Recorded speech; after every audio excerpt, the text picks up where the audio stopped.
Okay, and we should be nice, ready and good to go. I know it's been a while, but things haven't really been going all that well, honestly. Still, I haven't been able to catch up with Star Rail in a little bit. I think I still have most of the main story quest to go through. And today was also... Well, no, it's not today, it was yesterday that Lingsha was released. I'm still a little bit undecided about whether to pick her up. I guess we can do the trial, but I don't know how good of an indicator the trial is for how nice the character is going to be.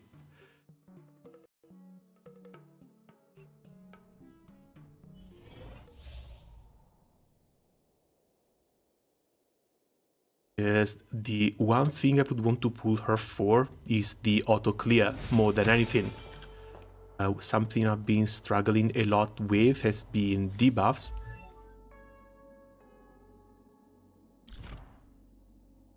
Where is it? Which is why this auto dispel on our summon actually looks really juicy.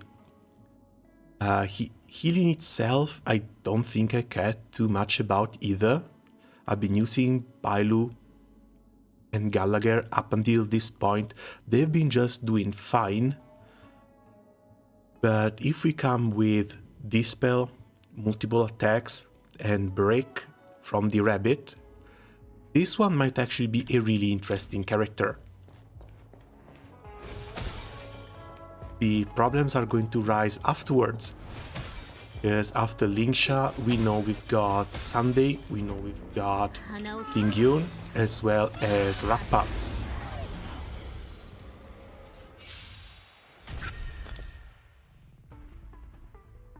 Now, Rappa as an imaginary break unit might actually be a very easy skip. She does look cute, but at the same time, it's just a damage dealer, and it's fairly unlikely that she's going to power creep Firefly. So either I go for her and Tingyun, or maybe just her, and start saving for 3.0 and forward. I'm still very undecided. So, minor fire damage to a single enemy, normal basic attack, minor fire damage to all enemies and restores HP to all allies while moving forward. Fu Yuan, ultimate increases break damage taken by all enemies, fire damage to all enemies, and heal, as well as yet another Fu Yuan action advance. Talent uses skill, summons Fu Yuan, taking action, launches a follow-up attack and deal minor fire damage to all enemies. Additionally, minor fire damage to a single random enemy, prioritizing target with both toughness greater than 0 and fire weakness. Oh, actual 2 hits. Dispel and heal. If this counts as 2 hits for a follow-up attack, she's going to be really damn broken with both March 7th and Fei Zhao as well. After using her technique, immediately summons the little rabbit at the start of the next battle and increases break damage taken by all enemies. Not to mention, this increased break damage taken should also count as a debuff, which makes her really nice for an Acheron team as well. The more I look at her, the more I want to pull, Jesus.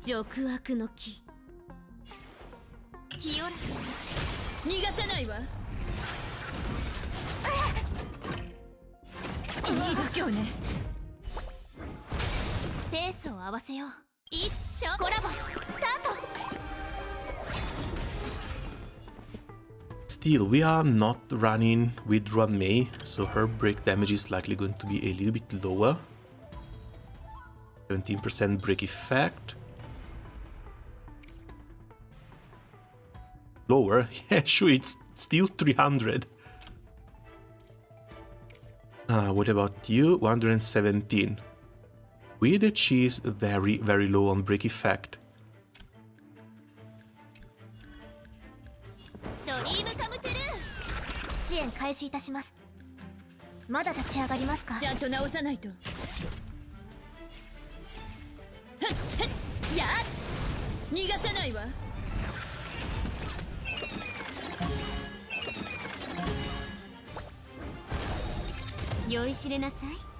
Well, 87,000 damage just from super breaks.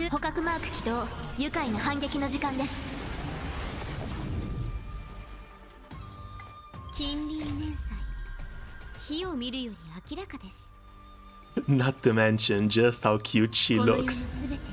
That's another extra point, another extra couple of points.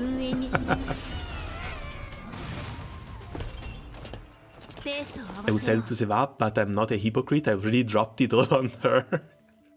Hey Marcelo, welcome. Yeah, I think I'm fairly close to doing the same thing too. Okay. Break units don't actually feel all that much. This lowers break bar on all 3 enemies.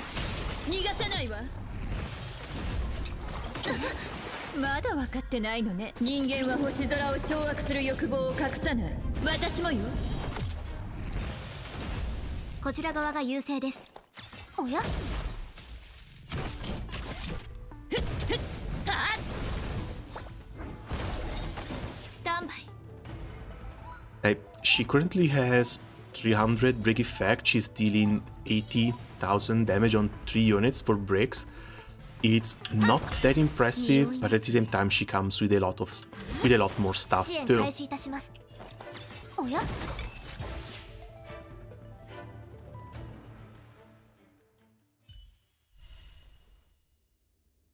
I don't know.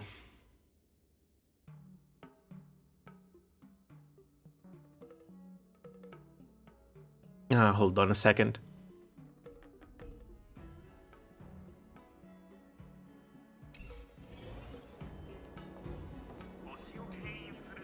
Yes, she would be my second 5-star healer, on top of Bailu. Bailu I mainly just use for emergencies against fights where people can actually kill my damage dealers.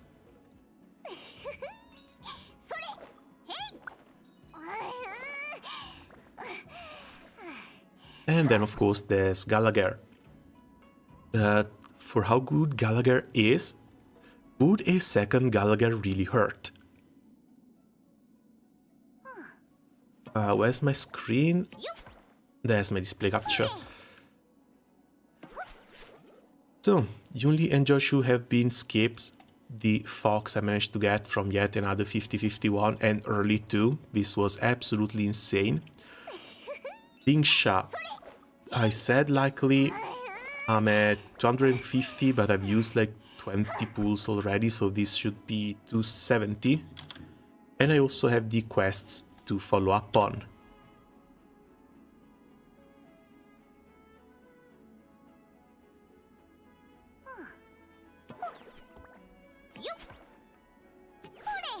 So even if I end up spending 160, I should have another 160 by the time Rappa comes out. 260 for Sunday, over 300 for Tingyun, which I should be able to pick without issues. Then 160 here, and likely 160 for 3.1. With yet another 160 coming down in the later part of 3.2. Again, I'm counting on 5 50-50 loss, but that's not gonna happen, let's face it. And on top of these, there's also a few extra pulls I can get from the shop.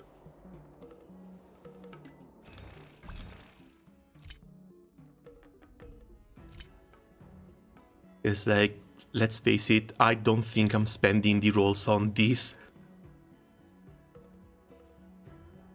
Like, some of these might be nice, but C1 is already fine. I don't think I'm going to spend many rolls on these. But I have another 35 pulls for this one.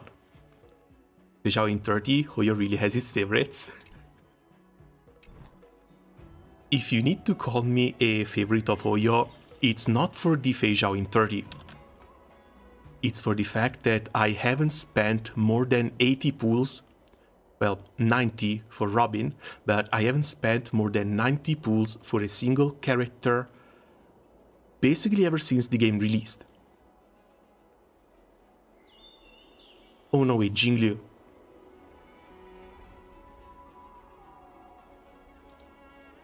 Jingliu was the most expensive one, followed by Ruanmei. But ever since we've gotten to Penacony, 70 for Black Swan, 70 for Acheron, 80 for Delight Cone, 90 total for Robin after a 50-50 loss,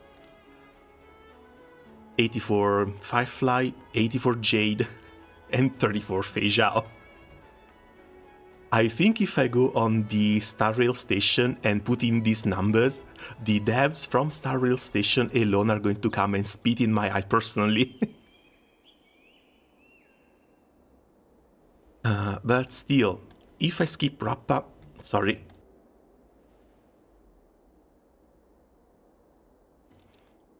Hey Posto, hey, welcome, how are things going?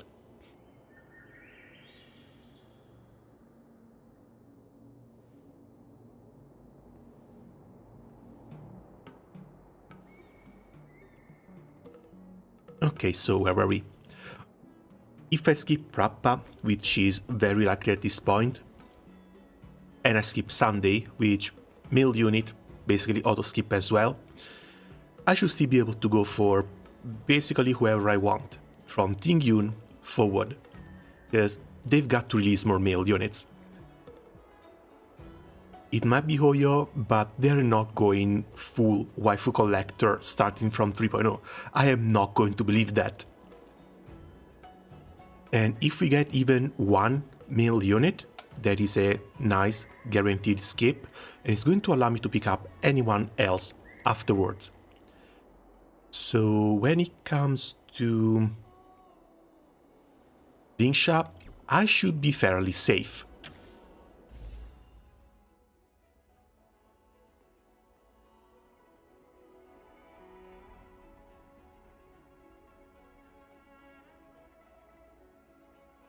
Okay, let's start our little luck bringer.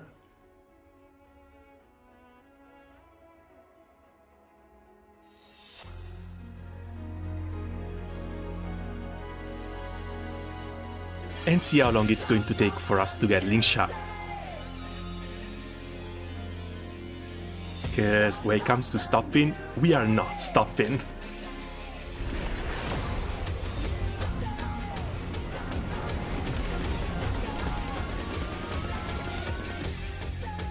Okay, this should be 30 pulls.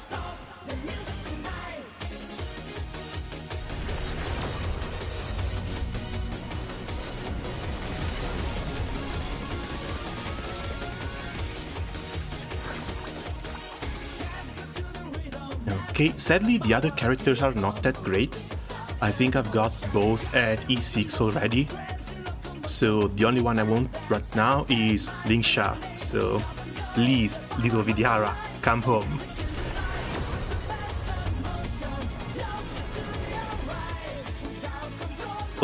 Okay, nice triple 4-star.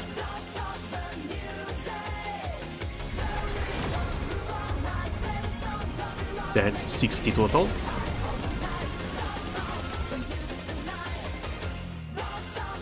More Natasha. Come on, little dragon. Come on, little dragon, come on.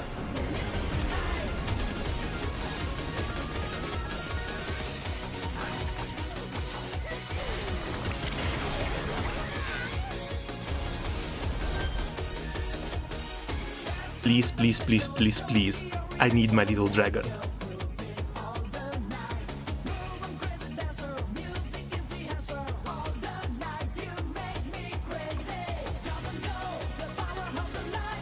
Come on, Lingsha.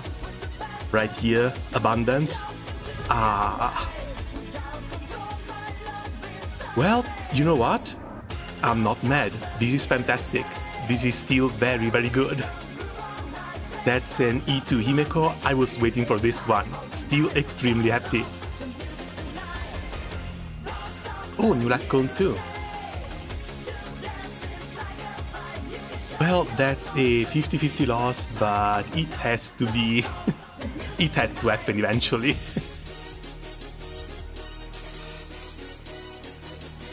That was in 70 something.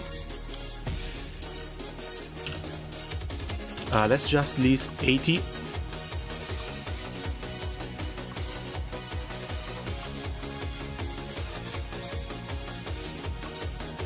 And a 50-50 loss. Still, I was taking into account 160. I can go on. Ah, damn it, I wasn't... Sorry, I wasn't recording this one.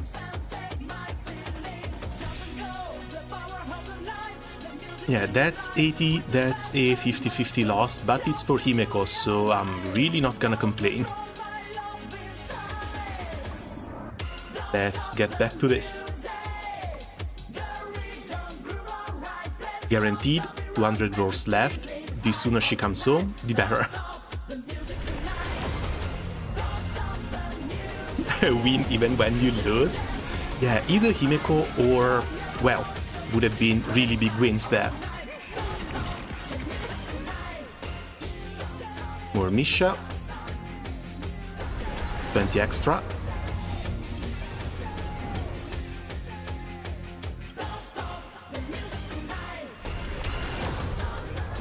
Come on, come early, please. 30. Oh, I guess Ginafan still wasn't E6. 40. Random Yukongs too. To celebrate your PT, I'll do one pull on GBF. Oh no, don't waste your rolls in Grand Blue Fantasy. That's the Halloween banner coming soon. This is 50.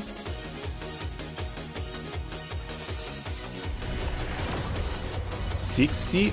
And nah, she's playing hard to get. She's playing really hard to get.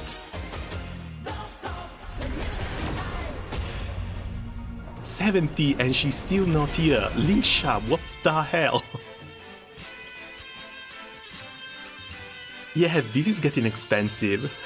This is getting really expensive. There we go, that's the Lingsha.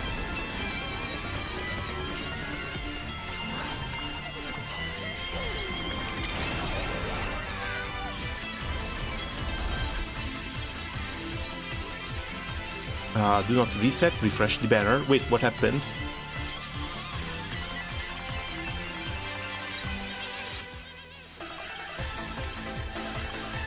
Never mind. Ah, yeah, I guess I was just one track in towards Lingsha.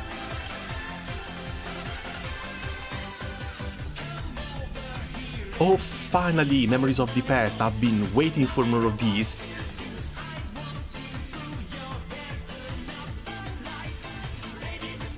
There we go. Cute little Vidihara. And she was also the last one.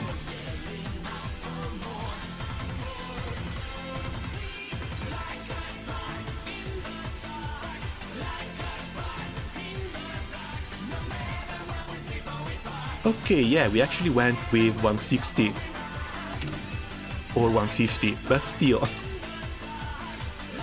She's from a guarantee. And now we're back to reset. Again, next time I touch the gacha, it's likely going to be for Tingyun.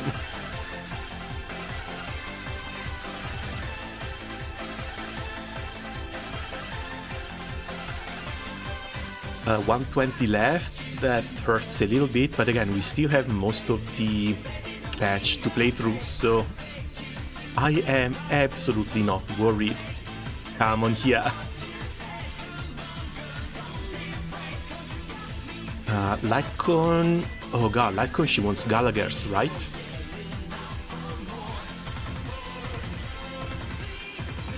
Yeah, if she wants Gallagher, I might be a little bit screwed.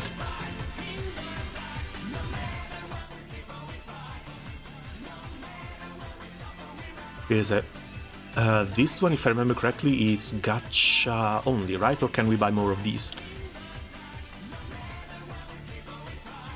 Where's our shop?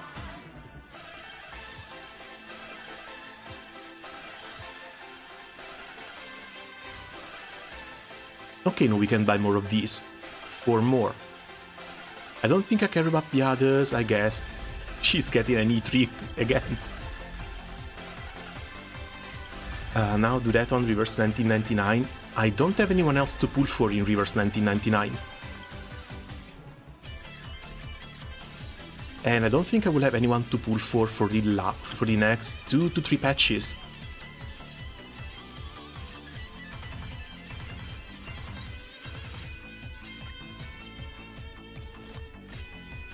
Okay, enhance. Superimpose. And it's all 3. Eventually she's going to get this one next too.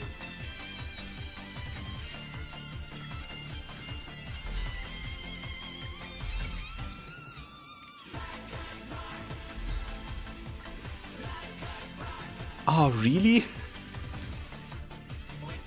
I've got plenty.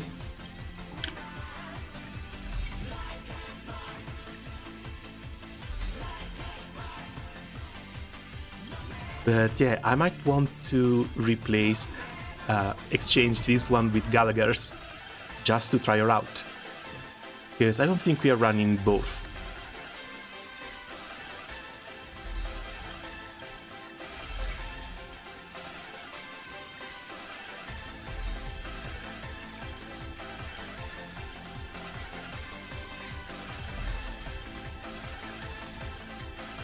Okay, let me clean up the inventory.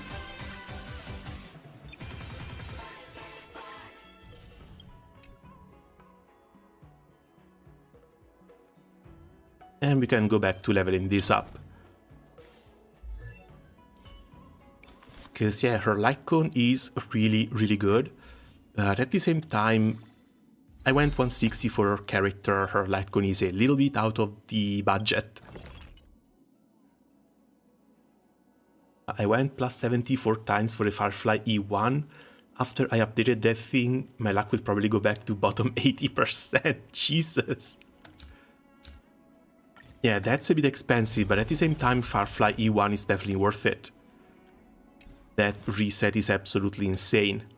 Not reset, sorry, the energy cost. Okay, oh right, Himeko. Convergence, E2 Himeko. This has been a really good month. This has been a really, really good month for Star Rail.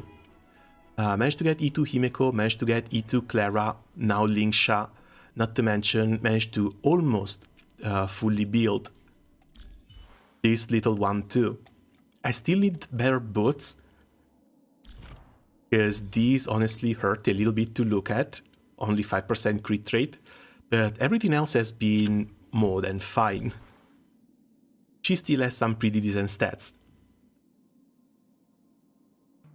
Funny news, JP, young shonen name Yokai Watch makes children curious to learn tax evasion.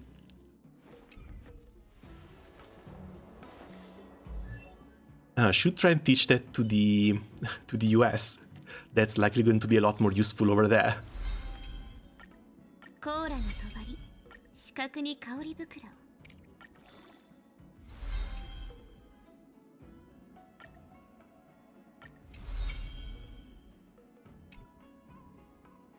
I don't regret, but I did get desensitized for going 70 pull in a character. Now, dude, you just have to believe.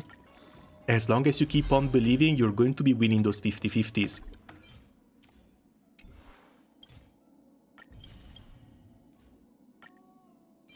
Okay, Ascension. Let's see if you can synthesize some of these, but I don't think so.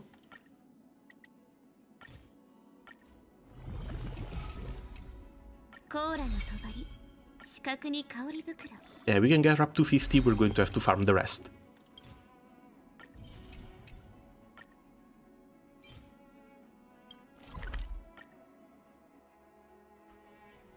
Both this and gear. And when it comes to gear, I think she just goes with whatever Gallagher's going with.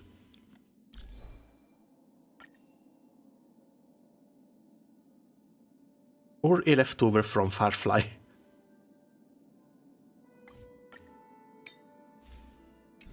Because as far as I remember, all she cares about is break effect.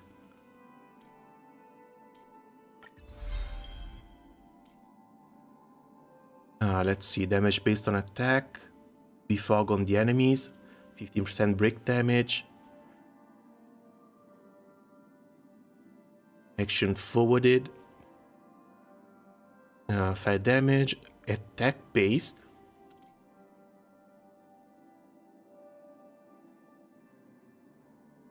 follow-up attack, still attack based, again tries to break stuff.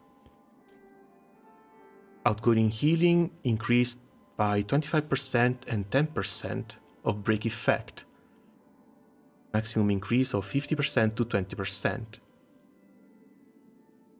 Oh, it's 25% attack based off of break effect and 10% outgoing healing based off of break effect. So yeah, that's the main stat there.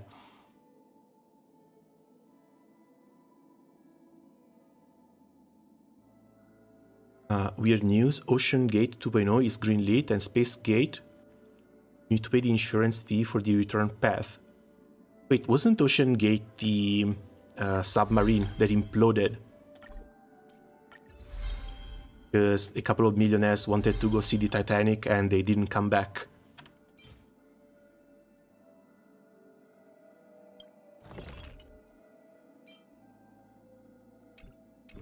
Okay, this one needs to be farmed as well. We have a little bit of work cut out for us. So, let's see break effect. What do we have? 17.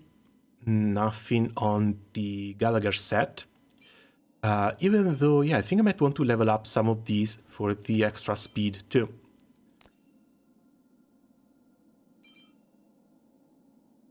Up in here, 18 up in here.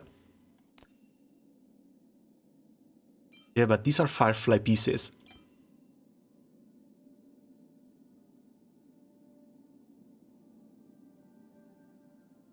Part 2 is already approved. They could have bought a robot unit drone to view the Titanic. Or they could have just done it properly. Because, what's his name? That's it. That movie director who really likes explosions.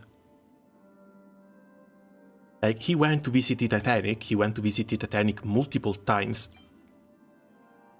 Oh, we have an outgoing healing piece with break, but it's not on the right set.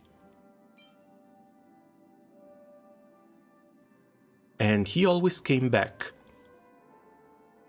So it's not a matter of safety, it's a matter of going down there with the proper stuff.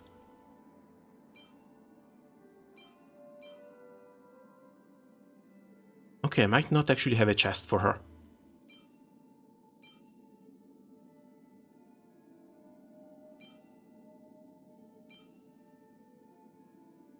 Either I use this or I just level up different stuff. Speed, break effect, I don't really use her anymore. This one also has 12 though. Might have to craft a new chest.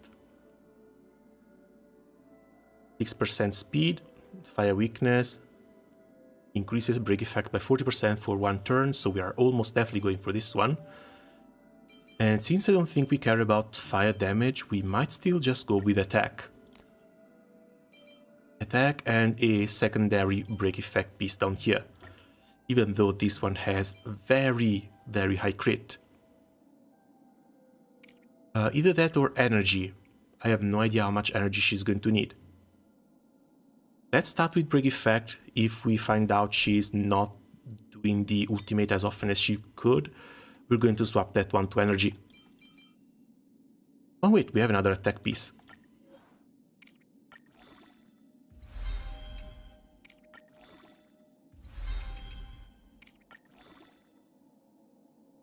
Another little hit in break, please. No, just attack. Oh well, it's all temporary anyway.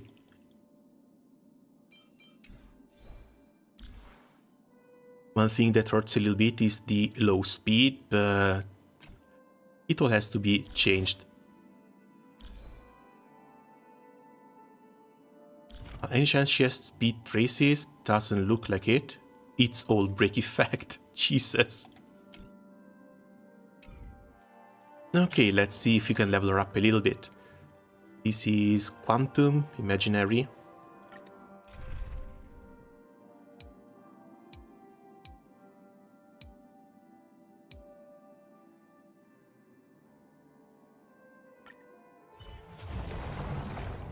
Michael Bay? Oh yeah, Michael Bay.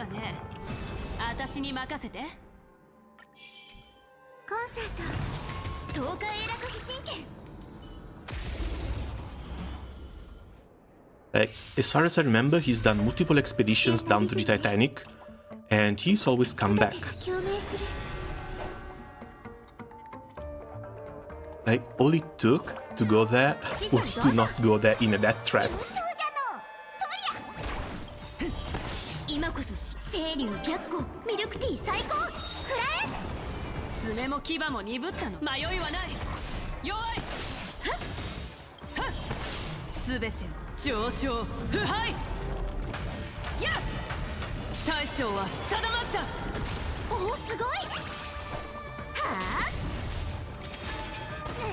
Okay, there's our break.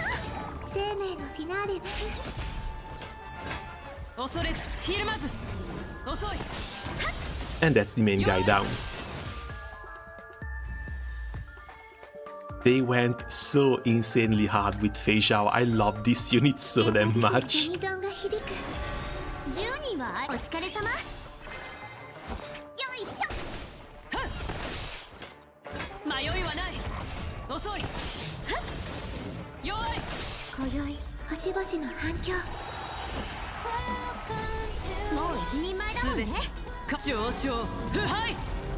I was asking Michael Bay why, because the name is Explosions, but it would have been a bad joke because of the implosion.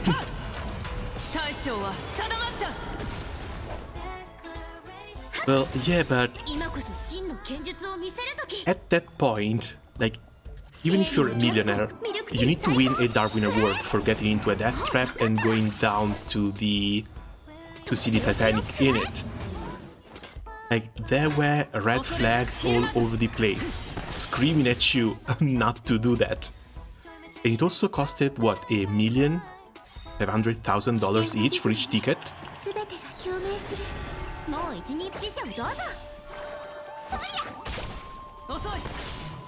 Like, yeah, there was a loss of life, that's a tragedy, but at the same time, that could have been easily avoided with just a little bit of foresight.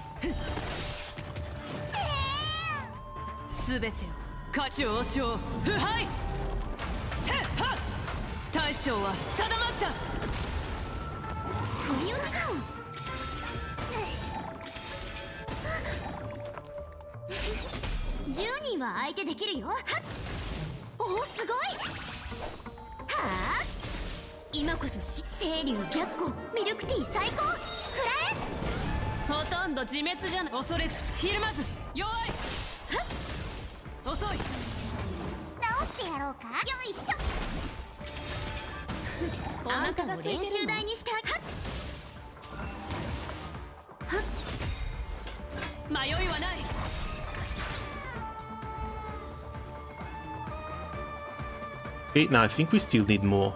We still need a lot more.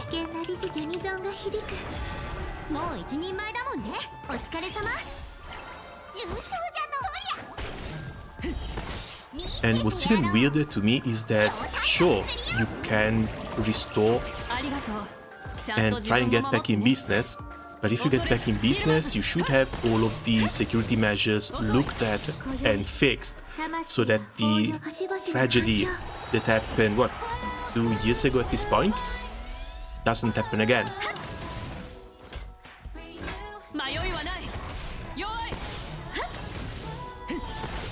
Any chance I can break you before running an ultimate?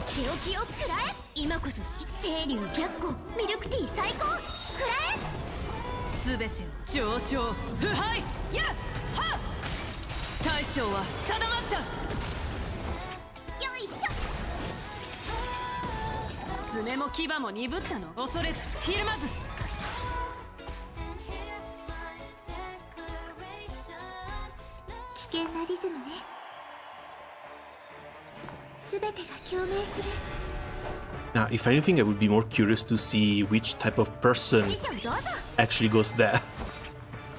Because it has already been proven once that it's risky, it's not safe. That thing literally imploded and killed a bunch of people. So who's going to take that risk again? How can you be in business when people are not going to take that risk again?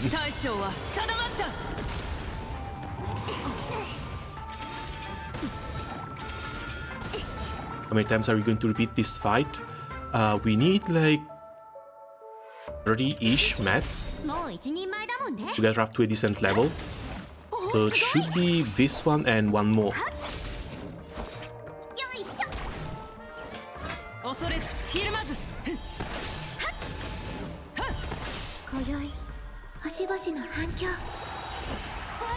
Sadly, farming for materials is basically the same in every single game.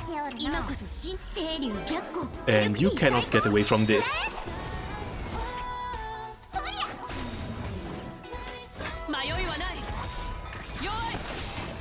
On the bright side, it's fairly fast.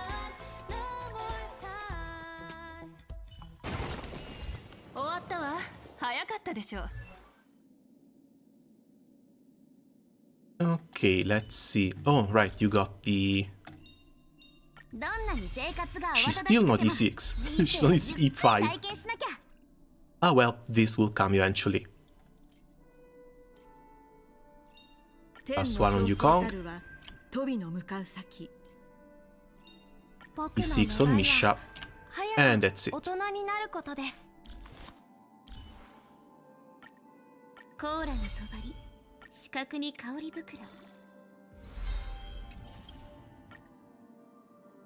Out of 20. Oh, come on.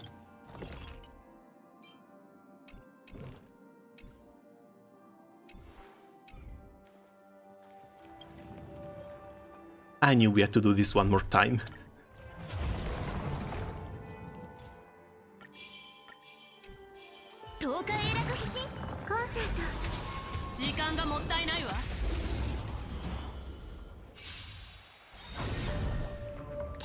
Surprised you E-upgrade male units. I only do that because otherwise I get the red mark on my inventory.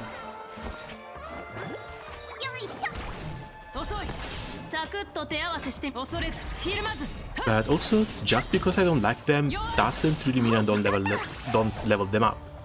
If they're decent, if they're usable, I also bring them up too. One example is Dr. Ratio. He's a pretty decent unit, alright single target damage dealer. Not on the level of Fei Zhao, but Fei Zhao's new. So back when we had a use for Ratio, I actually leveled him up. He's maxed out alongside all my other units. I do think the only two male units I have met... Oh no, it's three. It's him, it's Gallagher, and Jing Yuan. But those might actually be the only three male units I have leveled up.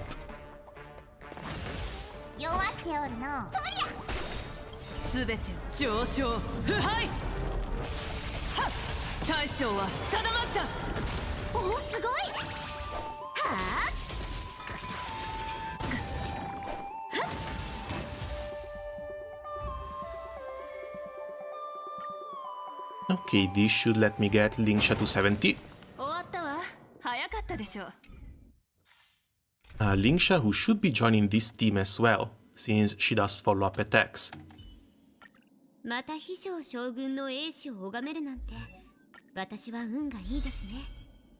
This next one is at 30-something, 35 if I remember correctly. And yeah, these I will just farm later. But yeah, collection-wise, there's Dr. Ratio maxed out in here, Gallagher maxed out in here, that's number 2. I used to use Senpo, but I used to use Senpo before Black Swan was released. And then there's Jing Yuan in here. I got a little bit lucky / unlucky I was trying to get Yukong. Sorry, not Yukong. I was trying to get Ting Yun. Back when her first banner released, when she was on Rita for the first time, I got this guy to E2 in like 40 pools. I think there are still some people who might want to strangle me for this. But he is a little bit weird. Doesn't really see that much play because his summon is really slow.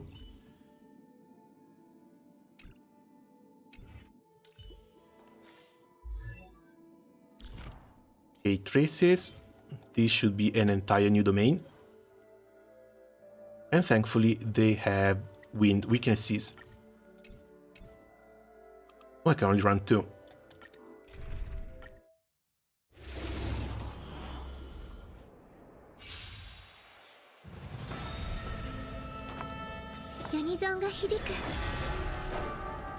Yeah, she definitely needs a lot more speed.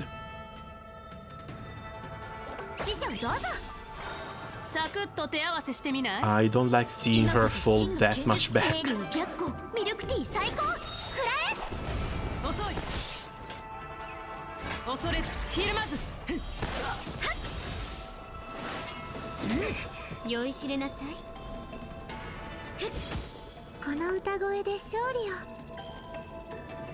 And I guess I need to use her technique when starting a fight, because otherwise I'm not going to have enough skill points to do it once we start already.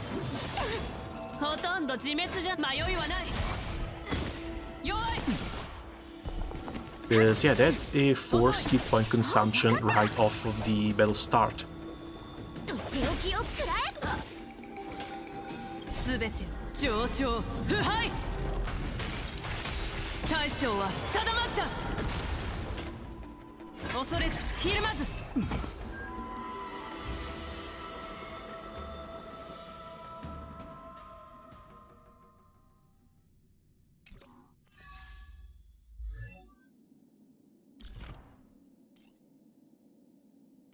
Here I think it's the skill, because the skill should also count the summon. But now we're going to need a lot more energy. I thought the game was bugged for a second. I forgot that this is the miniature area and these are basically just puppets.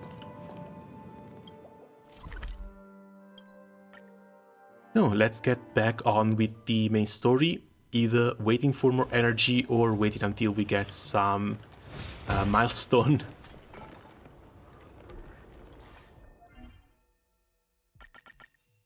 Until we hit some milestone on the battle pass, so we can actually claim the energy potions.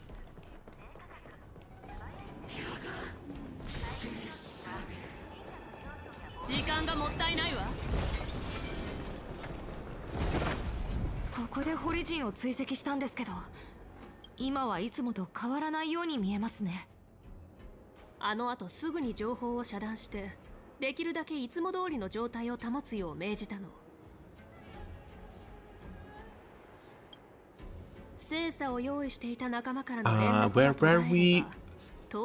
Right, the Borisin leader escaped from prison. Now they are biding their time with the Pink Fox being held hostage.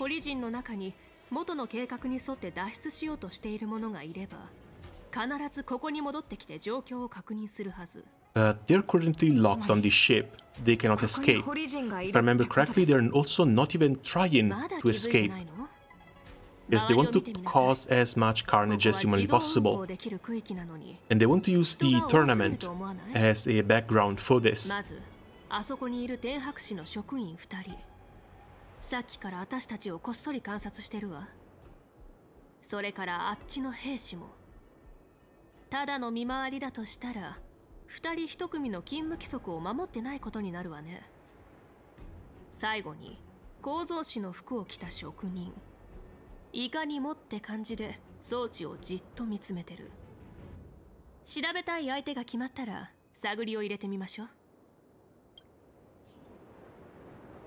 Let's start with the Cloud Knight, who smells a little bit.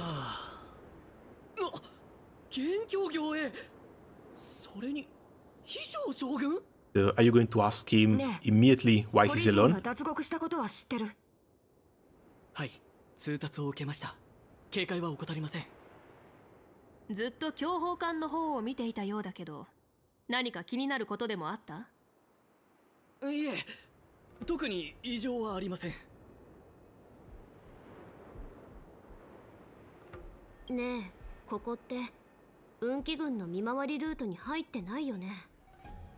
まあまあ、ここは眺めがいいから、ただ強砲艦を見てただけだよね。はい。ずっと強砲艦を見てて何か気づいたことはある？いえ、船が飛んでいるところをただ眺めているのは退屈だということしか。私も船に乗れたら元凶さんの試合を見たかったのですが、あれ、そういえば元凶さん、あなたは今強砲艦にいるはずでは？船に戻らなくていいのですか？期待してくれてありがとう。でも今はもっと大事なことがあるんだ。Alright, he stepped down from the tournament. そうですか。He's leaving that to March 7th. As if that's going to end well. おい、そこの3人。役所の人間じゃないなら海星港でうろちょろするな。なんだ。Is the Stargazer Navelion locked down now? いや、封鎖はされてない。が、ここで奇妙な問題が起きてな。今はそれを調べているところだ。奇妙な問題？なぜか生産計画になかったはずの精査が製造されたんだ。しかも全部この不当でな。生産ラインの管理計画がまた間違ってたのか？どうも変だ。演武典礼の前に生産される精査の計画はきっちり管理されてたはずなのに。悪いが今は仕事に集中したい。話があるならまた後にしてくれ。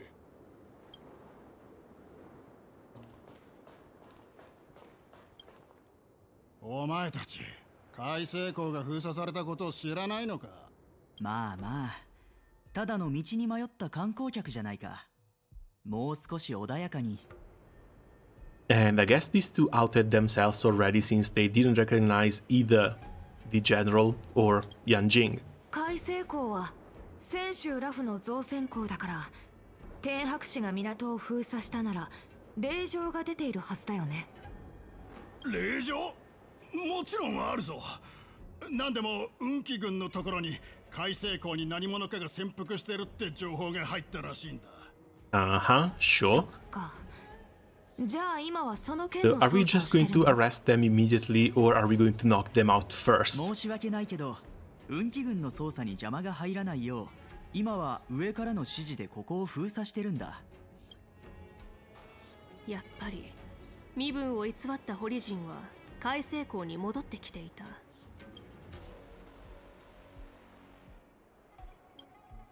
僕もそう思う。さっき言ったわよね。運気軍に情報を遮断させて、できるだけいつも通りの状態を保つよう命じたって。でもあの二人は海星港が封鎖されたことを理由に僕たちを追い払おうとした。これは運気軍の方針とは矛盾してる。下手な偽装もここまでね。奴らはもう逃げられない。露光少女コンセント東海英楽飛信。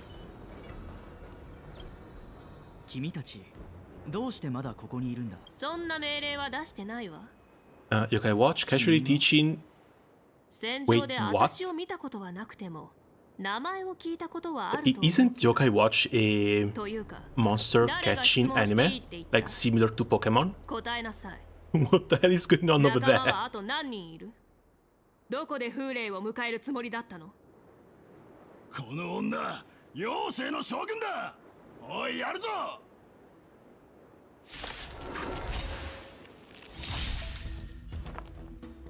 Okay, so everyone gets Befog. Thankfully, this is a debuff. 今こそ真の清流白虎ミルクティー最高。フラ So much stuff to try, so little time to do so. ちょっと痛いわ。Because again, with Befog, she should be pairing nicely with Acheron as well. 迷いはない。遅い。おおすごい。 When it comes to healing, she doesn't have skill levels, so I'm pretty sure she's going to heal for nothing. Case in point, but that's a double heal as well, because it's followed up by the summon. 大将は定まった。すべてが共鳴する。今宵星々の反響。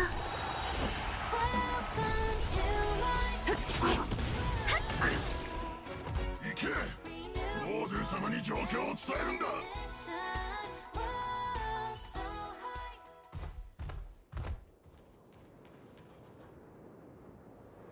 Yeah, that thing is a normal thing when the food types are eaten casually, but the yokai human souls are transformed. なぜ殺さない。 I only have some passive knowledge about that one, I haven't actually watched it. But yeah, that does sound a bit weird. 鮮度だったお前 It's fine if the kids don't understand, but later when you're an adult, 知っているだろう。 it starts hitting you. 俺の口を割る自信があるなら好きなだけ試せばいい。答えは血と牙しかないかな。そんなことしたらあなたたちと変わらないじゃない。この身は狼の心臓をうがつ矢尻なれば主湯の間に死を授けよう。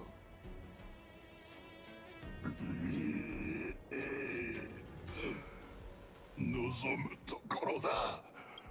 残念だったな。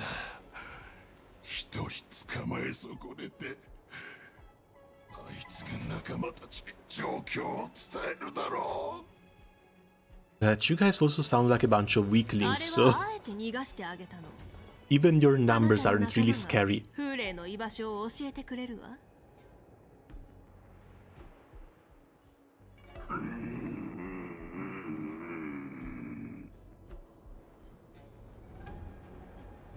これが意志必決。わざと堀陣を逃がしてその後を追跡する。これは堀陣が一番よく使う戦術なの。意味者たちの手口なら嫌というほど知ってるわ。いつも逃げ道を残して必死に逃げる獲物たちを眺める。そして戯れに近い狩りの中で死者の惨状を見て満足感を得る。それって実際に見たこと？あいつさっき鮮度って言ってましたけど、将軍は一体何を経験したんですか？もうほとんど覚えてないんだけど。Yanjing still a toy comedy plot character? Or they gave the kid a break? I think it's about not to be. As this is the patch in which he actually does something other than getting his ass whooped. すべての古族が泉州に生まれるわけじゃないの。私は堀人が放牧する世界に生まれた。そういう場所は妖精では陥落地って呼ばれてる。老子たちにとって古族は単なる所有物。戦場で突撃するときに使う弾よけに過ぎない。でも将軍は生き残った。それどころか妖精の将軍にもなったじゃないですか。機会があったらぜひ将軍の昔話を聞かせてください。50-50 flip of a coin, kid gets into an actual near-death situation. Well, it's an anime game. A character cannot really get a power-up without getting into a near-death situation, now can they?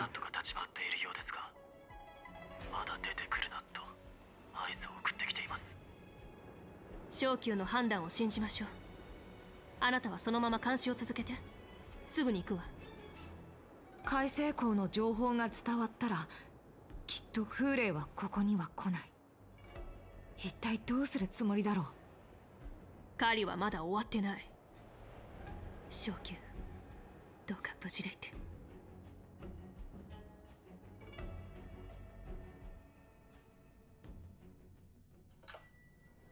one dual hour before the war dance convenes, exacting Sanctum. まだ死にたくない。 Zhao Chu flashback? Yeah, Zhao Chu flashback.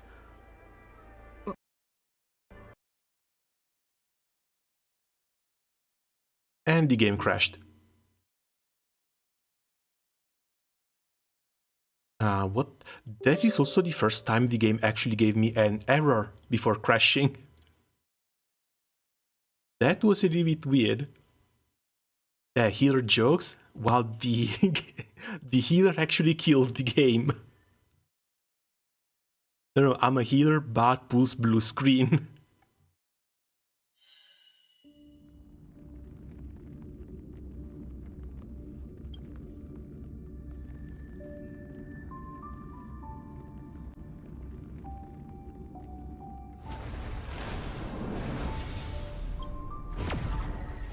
Still, that's a first. Wonder what the hell is going on. Because that never happened.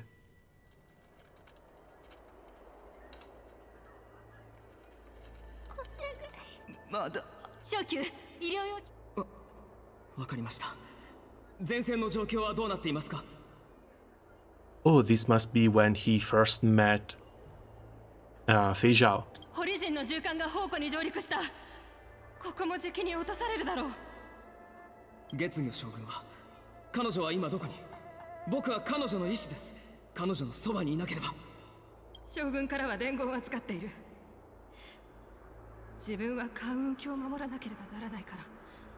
彼女はこの子を助けろと言っていた。この子は私たちを連れ戻すために狂ったように戦っていたんだ。And I guess that's yet another reason why he's so attached to Fei Zhao. Yes, his old general told him to do so. あんな恐ろしい戦い方は見たことがない。体が膨らんだようだった。血圧が低すぎる。小級、聞こえてる？聞こえています。長知さんを用意してください。すぐ僕が彼女を救ってみせる。それが俺の秘密を探る理由か？聞こえているか、小級？ええ、はっきりと聞こえています。30年前、先週宝庫の大戦で奴は貴様らを救った。だが今はの際に己の体に堀の血が流れていることに気がついた。モードゥが言うには、奴は食月両軍の先祖だったそうだ。俺と同じ集落の出身とは、なんと奇妙な因果だろうな。なるほど。それなら奴が見せた力と残忍さにも納得がいく。あれは堀の血のおかげだったのですね。ああ、雑種、忌まわしき雑種将軍め。その後奴はその血による恩恵で堀陣を滅ぶ寸前まで追いやった。月狂い、狼の祝福、狐の呪い。堀陣にとって戦いの中で月狂いに体を引き裂かれ重化することは至上の喜びだ。しかし自己治癒力の低い古族にとってそれは死を意味する。胸にこみ上げる燃えるような怒りとともにその古族の将軍は見境なく戦い続け、耐えきれない強大な力によって大きな傷を負い、いずれは怪物として死ぬことになるだろう。そして命の恩人に報いるため、貴様は全てを賭してこの Yeah, guess how the hell are you even supposed to heal DNA? Because if it's Borisin bloodline we're talking about, that's 最も悲しいことは何だか。知っていますか？ Doesn't seem like it's something you can just heal. 命を救うため、僕は己の人生を費やしてき His ました。 voice is better in English, not gonna lie. 疲れ果てて座り込んでしまうこともありましたが、 Maybe, but then again, it's like multiple gigabytes worth of data, あると思えたのです。 and my gacha game hard drive is kind of full. 彼らは再び戦場に向かった。次に届いたのは死の知らせでした。堀の宗我の下で Like, hopefully we're not going to have to hear him speak all that much. 低級の荒野の中で彼らは死んでいった。学習しない愚か者のように、僕は死というかなえから生命という名の魚をすくい上げている。しかし何度繰り返してもその魚はもがきながらまた煮えたぎる湯の中に飛び込んでしまうのです。何度も自分に問いかけました。なぜ彼らは命を拾った後に再び死地に戻るのか。どうして命を大切にできないのか。僕に残されたのは戸惑いと虚しさだけ。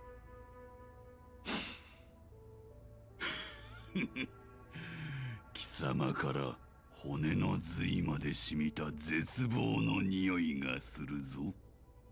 ですが最後に別れにも価値はあると理解することができました。その死は今日の礎となり、僕たちに力を与えてくれている。彼らは己の死をもって多くのものを取り返してくれたのです。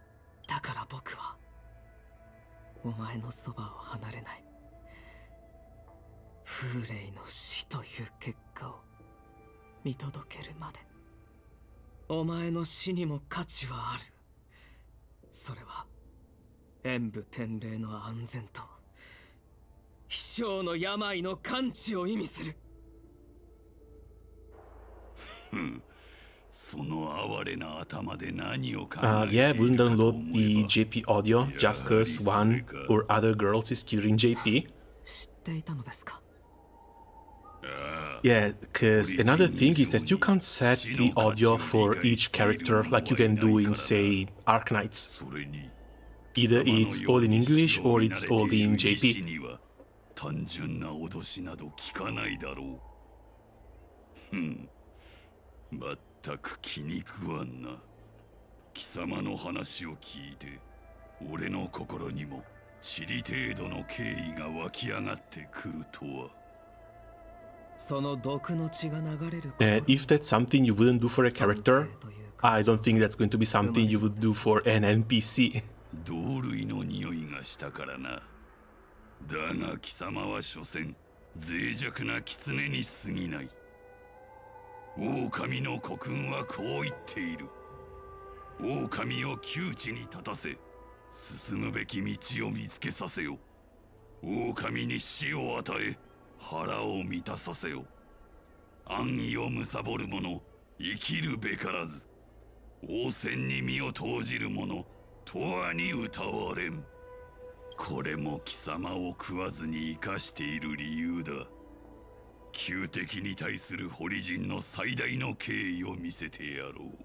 貴様らの血肉を喰らい、我らの筋骨を養い、貴様らの希望を打ち砕き、我らの道を切り開く。家畜の亡霊に He's talking a mad big game for someone who's about to get chopped off. 未来は俺のためにあると。風霊様。 Also just got 1.1 million points on the boss fight on Reverse 1999. So 2 repatches ago I couldn't even beat the second wave properly. Jesus, that's a lot. Also literally not. I tried the water monster. I think I'm still in the 500k points. But then again, my units are level 30 and they don't have maxed out races. Wait, no, not races. How is it called? The resonances. あなた様の帰還を叶えるためなら尊厳など必要ありません。両軍に戻ることさえできればまだ希望はあります。希望だと？今の堀人は狼の国運を忘れているようだ。強者の庇護に希望を託すのは軟弱な獣のすること。真の強者は己の力で道を切り開く。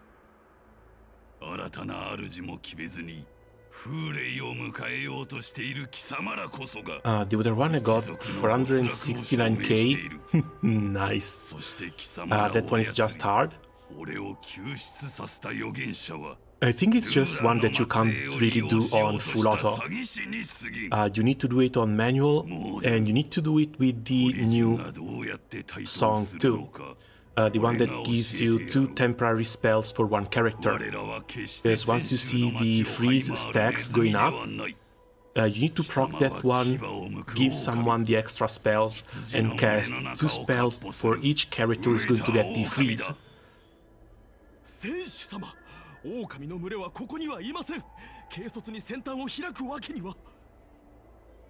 狼の群れがいない。いいな。俺あるところに狼の群れあり。これにくれ。嫌だ。Oh, his gun.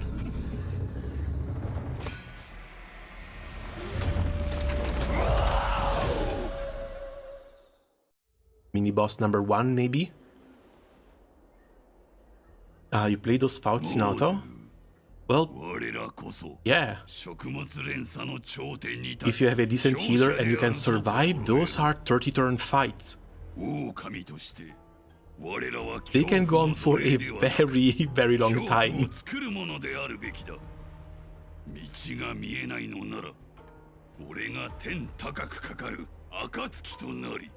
貴様らを導いてやる。すべての族人に我が血を分け与えよう。それを古族に感染させ、恐怖を作り出すのだ。姿を隠した猿め、出てこい。Oh, we're coming. Don't worry, we're coming. 将軍、モゼ、逃げてください。奴も貴様も逃げられない。妖精の猿、ちょうどいいところに来たな。貴様らの将軍に伝えておけ。ここより俺は戦士ラフに生ける者を皆殺しにする。我が老血を与えられた者たちが町を駆け巡り、要求の信者を食らうのだ。狼の子らよ。I don't think Hule has been fully briefed on the situation.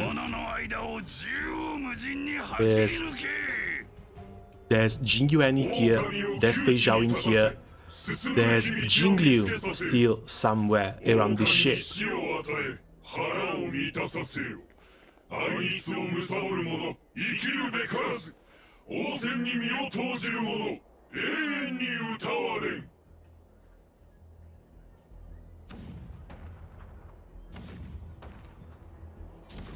聞け、この法政よ。あの戦の記憶が蘇る。He's only really alive because he's out hiding. But the moment he puts his nose out of hiding, yeah, that's going to be pulverized. 俺の手で堕落した群れを救い、栄光を取り戻させるのだ。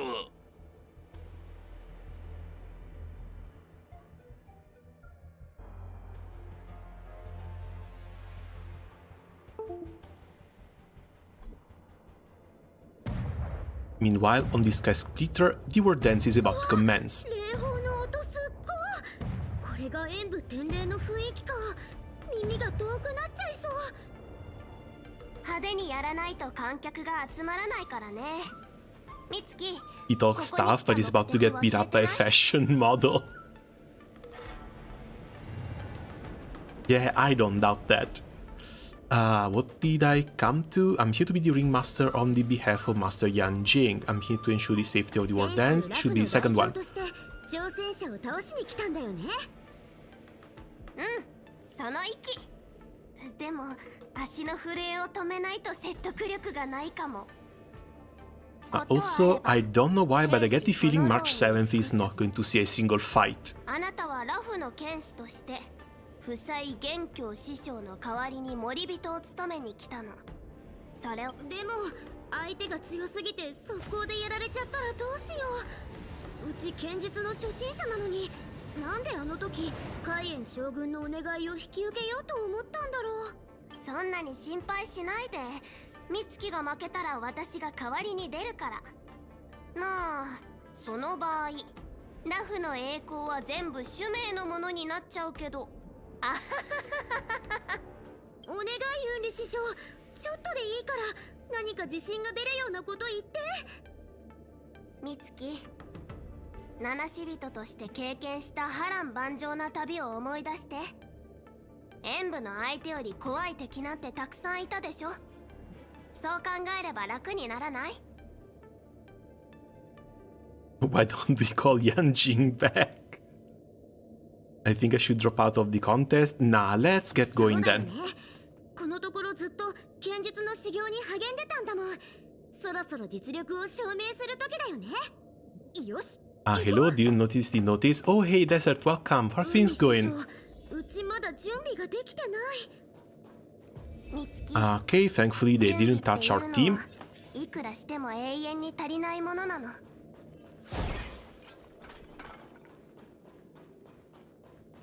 Anything we can pick up around this area? Doesn't look like it.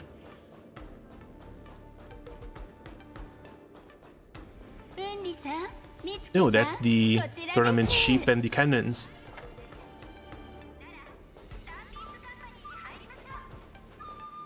玉空様に言われてお二人を迎えに来ました。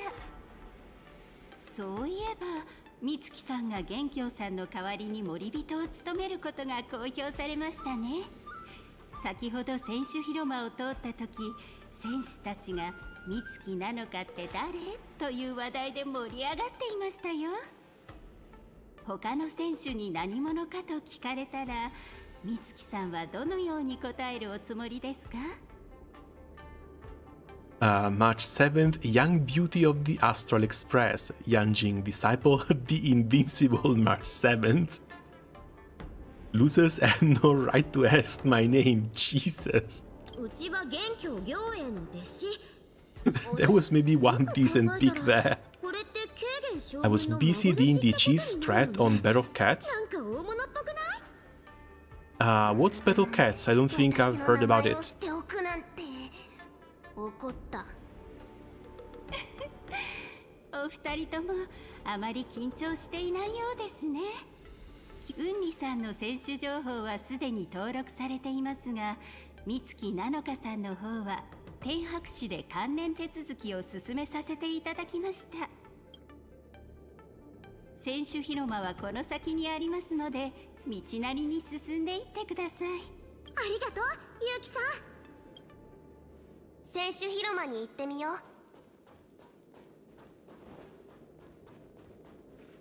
ここが選手広間だね。人がいっぱい。美月、演武典礼が始まる前にもう一つ指導してあげる。Oh, but most of them look like normal people. おじいちゃんがよく言ってるんだけど、持ち物は主に似るんだって。つまり武器は使い手の習慣と性格を反映してるってこと。私が剣茶を振るってるとこは見たことあるでしょ。Is it on Steam or do I have to look it up on 何 Google? か気づいたことはある？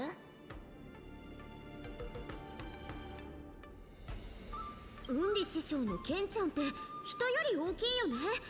そんなものを振り回せるってことはすっごい力持ちってこと？相手の武器を観察して戦術の得手不得手を見極めることが勝利への近道になる。例えば重い巨剣は持久戦に向いてないから時間を稼ぐ戦法を取った方がいいとか。え、なん自分の弱点を教えたの？ Okay, no, I see a laser battle cats. I don't think it's this one though. 私も師匠としてあなたが他の人に負けるところは見たくないの。いい機会だから今のうちに相手を評価することを学んだ方がいい。この広間にいる人たちと手合わせしてみて。己を知り相手を知れば百戦危うからずってね。己を知り相手を知る。誰に声をかけてみようかな。Oh, this looks fun.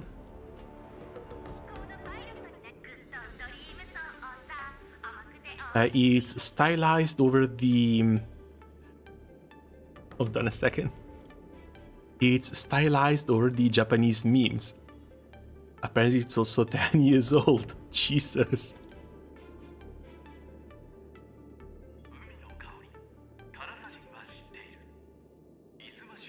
Well, it looks fun, so how is it?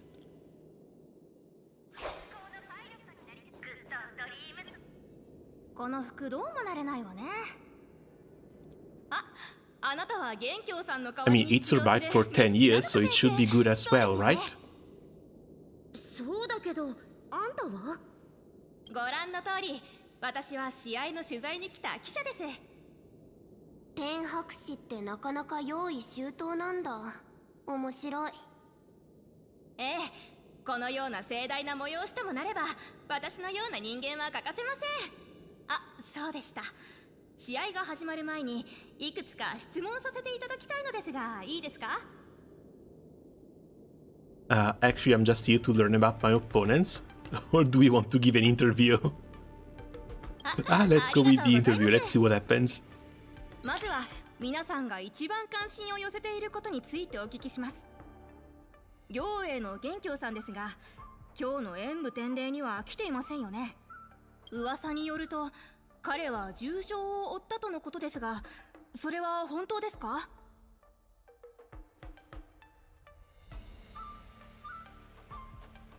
？You yourself said it was just gossip. プロらしくないところを見せてしまってすみません。どうやら元凶さんには他にやるべきことがあるようですね。では次の質問です。演武典礼では様々な世界の剣の達人と刃を交えることになりますが、誰か交戦したいと思う相手はいますか？ズバリ、それは誰でしょう？General Fei Zhao. な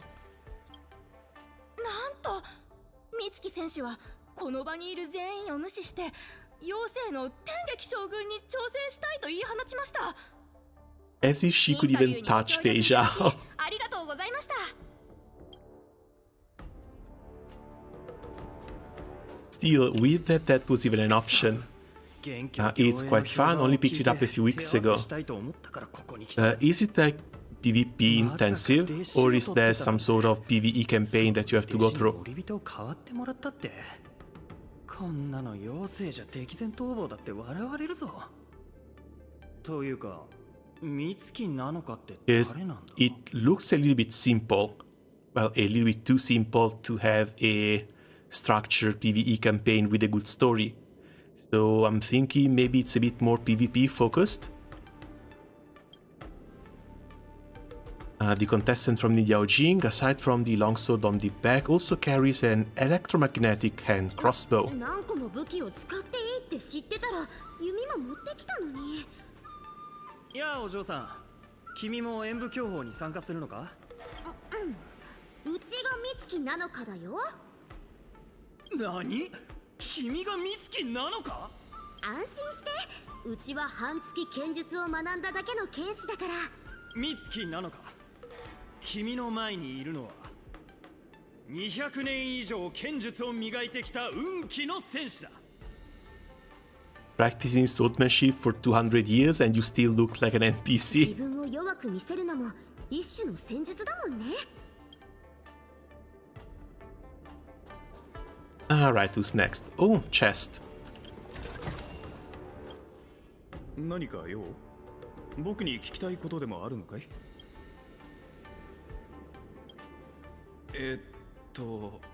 これは普通の運気軍の陣頭だけど。いやごめん、美月なのかさん、雲里さん。残念だけど僕は選手じゃなくて警備を担当してる兵士なんだ。Noticed anything out of the ordinary? いたって平穏かな。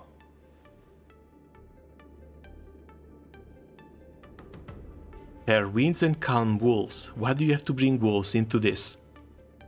He just made himself suspicious. ならよかった。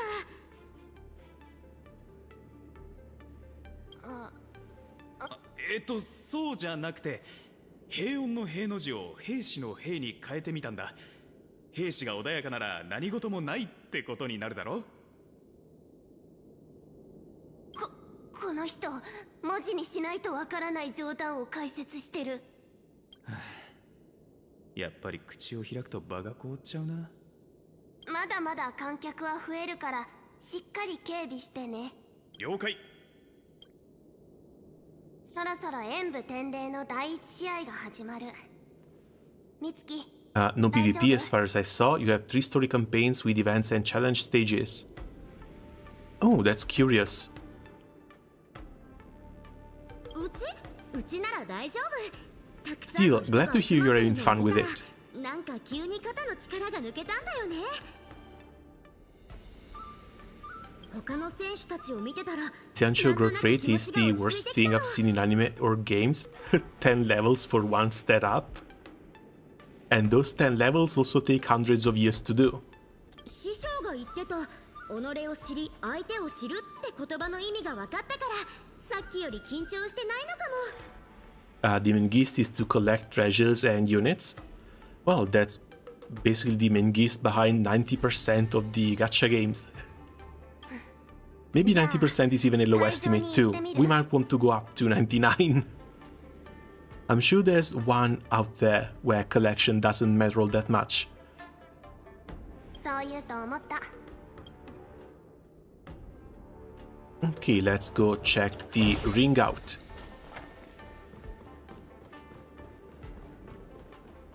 Doesn't look like we have a second chest somewhere. What is this? Maybe it's because she spends so much time with SF and with Asset that March 7th has the urge to interrogate the bench.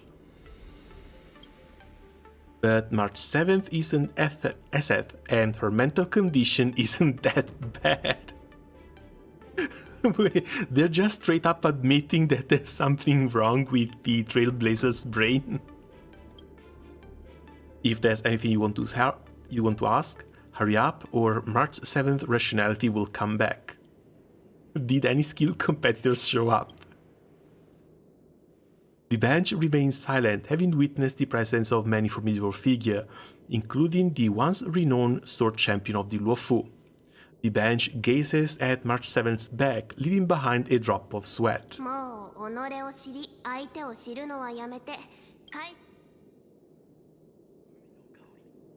No. We are having a bad influence. A very bad influence on this poor girl.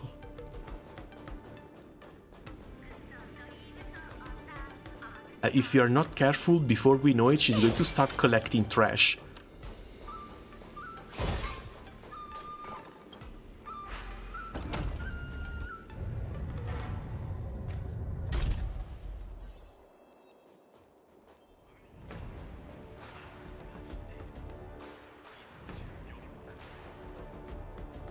Alright, that looks pretty damn cool.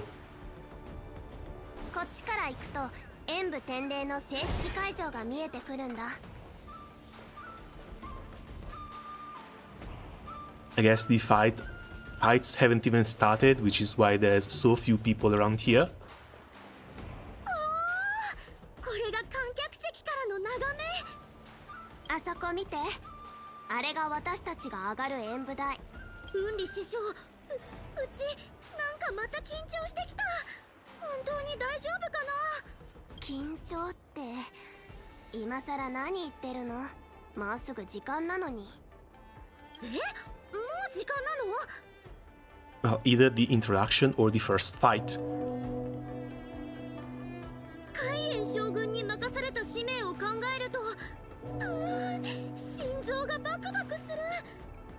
象。こういう時ってどうすればいい？ She's been frozen for God knows how long, so the Portal 2 situation with the brain damage is also possible. 心臓が動いてるなら別にいいじゃん。それより早くこの雰囲気に慣れて準備を整えた方がいい。私は感染の検査に行ってくる。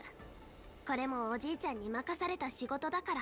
Yeah, looks like the Trailblazing family isn't really all that well. 今頃元凶師匠はどうしてるんだろう。ちょっと少しは集中してくれない？ Because you know things are bad when Welt and Himeko are the one that you can consider normal among them.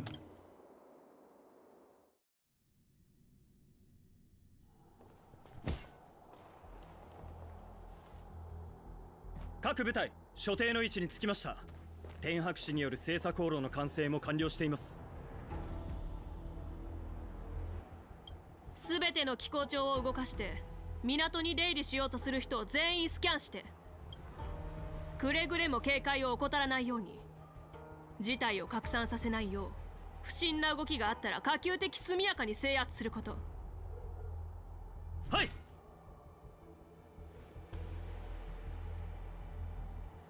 二人ともこっちに来なさい。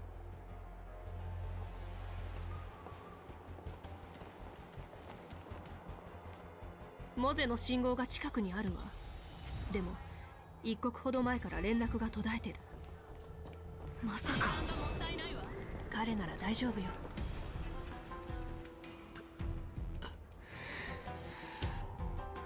全員どけ。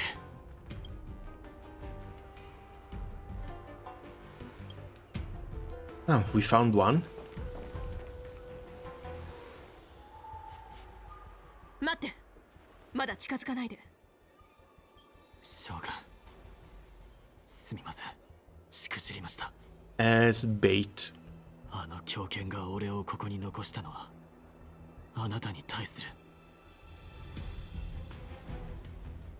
宣戦布告のためね。そうだ、ずっとこいつの喉を切り裂きたい衝動に耐えていた。風霊様がここにとどまるよう命令を下されたのは、かの有名な天撃将軍を一目見るためだ。堀人にとって不具体点の敵。この狩猟ごっこに参加できるだけの腕前はあるか。 He likes to push his envelope a little bit, but he's going to be punished very, very heavily for なんか this. じゃない。生きるか死ぬかの戦いよ。意味者ども、死ぬ準備はいい。家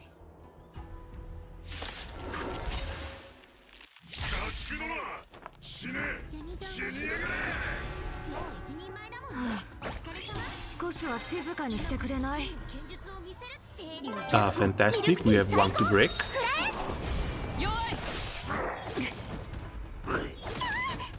ほとんど自滅じゃない。遅い。匂いますね。清らか。すべてを狩りつく上昇。腐敗。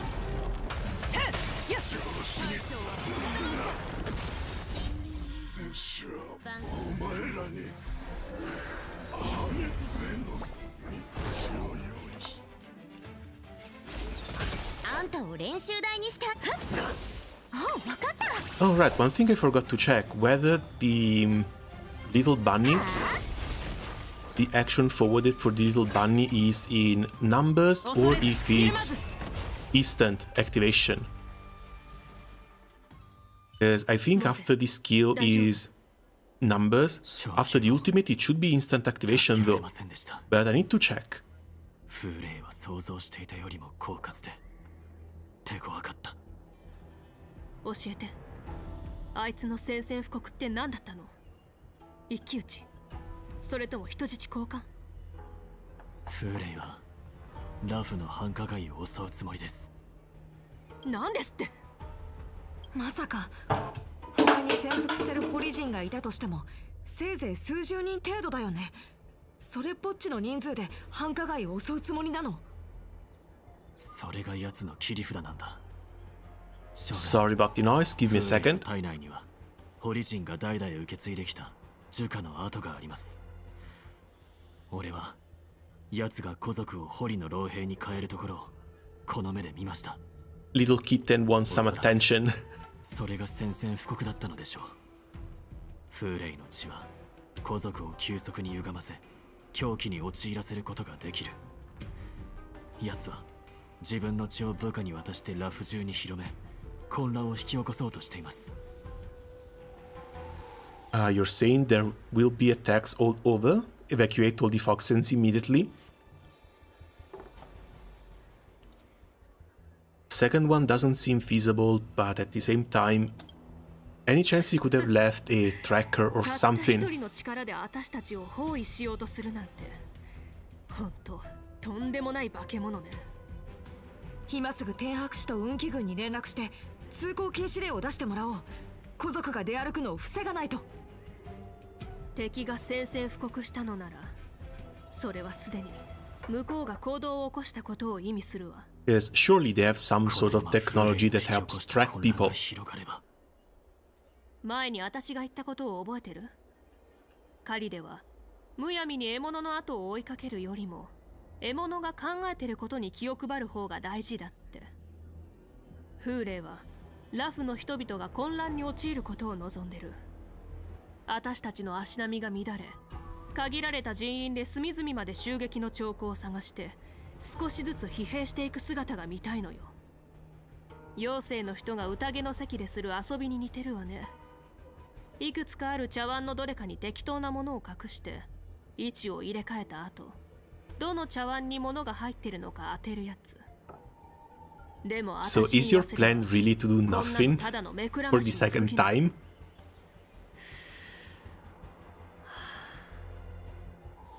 風霊がどんなことをしようと変えられない事実がある。それはあいつがラフに閉じ込められてるってこと。脱出するには適当な船を見つけてそれに乗り込むしかない。And the only ship he's able to see is the Sky Splitter. あいつが見つけられる船があるとしたらあの強砲艦だけじゃない。風霊にとってあれは数えきれないほどの人質を乗せた船。強砲艦は奴の理想の場所であり、私たちの最後の戦場でもある。でももし僕たちの推測が間違ってて奴が他の場所に行ったり、モゼさんの言う通り手下が老血を使って古族を感染させて混乱を引き起こしたりしたらどうすればいいんだろう。可能性が低い場所は見捨てるとか。これはあなたが剣術以外に学ばなければいけないこと。比較と取捨選択よ。私たちはみんないくら自問しても永遠に答えの出ない問題を抱えてるの。人は決断する前に心の中の迷いを断ち切る必要がある。そして決断した後は後悔と戦わなければならない。時には間違った選択をして罪のない戦友を犠牲にしてしまうこともあるかもしれない。敵の動向を正確に推測できたはずなのに、その実力を見誤ったせいで敗北してしまうこともあるかもしれない。それでも迷いは誤った選択よりも命取りになる。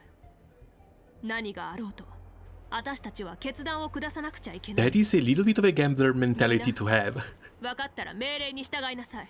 Like, yeah, you weigh your options, but you need to take a choice anyway. And basically just ignore the other options you could have taken. 全力で迎え撃たないと。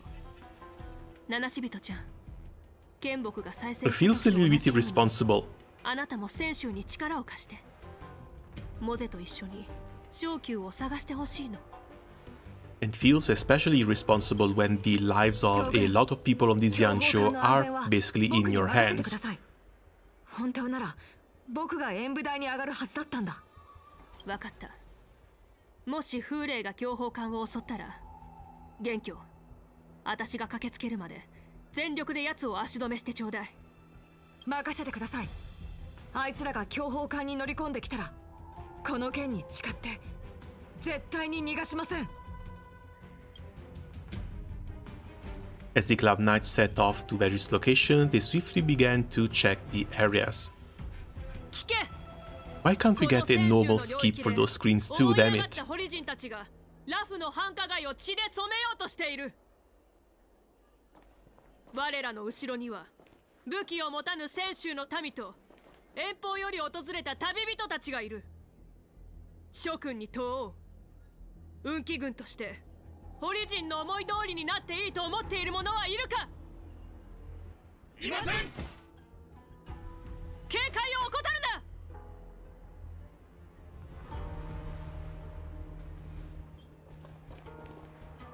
聖査会に伝えて、運気軍は限界態勢を維持、ホリジンの襲撃に備えるように。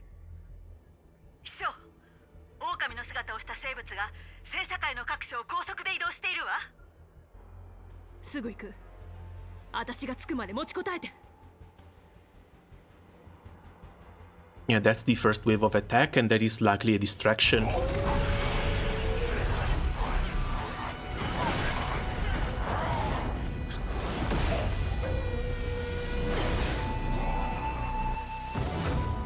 She just rides in on an entire ship. After Feija uses her technique, she grants herself movement speed boost. Oh, this is just the technique description. Team-wise, we should be fine. Let's see how many of them we can grab before taking them down.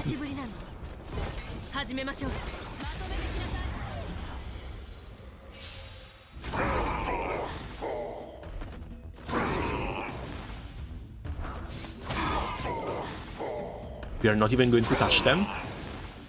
They're just dying to the technique. All 5 waves. What the hell is this? It's this unit even? No, over on this side. It's 2. These guys are down already.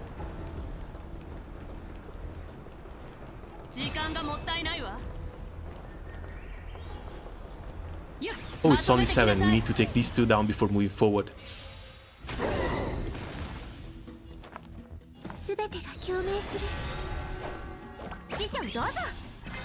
今こそ清流白虎ミルクティー最高。くらえ。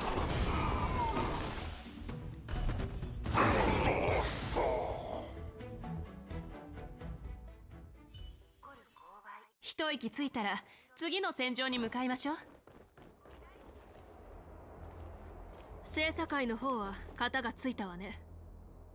And that took basically 15 seconds. 金人口は苦戦しているみたい。すぐに精査を用意するから。戦いが長引けばこちらが不利になる。今は一刻も早く風霊の茶番を打ち破らないと。昇級はいつも何事にもほどほどに取り組めって言ってくるけど、この状況じゃとにかく戦闘を終わらせるのが先決ね。Don't even try it. 空に光が見えたら総員直ちに避難するように。玉空、弓を貸して。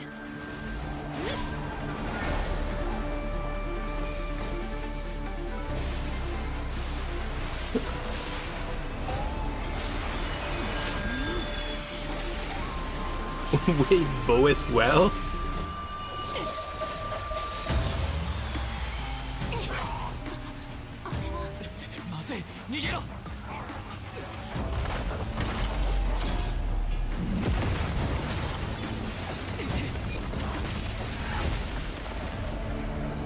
I didn't know Feisha could nuke people from down there.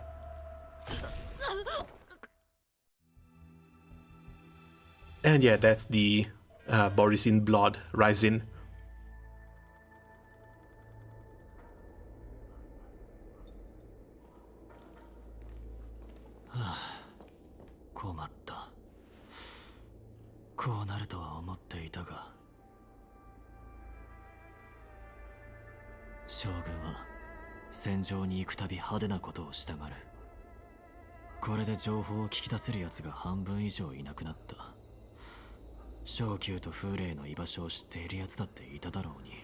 nuclear arrow inbound. Yeah, but what's even weirder is how are these two guys still alive?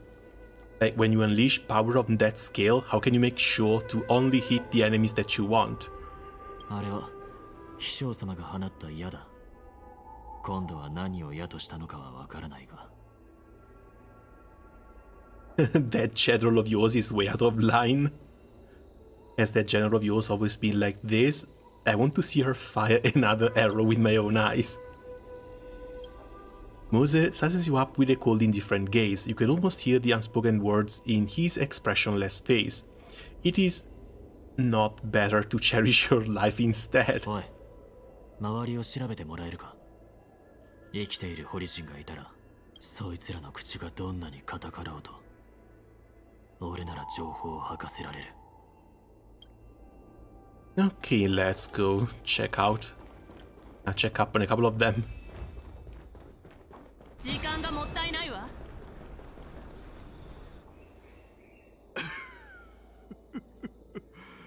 恐ろしい一撃だった。Between all of them, Moktok is still alive? Wasn't this the first one beaten by Hulei? The first one transformed?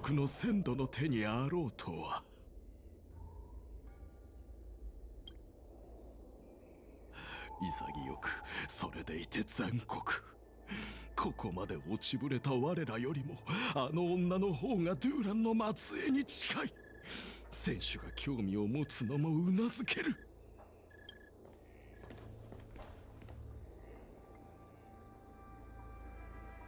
The fact that you still draw breath after an attack like that? お前のことは覚えているぞ、モードゥ。ま、自分から姿を見せてくれたおかげで手間が省けた。ここで降伏しても遅くはない。フーレイ、それから昇級はどこにいる？いえ。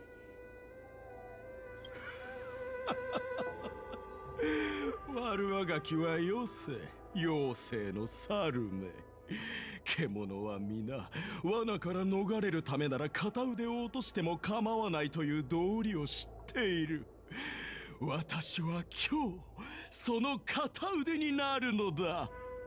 長きにわたる狩猟生活の中で選手に付き従ったのはほんの一瞬に過ぎないが、あの方の存在は永久の月のように先が見えなくなっていた我らの視界を開き、道を示してくれた。For someone who refuses to talk, he's talking a whole lot. ドゥーランの末裔は狼の国軍に背いた。生き延びるためとはいえ闇の中に隠れ同胞を貪ったのだ。もはや我らは狼ではなくネズミのような下品で哀れな存在になってしまった。だが風霊様の恩恵により私たちは彼の広い見識と老血を賜った。ドゥーランの末裔は狼の群れの勝利のために生き、勝利のために死ぬのだ。来い妖精人、その爪と牙を見せてみろ。貴様と私、どちらかが生き絶えるまで戦おうではないか。これは驚きだ。犬風情が他者に尽くそうとするとは。だがお前は一つ勘違いをしている。ここに一対一の公平な決闘など存在しない。生死の血が我が体内で湧き立っている。風霊様、万歳。 7 action on top of my other fast units too. Then she's at 137 base. I think if this happens in Memory of Chaos as well, I might want to raise her speed up to 141, 142. So that this doesn't happen. Because I cannot count on Robin's ultimate on turn 1 every single time.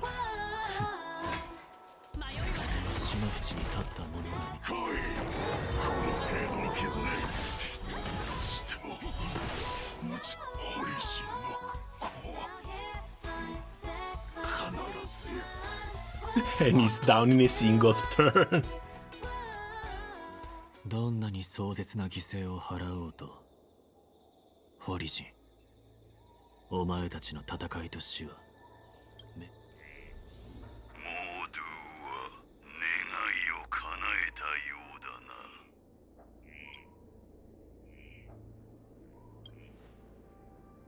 フーレイ、お前の宣戦布告計画は失敗。この先どこに逃げようと秘書将軍がお前を捕らえ、モードゥと同じ末路をたどらせるだろう。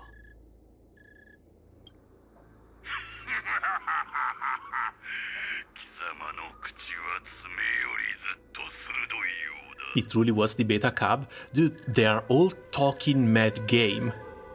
But the moment when it actually comes to fighting, they just fold. They fold like wet paper towels. And I'm running a team where I can't use my techniques before fighting. Lingsha doesn't even have her summon.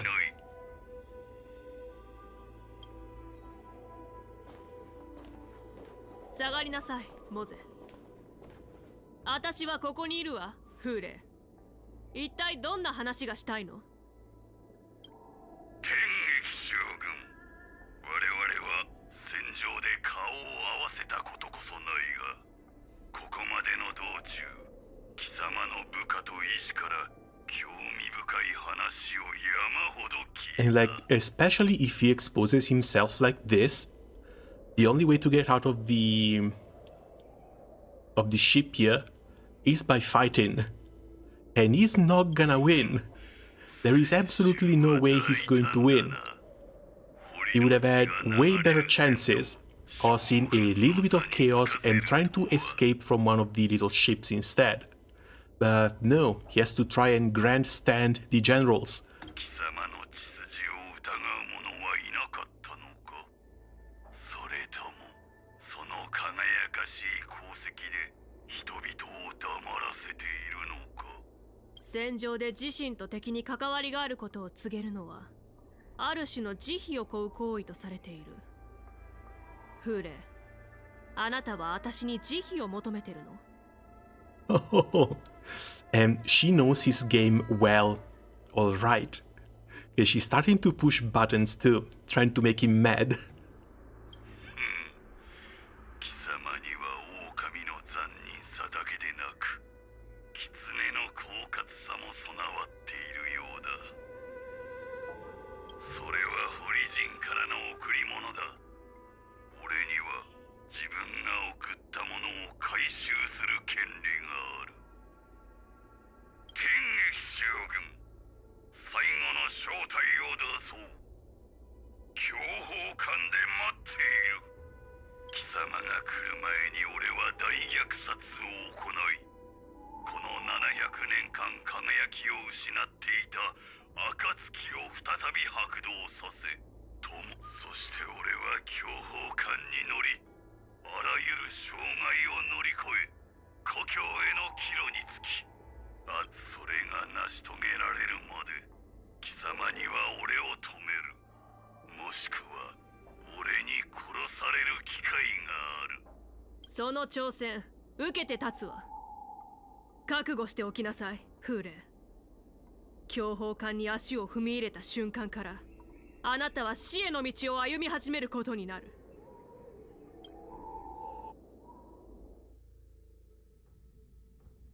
Well, the one positive side is that this game of cat and mouse is finally over.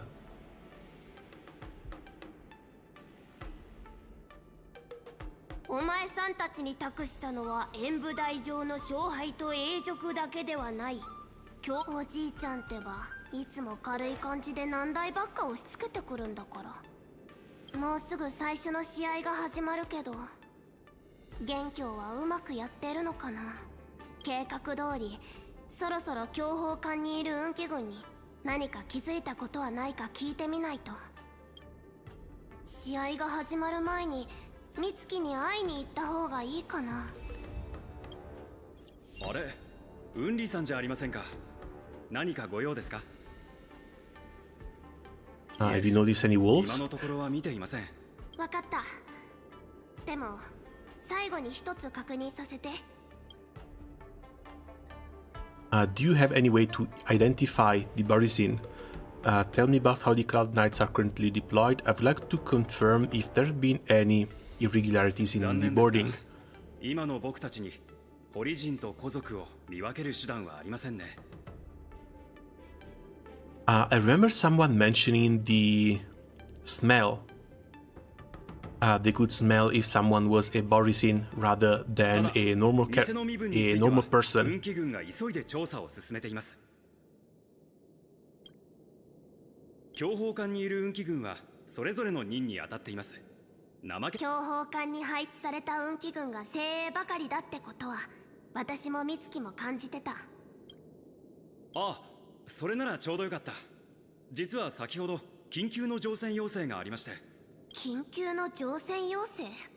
はい、強砲艦に着艦予定の精査の一覧には記載されていませんが、通帳は正式なものでした。こんな時に乗船？その精査、今どこにあるの？選手用の停泊場所から乗船する予定ですが、案内しましょうか。一人で行くから大丈夫。あなたは自分の仕事に集中して。急いで確認しないと。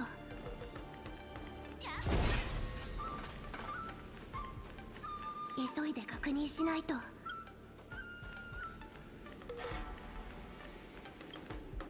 美月、私、ウンリ、今少しいい？ She's definitely not fine.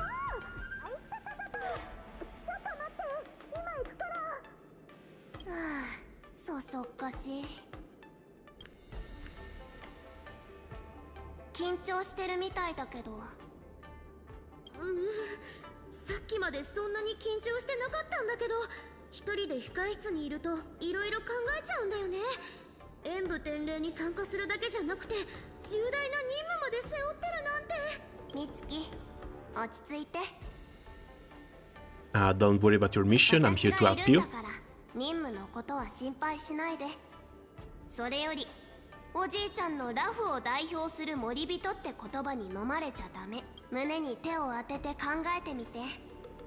あなたは請求列車の七死人でいつも自由に旅をしてる。どうしてって、演武典礼が無事に開催されてほしいと思ったからかな。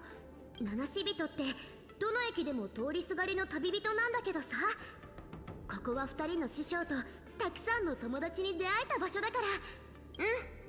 いい答えだね。もうすぐ試合が始まる。私はおじいちゃんに任された仕事を片付けに行かないと。美月、あなたの宝剣が曇ることなく勝利を収められるよう祈ってる。ありがとう、ウンリ師匠。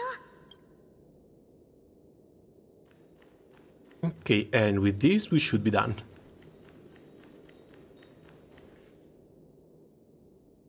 これより保安検査を行います。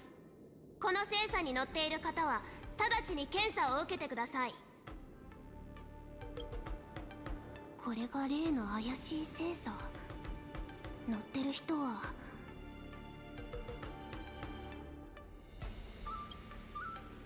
10数えるまでに出てこない場合、精査を破壊します。10、9、8、7、6、5、4。そろそろ数え終わりますが、3、2、1。待って。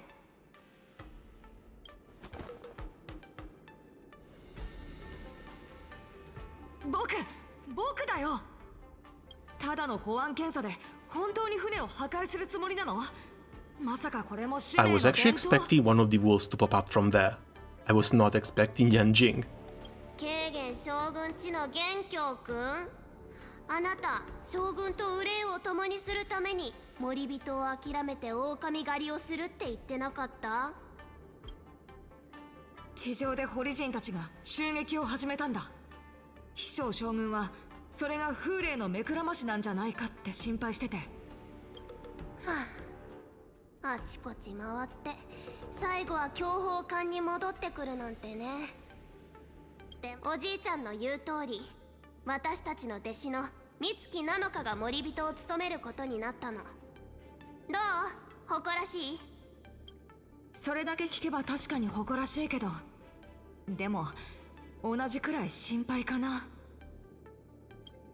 とにかく But yeah, if he's made it on the ship before the walls, then the ship is also a little bit better protected. そうだ、あなたは知ってると思うけど。なんだ？ Just a tiny little bit. 強砲艦の速度が下がってる。まさかエンジン室に行こう。この艦船の中枢だから、まずはあそこの安全を確保しないと。Oh, puzzle. I'll come back for this. まもなく演武典礼が始まります。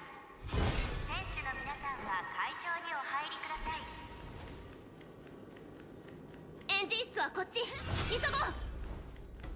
東海英楽騎士露光少女コンセント。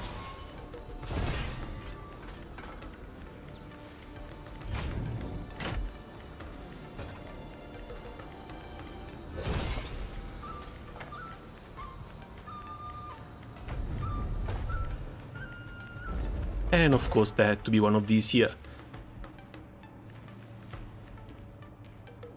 So rather than a Borisine, I guess it's going to be one of the big Borisine robots.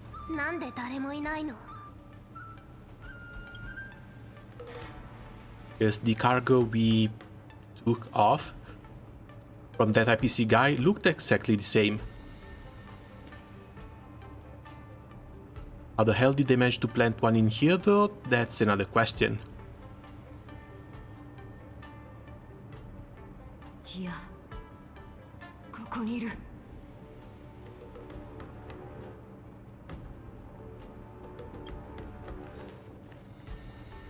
お前たちもこいつらと同じように床に転がってもらうぞ。心配するなガキども。ここは広いからな。本当は全部僕の杞憂で、演武典礼が無事に開催されればいいなって思ってたけど。こいつらはやっぱりここに来た。これでもうあれこれ考えなくて済む。かかってきなさい、意味物。I'm almost starting to feel bad about these guys, because these wolves have been trying to chew off something that they cannot really chew on ever since the entire event began. そこ、今こそ真の剣術を見せる時。Who moves next? Both of you still have to move. Back? Hey, Noah, come back.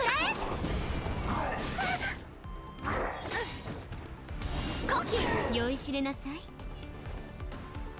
The summon I've already summoned. 34 movement. She goes up to 12.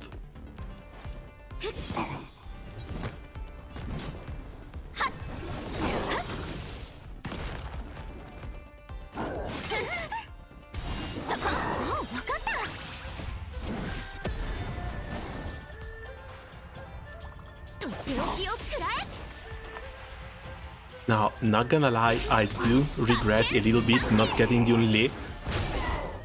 Because that huge sword honestly looks way too good. エンジン室に狼が2頭いたってことは、もっとたくさんの意味物が侵入してるって考えた方がいい。もしかしたら、もう風霊も強砲艦に乗り込んでるかも。2 minutes till that animated causes a whole industry to sue a certain site because of leaks.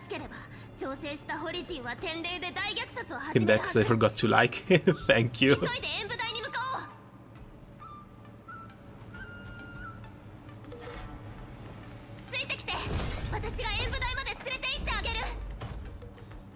But like, what's even big in anime news?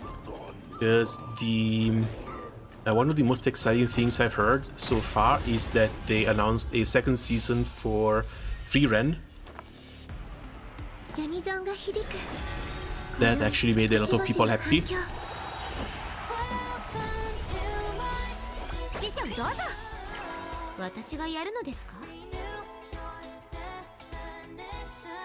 I should be fine summoning the fox.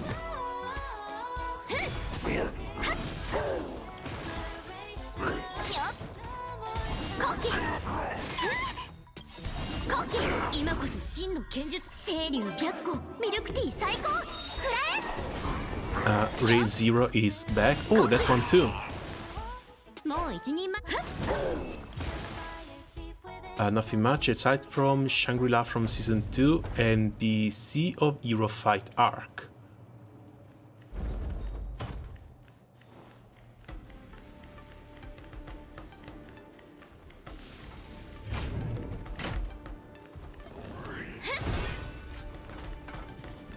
Honestly, I have a lot of anime bias. Yeah, I don't know. When it comes to anime, I don't really watch all that much. Like maybe 1 or 2 shows a season. 全てが共鳴する Not really that big of a connoisseur. オーダーする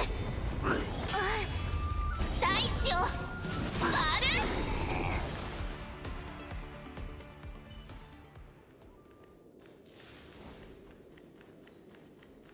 こっち間に合ったみたい Okay, 2 more. They should be able to make short work of these as well. 争いなんてユニゾンが響くオーダーするはっ節運弾楽後期良くなさすぎ後期匂いますね汚れを払う勝負を決めるのは人だからいずすぎる今宵星々の反響 How about no? 今こそ真の清流白虎ミルクティー最高フラエ師匠どうぞ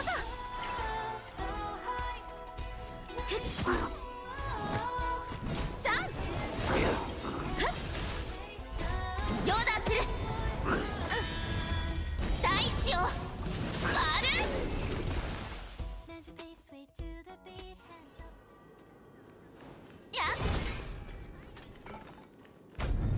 She's such a cool character.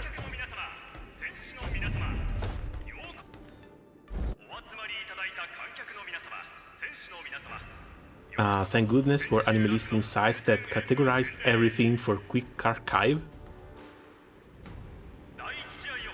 Yeah, enjoy those until the big corporations start putting their eyes on them. Because whenever they do, they always try and monopolize stuff. Wait, Albert mentioned?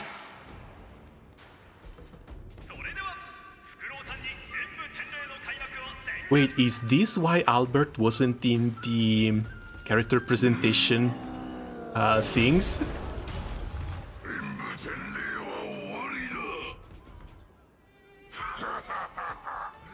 今この時より強砲艦は俺のものだ親愛なる観客ども本物の死闘を貴様らに味わわせてやろうそう存分に逃げるがいい残念ですがこの船にはあなたが思うような観客は乗っていませんここにいる全員あなたのために集まったのですから運気軍戦闘準備 And he fell straight into the trap.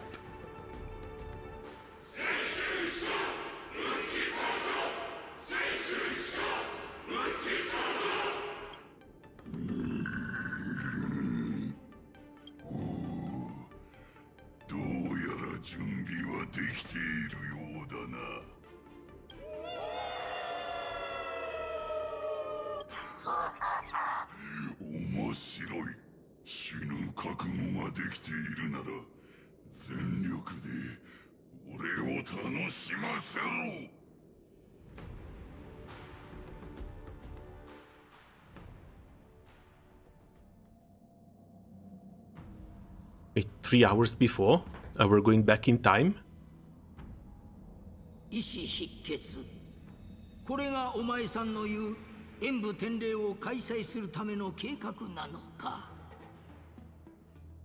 ああ本来なら風霊が脱獄した時点で演武典礼の開催は中止すべきだった Only an anime where bananas are a form of extraterrestrial mention of survival and measurement. Dan is banana. Wait, what the hell? If I remember, it was about a guy trying to recover his... Wait, what?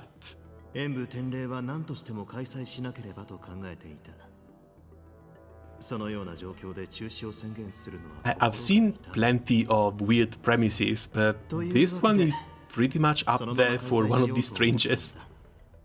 だが、今日開催するのが本物の典礼である必要はないだろ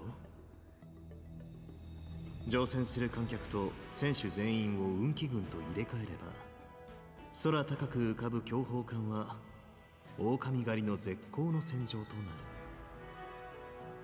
そうは言っても、仮に風霊が演武天霊を襲わなかったらどうするつもりだったんだ。その場合はできるだけ強砲艦に目が行くよう誘導しただろうな。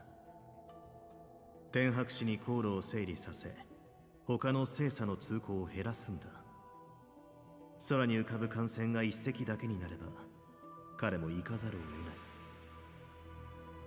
秘書将軍は注意を引きつけ、堀人の退路を断ち、行くべき場所を見つけたと思い込ませる。ラフにいる堀人の内通者については、私が責任を持って圧をかけ疲弊させよう。いいだろう。この老いぼれもついに体を動かす時が来たようだ。わしは事態が制御不能にならないよう、天白氏と共に玉海門を守るとしよう。The old premise is a supernatural battle royale. Wait, what was its name? If I remember, it was something like To Love Ru that also has a similar plot. Basically, MC's libido is kind of held hostage.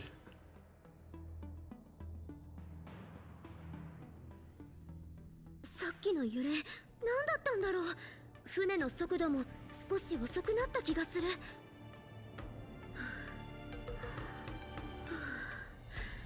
堀人が強砲艦に侵入したのかな。海燕将軍の指示通り、うちもそろそろ動かないと。Time for you to take it. Why would they make March part of this plan? They know she's a neophyte, so they can't really expect her to go against Orisins. Or can they? 堀人を演じてる運気軍なわけないよね。あんたたち本物の堀人でしょ。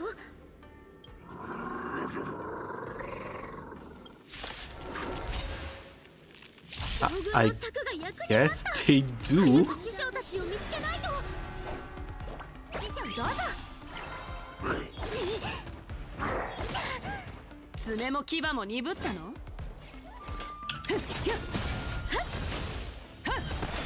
匂いも汚れを払わん。10人は相手できるよ。借り尽くす上昇。Okay, this takes out one.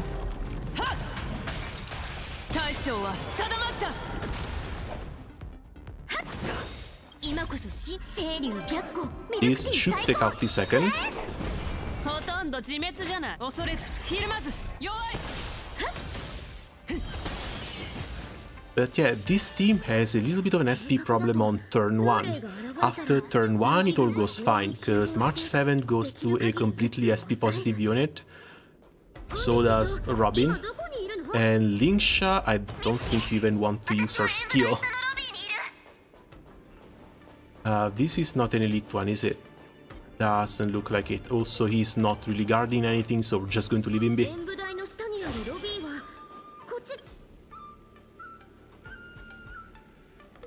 What's up? Hey Julian, welcome. How are things going?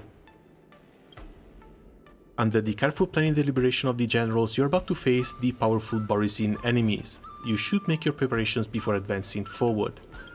Let's see if they can at least let us switch.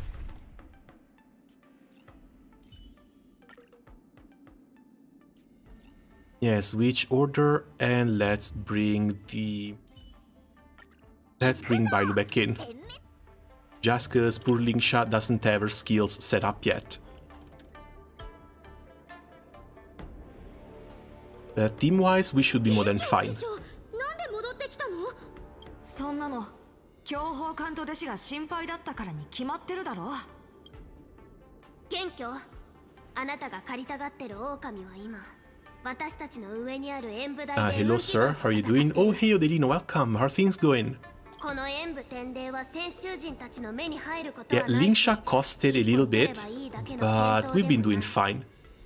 これは Like, 栄誉な Lingsha has been the most expensive unit I had to pull for in the entirety of それでも 2.x patch.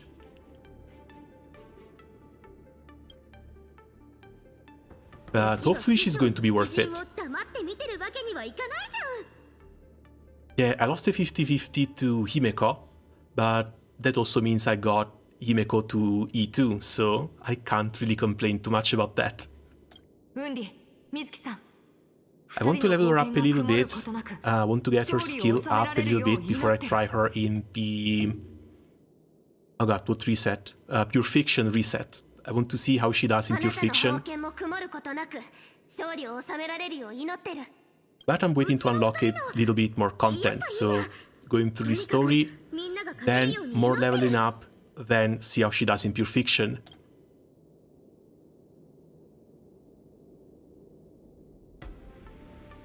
I'm low on pulls too, skipping top hats. Yeah, I'm left with like 120, but at the same time I still have most of the version to play through, so by the time Rappa comes out, I should be back in the 170-ish range.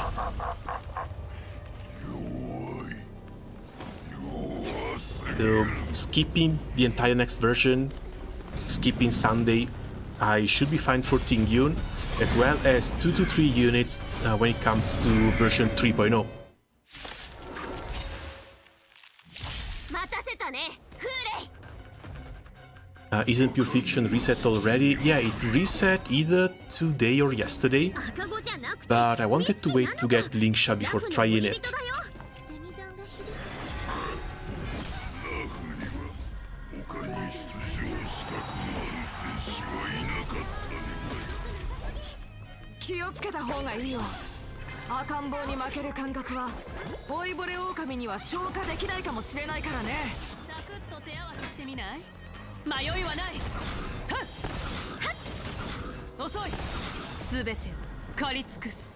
I love this unit so damn much. They've done such a great job with Fei Zhao, it's crazy.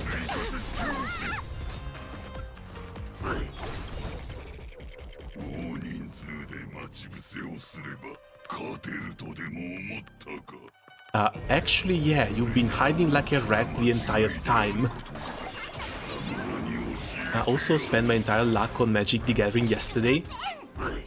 Oh, have you been opening packs? Did you get anything good?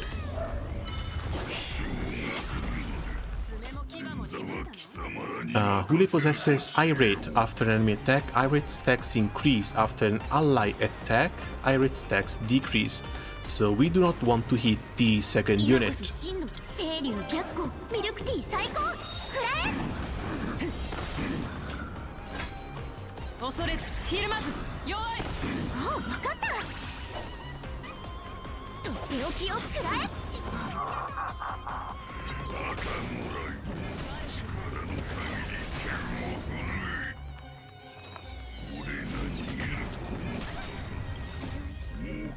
Thank you for hitting Robin.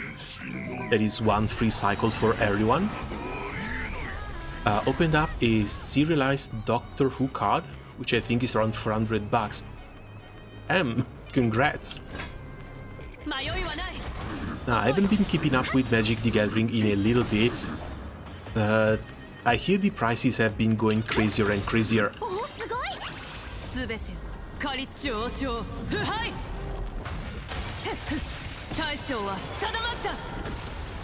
And yeah, we didn't even care about the stacks.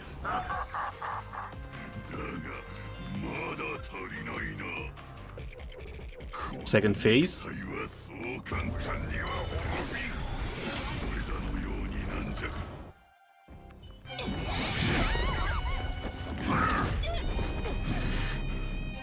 飽きた。遊びはここまでだ。なんだ。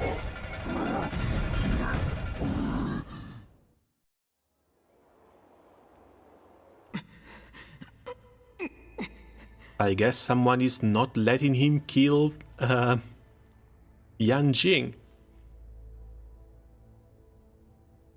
Mostly only special treatment and alt cards, but regular card prices are kind of crashing.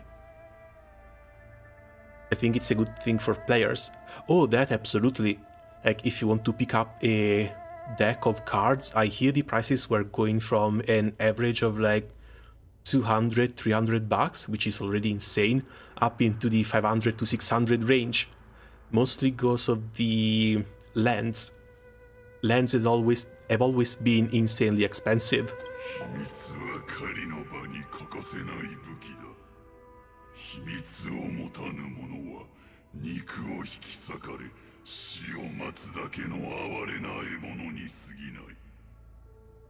つまりお前にとって今の僕は何の秘密も持たない、ただ死を待つだけの獲物というわけですか。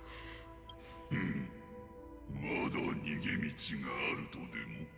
昇級、貴様を取り繕っている仮面は剥ぎ取った。貴様と貴様の使える将軍が隠している秘密のことも全て把握している。しかし、Later post into IRL. Hey, thanks for coming by and see you later. Lands aren't that expensive anymore, except the really old ones. And there are a lot of nice alternatives nowadays. Yeah, back when I played, lands were like 25 to 30 bucks each. And you needed 4 in a single deck if you went with 2 colors. Otherwise it was up to 8. And that's basically all your deck right there. 確かに教えはしたが、それを生かせる時は来ないだろう。貴様はここで秘密とともに埋葬される。自分の使える将軍が悲惨な未来を迎えるところを。 Wait, there's no way they're actually killing Joshua, is there? あの女は自分の行く末をよく理解している。いつの日か戦いの中で次第に激しくなっていく貴様らの信じる神でさえ、あの女をその結末から救うことはできない。その唯一の救いの道は俺の手の中にある。これではどちらが意志なのか分かりませんね。どうしてそんなに自分の判断に自信があるのですか？そろそろ時間だ。行く前に貴様は俺が何をしようとしているのか分かっているのだろう。陰血種、戦の前に血を飲み狂気を刺激するオリジンの風習ですよね。かなりの時間を費やして俺たちのことを調べたようだな。Oh crap. Rest in peace, Joshua. あなたが医師の昇級先生。Didn't pre-farm for Lingsha, because I had to bank on a 50-50. Yeah, I'm in the same boat too. I've been trying really hard to fix my facial gear. I didn't really have energy to spare. 僕に何か用ですか？あの時、あなたが私を救ってくれたって聞いたの。感謝の言葉ならいりません。医師なら、私の月狂いも治せるわよね。治したところで何になると？また戦場に行き、今度は死ぬつもりですか？じゃあ、あなたは戦争を治療できる？ Oh, Feija was a cheeky little shit even when she was little. 何をわけのわからないこと。僕は医師です。できることと言ったら。あなたにできるのは私たちを治して戦争の治療に生かせることでしょう。随分と大きな口を聞きますね、お嬢さん。この戦争は何千年も続いている。この先も続くでしょう。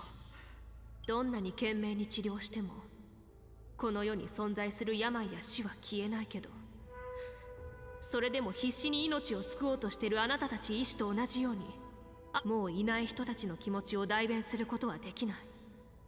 でも月魚将軍、そして帰ってこられなかった戦士たちだって絶対に無駄死になんかじゃないわ。彼らが戦いに出たのはより多くの人を無事に故郷に返したかったからよ。昇級、これは命令よ。私を治しなさい。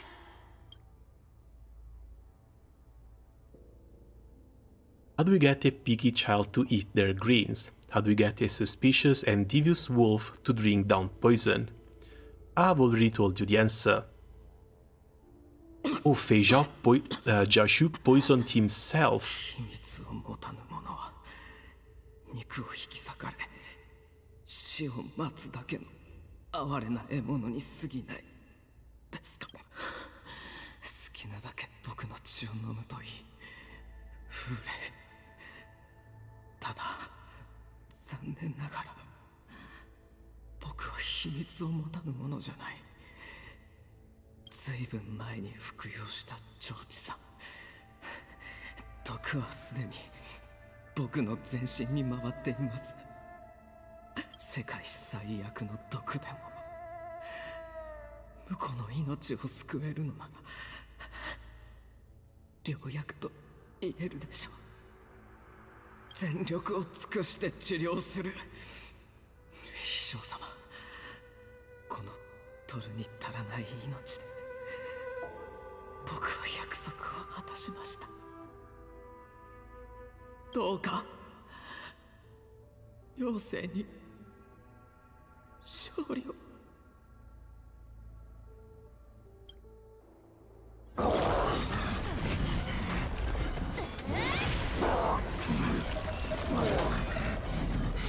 当に手段を選ばないな。空気が冷たくなった。僕の剣の方が冷たいよ。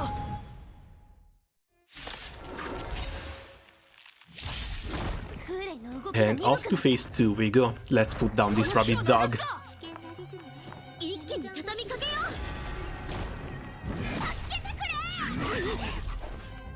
Also, I don't really need puppets now that I have E1 Robin, E2 Sparkle. The combo is dumb and makes Arlan into nasty at DPS. Yeah, that sounds pretty good, alright.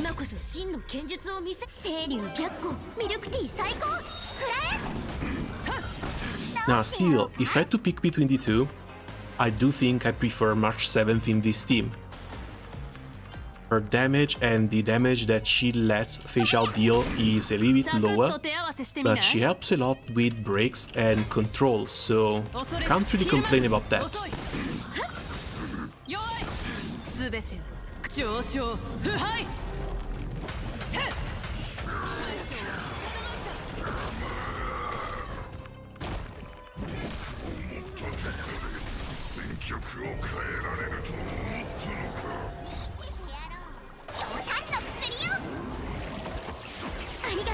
Okay, let's get our defense up.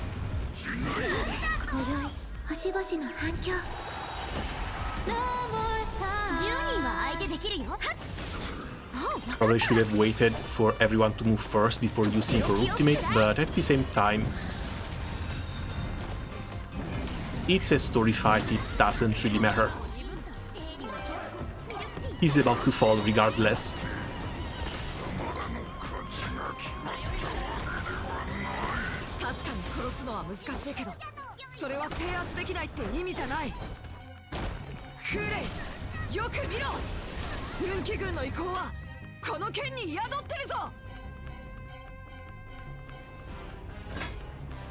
恐れずひるまず。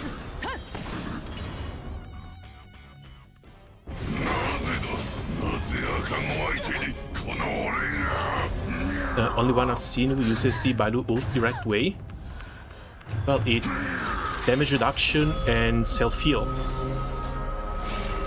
It's mostly a buff, you want it up as often as possible.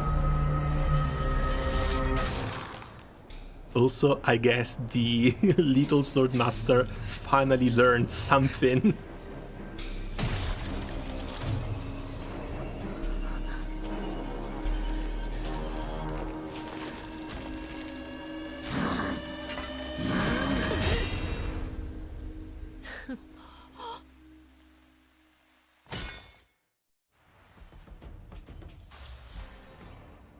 Yanjing temporarily joined the team.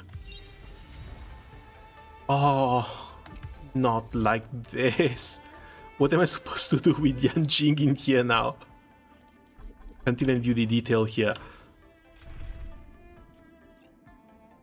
I won't be able to replace him, right? There's no way. What do I do with you? I guess I can still just run them like this, but at the same time... The standard hunt character.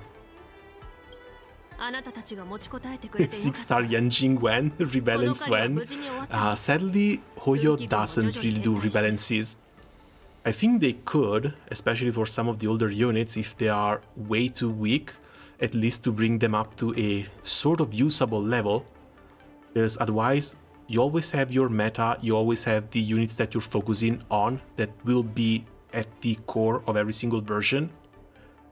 And leaving these units behind that to be basically gacha fodder, useless, feels kind of bad.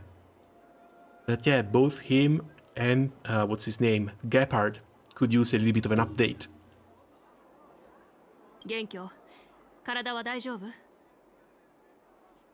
Could take on 10 more. How are things on the ground? You saved my life back.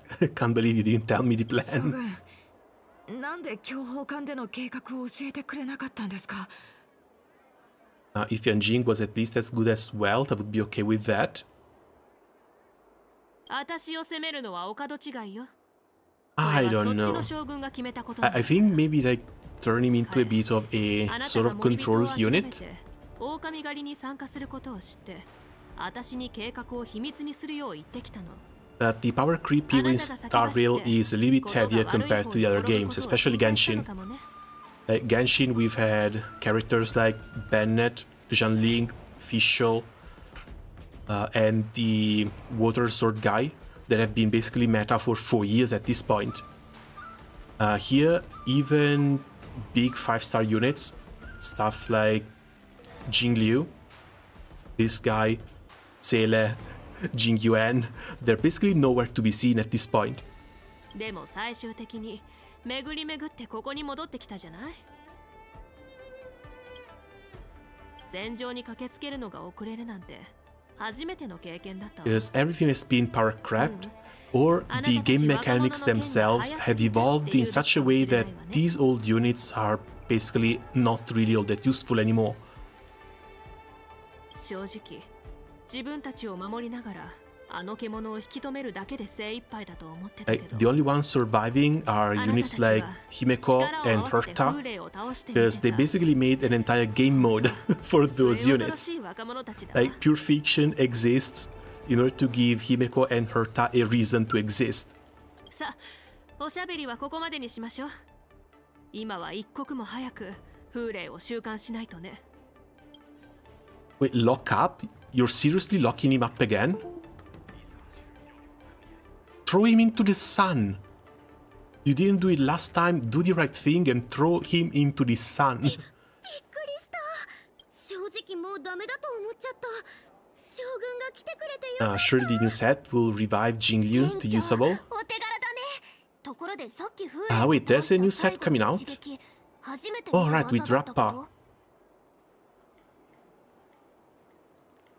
風霊は I have no idea what it does though. 負けたのかな。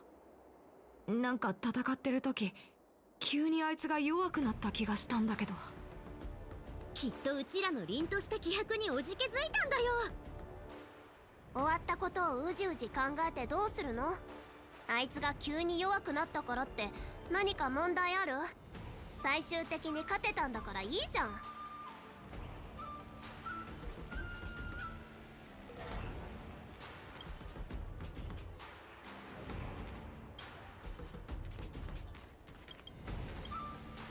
実に印象的な一撃だった。昔あの女に敗れた時とよく似ている。700年以上が経ち、ようやく拘束から逃れられたと思っていた。だが俺の腕は衰えていたようだ。貴様らの勝ちだ。And yeah, this must be so damn embarrassing for him. He got beat by a frozen blade 700 years ago, and he got beat by the exact same attack now as well. あがくのはやめなさい、フーレ。優秀国に戻れば後悔に苛まれる時間はたっぷりあるわ。Floppa? I don't think she's going to flop, but yeah, she's a little bit weird. She's coming out as a bit of it at a bit of it. Damn it. At a bit of a weird time. She hasn't been part of the story. She's basically just going to be her very own character. She's never been introduced anywhere else outside of the marketing. So we're going to have to wait and see what happens with her. Now, as a unit, imaginary break unit, like maybe something you could replace Firefly with, but at the same time Firefly also inflicts fire weakness, so there's really no reason to, right? 20% damage up for skill and ultimate, plus 25% for skill after ultimate. Yeah, that sounds quite alright too.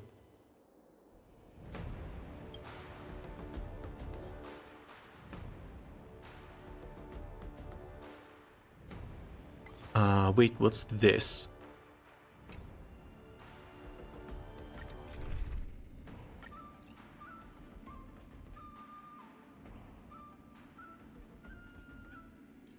I guess this is the weekly boss fight or something like that.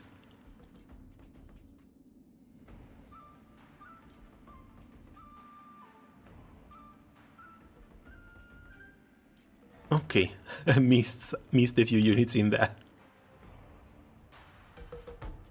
They nerfed her base speed recently, I can't. Instead of buffing her because they know she's not going to make a big splash.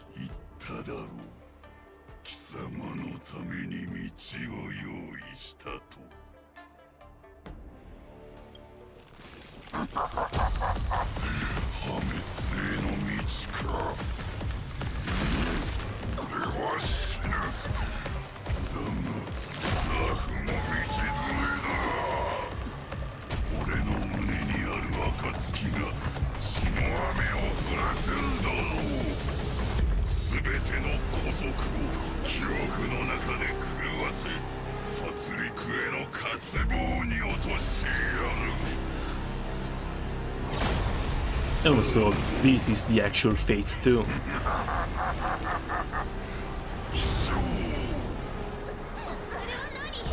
あれは堀の選手の心臓、樹下の後の産物よ。後のことはあなたたちに任せる。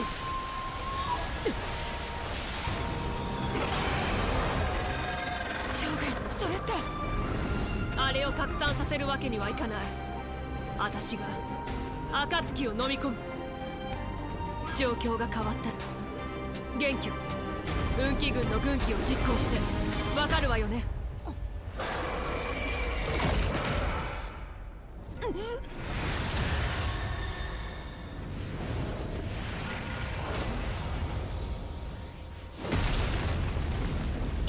私たち耳は生えてないんだけど。Hold on, I think internet crashed for a second because OBS disconnected, but we should be back. In any case, I completely forgot about this. Maddened Fei Zhao. I remember they kind of spoiled this in the live stream. 強豪艦から出すわけにはいかない。将軍、私たちを敵だと思ってるの？風霊のやつ、命をかけて将軍を罠にはめたんだ。目を覚まして、将軍What does she have? That looks like a shield. And removal, damage taken is decreased. The effect is removed when weakness is broken. Action will be delayed further when it's weakened and broken, and also takes increased damage. Okay, let's start with the first ultimate.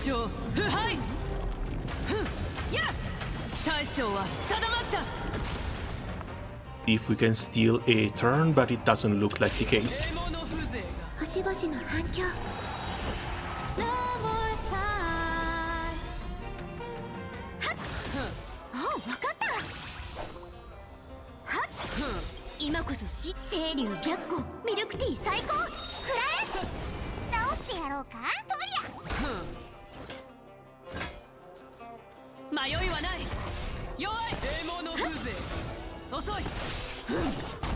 Yeah, sadly we don't have enough break.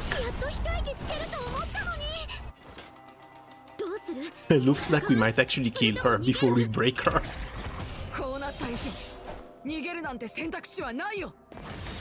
Okay, yeah, she gets a double turn.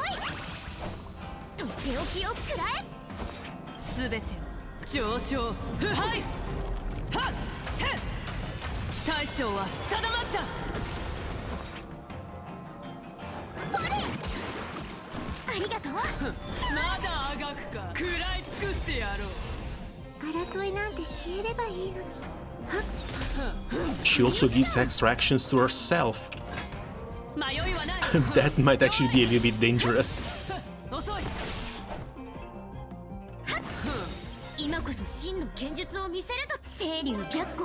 Still, with these weaknesses, what are you even made for?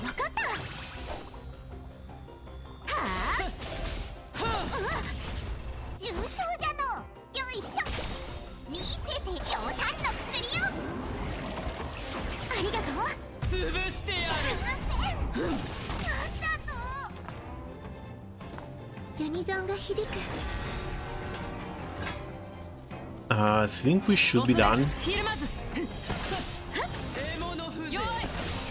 Yeah, we're not even going to need the other ultimate from Robin.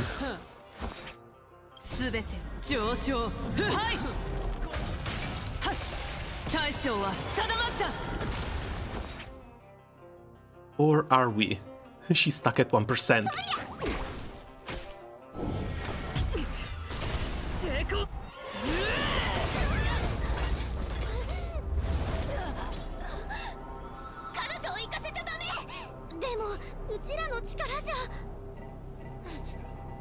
We have to.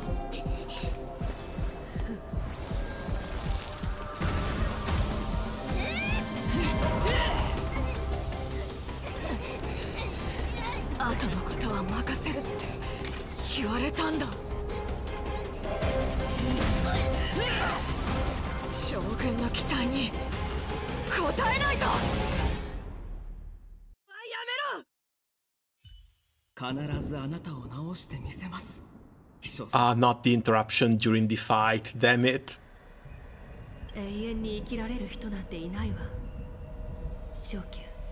Firefly and the obligatory 2 other elements. I guess that's true.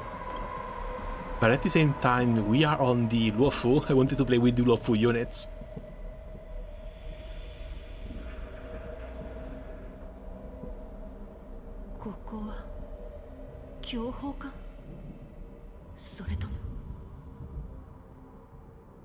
I guess she has an inner spirit world as well, and we're about to see the manifestation of her Borisin bloodline. 運気軍の軍旗を実行してわかるわよね。彼女を行かせちゃダメ。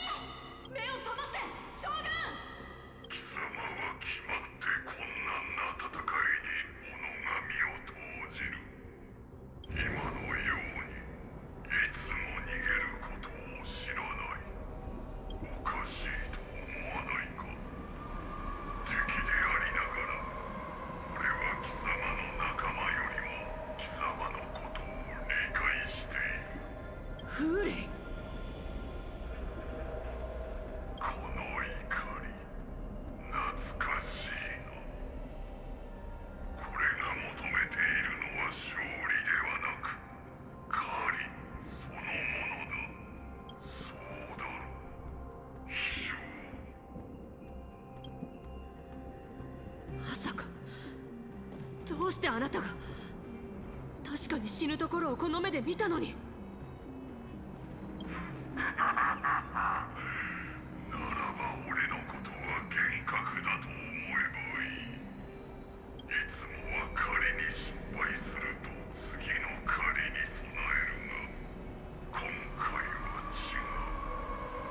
正宮から貴様の話を聞いたとき俺は奴が秘密を隠していることに気がついた。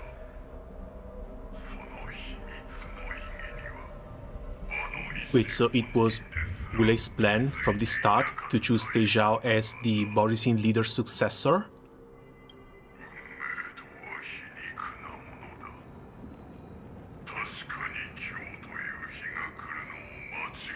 But hasn't Gulei also been looking down on Fei Zhao basically ever since the start?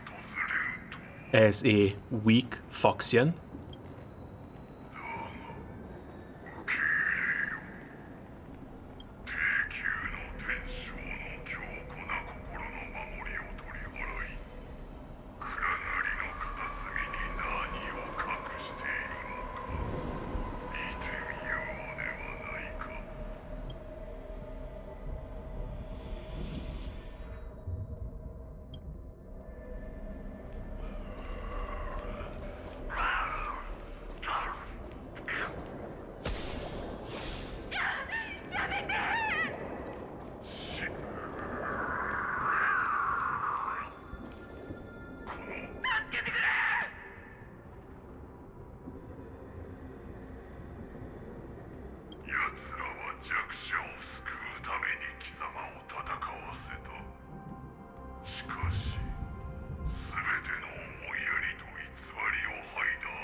いや、あなたの言う弱肉強食は詭弁に過ぎない。私を揺さぶることはできないわ、フーレイ。スキングレイの怒りに任せて殺戮を働き戦友を死なせた。電撃将軍、お前は同盟の信頼を裏切ったのだ。その行いは意味物と何ら変わらない。まさか意味物の血を引いていたとは。時が来れば彼女は同盟の敵となるだろう。運気軍、陣を組め。貴様はためらうことなく新たな主の軍隊に加わった。だがそれは間違いだった。奴らは知っていたのだ。今貴様の最も恐れていたことが現実になろうとしている。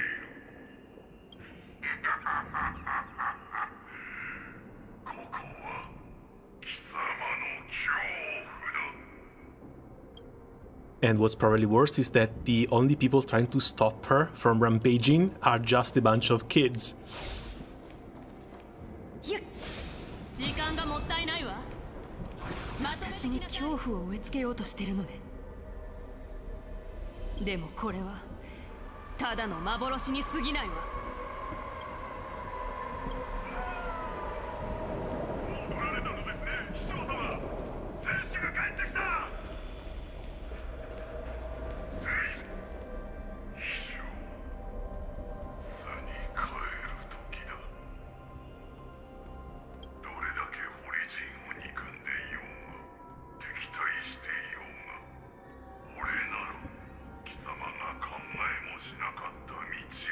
してやれ。暁を飲み込んだ貴様にはポリジンの戦士になる資格がある。何よ言ってるの。俺を助けに来たドゥーランの末裔は戦士さえ自由になれば全ての流れが変わり、堀の両軍も再び繁栄するだろうと考えていた。奴らは生存の希望をうつろな救世主に託した。死ぬまで戦う勇気も力も持ち合わせていなかったのだ。そして俺は700年間収容されていた囚人。戦で死ぬことすら叶わなかった戦犯だ。真の強者にとって古族や堀は単なる故障に過ぎない。真の強者は自分の進む道を自分で決めることができるのだ。俺は自分のために新たな道を切り開いた。両軍の運命を決める力を貴様に授けよ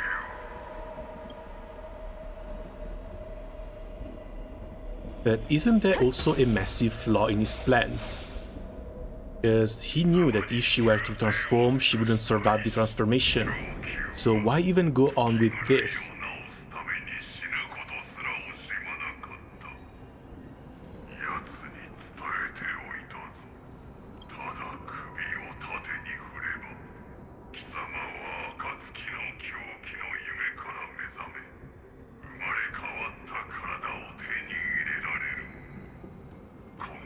狂気につきまとわれることはなく、疑惑は取るに足りないものとなり、恐怖 Yeah, and are we seriously supposed to believe his words? それが私のために用意された道。もう一人のあなたになれって。そうだ、俺と貴様は似ている。どちらも戦いのために生き、答えは言うまでもないわよね。断るわ。言っただろ。古族も堀もただの故障に過ぎないと。貴様は誰にでもなれる。やりたいことは何でもできるのだぞ。全てを受け入れれば、堀人は貴様に服従する。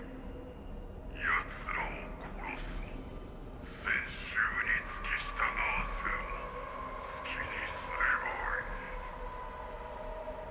その名が戦衆の歴史に刻まれるか、あるいは大敵の名簿に記されることになるか。分かってないわね、フーレ。あなたは私が何を望んでるのか全然分かってない。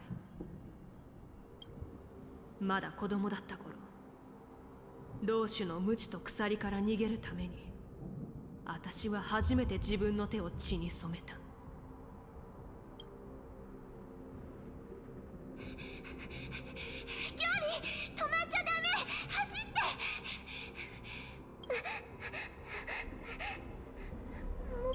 まだいる。だから止まらないで。キョリ、空の光を見て。あれは流れ星。星が私たちを照らしてるの。あれに願えば自由になれる。みんな逃げられる。みんな自由を手に入れて、それを他のクールにも分けられるの。だから早く、私たちなら逃げられる。キョリ、一緒に逃げよう。どこに向かってるのかもわからないまま、私たちは走って走って走り続けた。そして両軍の追跡から逃れられたと思った時、空を飛ぶ女性一人の運気軍に出会ったの。それで貴様の希望は叶ったのか。残念ながらクールーの仲間たちを解放しようと彼女を連れて故郷に戻った時、そこに残されていたのは大地に開いた底の見えない大きな穴だけだった。要求の光か。災いの星は地に落ち、万物を滅ぼした。それから私は運気軍の仲間と光の軌道を何度も追いかけ、その光が落ちるところを数えきれないほど目撃した。そして少しずつ理解していったの。あれは願いを乗せた流れ星なんかじゃない。あの荒野の出現は救いようのない世界と無数の世界の消滅を意味してるんだってね。私は天球の神に祈ったわ。もう流れ星が落ちるところを見せないでって。でも神は答えてくれなかった。そうだ、あの神々は決して答えない。俺たちが互いを憎み殺し合うのを放置している。だが血も涙もない崇高なる神が凡人の願いを聞き入れないのなら、俺たちは己の望みのために戦うしかない。わかるか、サラン。俺たちは貴様が思っているよりも似ている。貴様は戦いのために生き、戦いのために死ぬ獣なのだ。そうかもしれないわね。Nah, he's not gonna sway her. Absolutely no way he's gonna sway her. あなたはどんな願いのために戦っているの、フーレ。天上の星々をホリジンが闊歩できる野原にするという願いのためだ。サラン、貴様はいつの日か誰も流れ星が落ちるところを見なくてよくなるように、一人でも多くの人が私と一緒に生きて妖精に帰れるようにするためよ。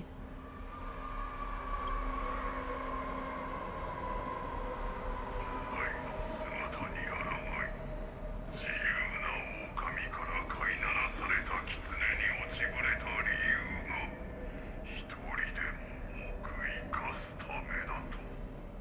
ならば望み通りにしてやろう。俺は貴様の恐怖と疑惑を糧に貴様を捕らえ飲み込む。俺が私とあなたは似ている。どちらも戦いのために生き、戦いのために死ぬ化け物。だから天に祈るの。たとえ神々が答えなくても、遵守の矢尻が化け物の心臓を貫くように。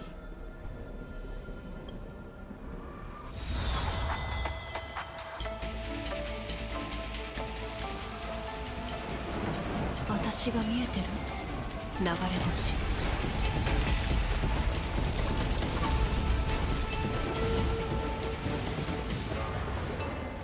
雲がごとく空を覆いて泉州を守らぬ。最後までこの誓いを守り抜く。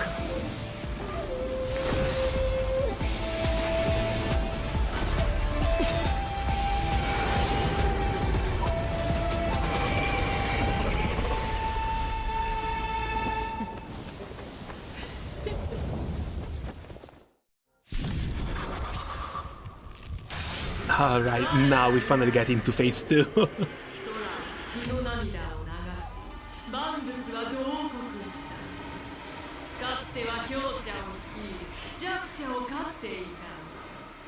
今、我は貴様の真珠を武器に、その名を獲物とする。必勝！軍勢を抱き払え！なら私は Wait, where are my その変装 ultimates? を暴いて自分の無能さを分からせてあげるわ、フーレン。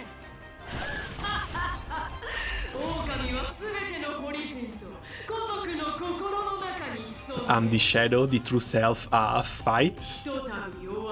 Yeah, but shadows basically disappear the moment a candlelight is lit. And Fei Zhao right now is about to shine really damn brightly. Ecliptic Inner Beast path and Shadow Fei Zhao are resonating, the next action become enhanced. Toughness reduction received by paths in the resonance state increases. When the party's weakness broken, all team unit action advance forward. I guess we're going to have to break her, or at least break the shadows, so that they no longer sync with each other.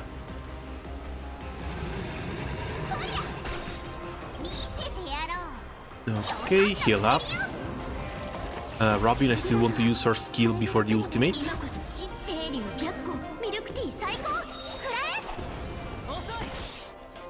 And I think we're going to have to let... Oh no, this one breaks. There we go, they're out of sync now.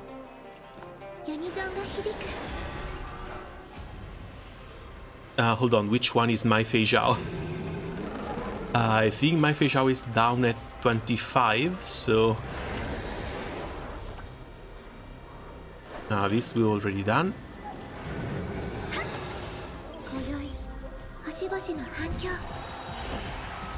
And let's work towards breaking the Shadow Puppet. And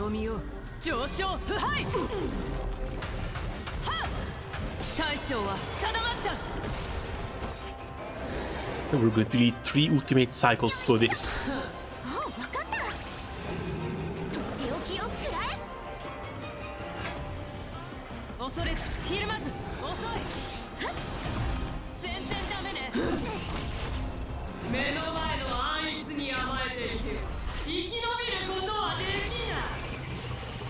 How many follow-up attacks do you even want to get? Jesus!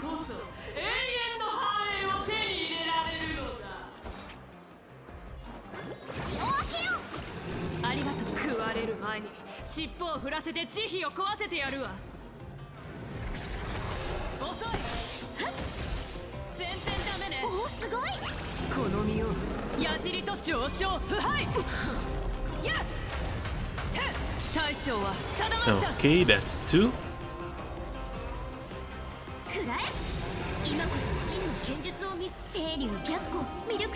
Third one inbound.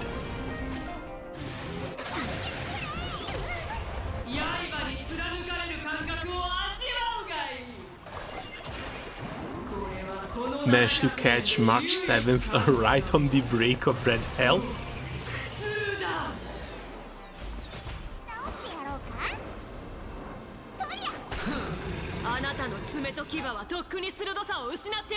Should still be able to break this guy.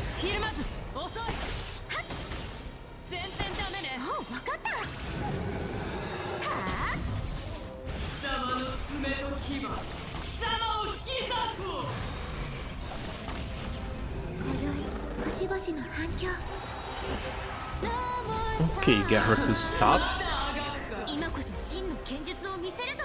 The damage is quite a lot though. The damage is quite high, poor March 7th.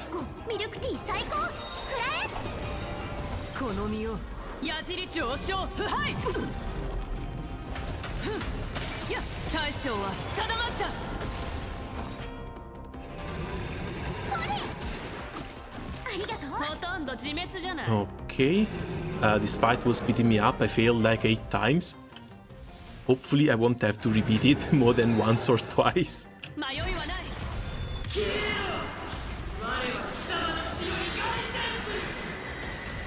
Yes, I expect this phase to be even worse.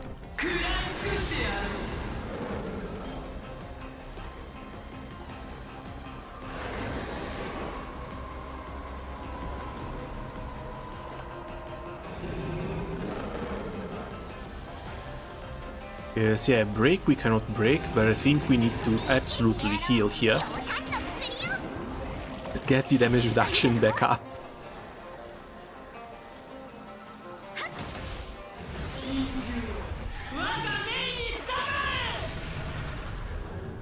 Okay, thank God for Bailu 恐れひるまず遅い。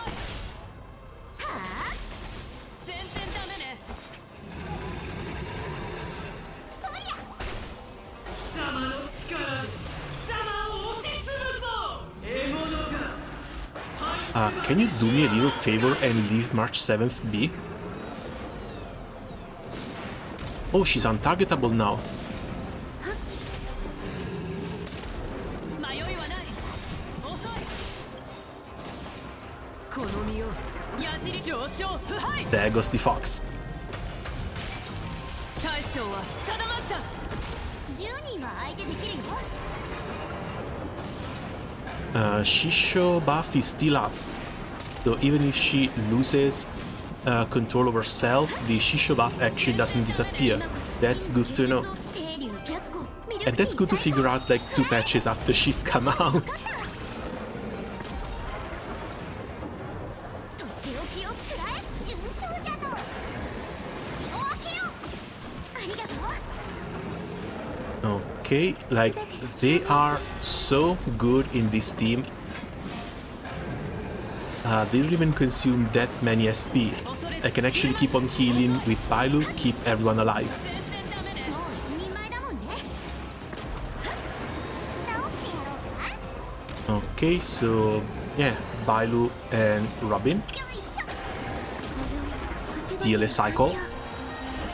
And hopefully this cycle is going to be enough to take her down. 迷いはない。遅い。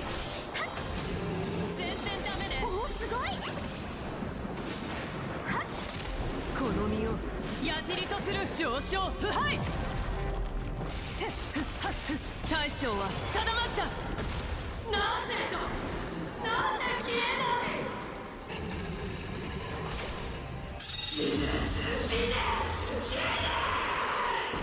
Someone's mad. 見せてやろう強炭の薬を Dude, the animations though. ありがとう They really went all up with that once again. Like, there is one thing missing, 剣術を見せるとき and that's a proper soundtrack though. 白虎ミルクティー最高食らえ But I guess they're not releasing one track for every new boss that they make. It would be really damn hyped though. 恐れひるまず全然ダメね。もう分かったはあよいしょこの身を矢上昇腐敗。大将は定まった。 Oh, she had an HP lock at 5%. Are you serious right now? Use Terror Split to end the Shadow of Fei Zhao. 心中の狼。私に They should, oh, they absolutely should. Whenever they have a big boss fight with a proper soundtrack behind it, it's always one of the hypest moments in the entire game. But so far, they've only done it for the Kokolia and the Sunday fights.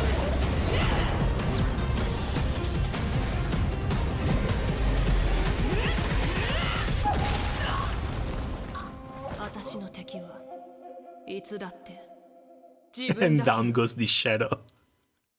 Dude, the sheer confidence in this woman, it's insane. 将軍 30 million a month should be more than enough.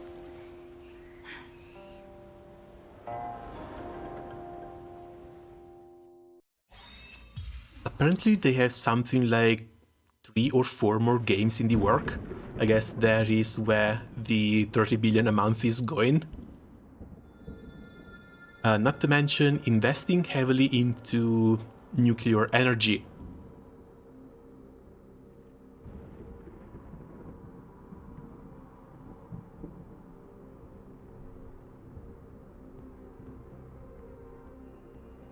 Wait, what? Oh, you don't know? Hoyo has been investing heavily into research for nuclear energy down in China. 彼らの言い分を聞いてみましょう They're going from a gaming company to an energy company. Like when they said tech otakus saved the world, that they were actually telling the truth. お久しぶりです粒子様今回は友人を連れてきたのですが、よく考えたら彼も部外者ではありませんでしたね。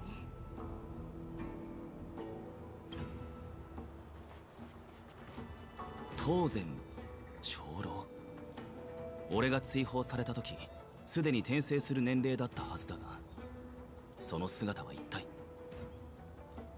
What's with the singular horn? 前世のあなたのおかげとでも言っておきましょうか。タンフーが独断で行動していなければ一族を解放するためこのような姿になる必要もありませんでしたから。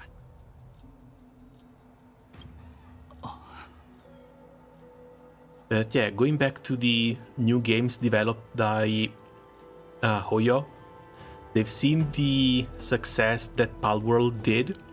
They probably know that Azur Lane Promelia is about to be coming out.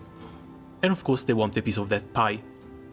So we can expect another gacha game with a monster collecting side mechanic. タンコー殿、あなたは二度も戻ってきておきながら私たちとは顔を合わせようとしなかった。それが残念でならなかった。 Then I heard they also had another 3 or 4 projects in the work, but I don't really remember many details about them. Hopefully it's not all gacha games, cause come on, what the hell?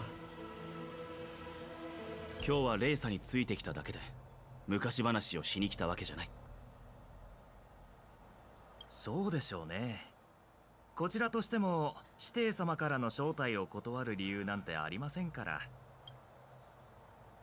指定の座についてからというもの、探偵士には解決しなければならない問題が山ほどありまして、優秀国から脱走者が出た件についていくつか証拠をお送りしましたが、目は通していただけましたか？ええ、送っていただいた魔音の実の以外、優秀国の地図、それから肝心中継譚は全て拝見しました。あの以外は雲銀の術で姿を消していた資格のもので、優秀国でホリジンが自由に行動できるよう手助けをしていました。そして線が書き込まれた地図は脱獄犯の逃走 Mappy Enfield went for its own niche. 優秀国の建設には If they tried to copy Hoyo like everyone else, they'd be screwed. Well, they had to do something differently at least. Because even if you see a game like Wuthering Waves, I think Wuthering Waves is doing okay. It's not as big as Genshin and Star Rail. Uro isn't as big a company, but the quality behind the game is still there. 肝心中継譚ですね。 Enfield, I don't know. It looks alright. I've seen a little bit of the gameplay. I'm not a fan of having 4 units out at all times. Like, first impressions, it feels a bit too chaotic. Feels like the following a fight might be a bit more difficult since you have 3 other units that can distract you. But at the same time, I haven't played it myself. I want to at least try it before judging properly. さよう。意外ですか？お二人は新作府の命を受け、私の自白を聞くための使者としてここに来たのでしょう？陰月の乱の後、寿命族はどんどん力を失っていった。 I hate switching mechanics, I'm happy with that at least. Well, that might be the case, but then you also have to take into account how that is going to work mechanically. Because if your units don't cast the skills that they should in the order that they should cast it, or if the buffs and debuffs that they give to the characters do not have proper uptime, dealing damage might be a bit more complicated than it looks. And you might actually have to still swap between your units to manually let them cast their skills in order to follow a proper rotation. But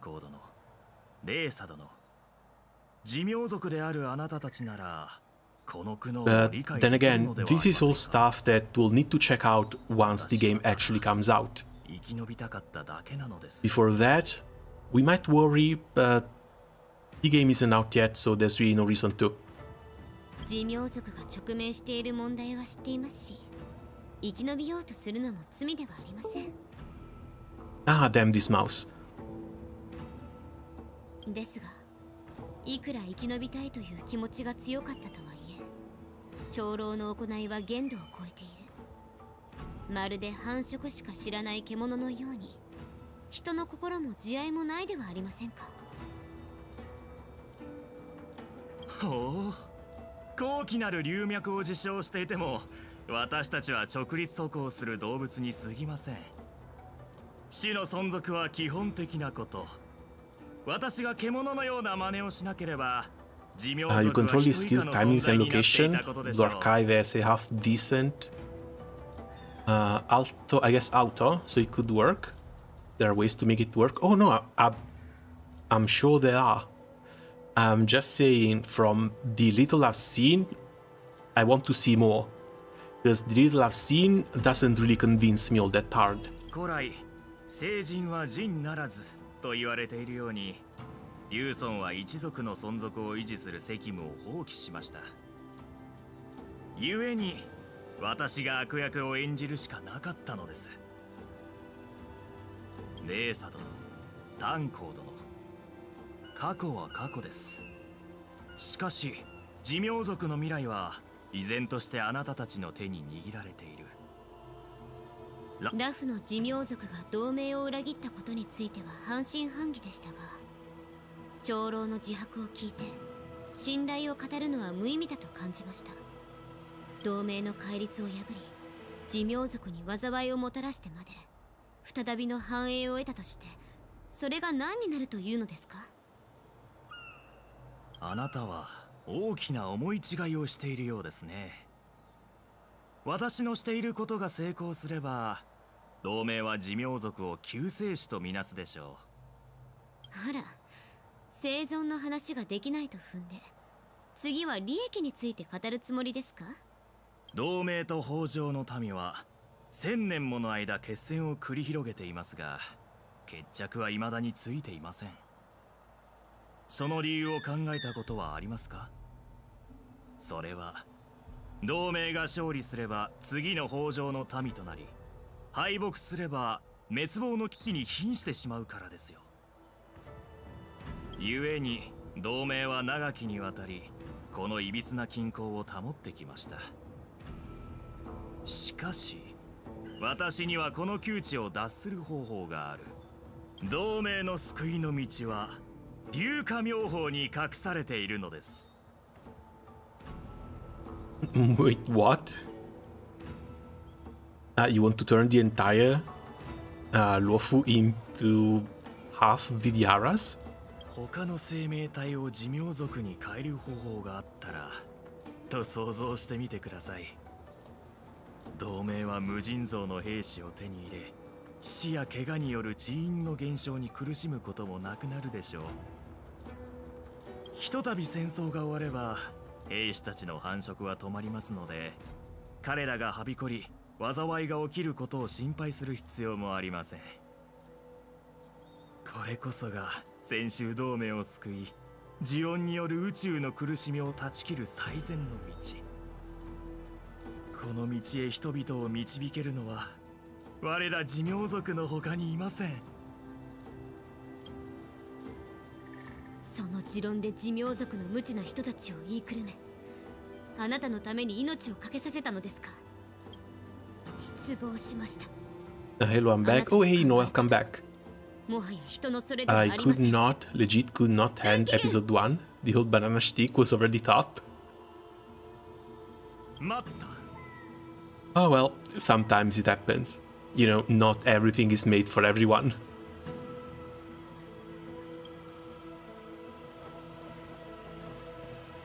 And speaking of Baluification... それにレーサー、みんな、なぜここにおる。あなたたちが手紙を届けに来た目的を理解していないとでも。大方軽減から探りを入れるように言われたのでしょう。同盟と寿命族の盟約にて寿命族の領土では寿命族に血を流させてはならないと定められています。あなたたちはラフのリュウソンの目の前で盟約を破るおつもりですか？リュウジュ様、大丈夫ですよ。長老、寿命族の聖地とリュウソンはあなたの保身のための道具ではありません。まるで同盟や民を憂いているような口ぶりだったが、最後には幼い少女を己の保身のために使った。滑稽で哀れだな。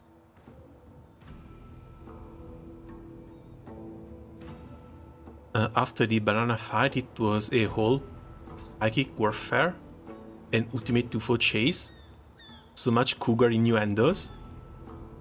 You had me at cougar innuendos though. 私はただ生き延びたい。生き延びようとすることは罪ではないですよね。同じ寿命族ならあなたたちもこの苦心を理解できるでしょう。寿命族として私は皆さんのために波風を立てずに済む体裁を保つ方法を用意しています。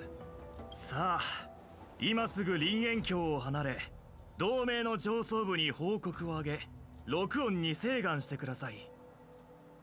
私を脱輪の刑に処すようにと。Something doesn't smell right. This guy doesn't smell right. 転生すれば寿命族の前世の罪は帳消しになる。竜士たちが転生の過程でした小細工も知っている。当然は当然ではなくなるが、本質を見ればお前はお前のままだ。俺は何も知らないことを口実に許しを請うつもりも、お前たちが責任から逃れようとするのを放っておくつもりもない。その空気の読めないところには以前からうんざりしていましたが、転生してもそれは変わらないようですね。白露、あなたはラフの寿命族のリュウソンだ。今の考えを教えてくれないか？わしはここにいとうない。これ以上誰かの言いなりになるのは嫌じゃ。わしは操り人形ではない。頼む、わしを連れて行ってくれ。わかった。盟約によれば同盟の民はここで寿命族を傷つけてはならないようだが、今の俺は自由に生きる七死人だ。泉州の盟約で俺の槍を縛ることはできない。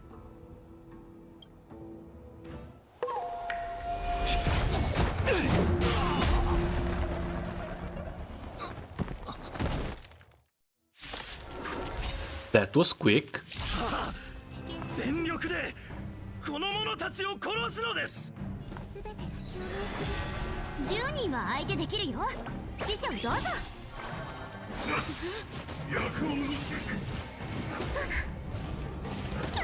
Yeah, they scrambled my team and also put a Lingsha in here that wasn't supposed to be. 匂いますね。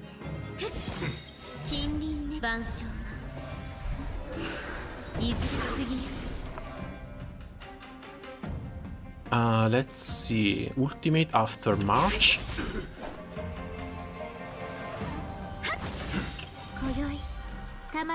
And then we follow up with both of their other ultimates. サクッと手合わせしてみない？清流逆光、ミルクティー最高。くらえ。よい。すべてを狩りつく上昇。腐敗。はっ。大将は定まっ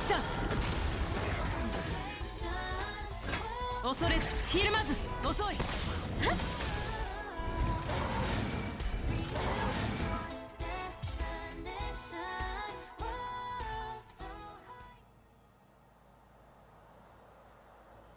リュウジュ様、大丈夫ですか？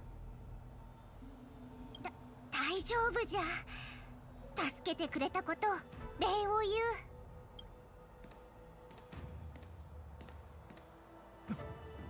う。なぜあなたがここに？ Well, a sleepy general can't always be sleeping. 長老のご公説を賜ることはできないと思ってな。録音の公判を求めているようだが、それは望まなくとも行われる。私も宝庫の福波将軍に手紙を書くつもりだ。確かにあの方ならラフの寿命族を振幅させられるでしょう。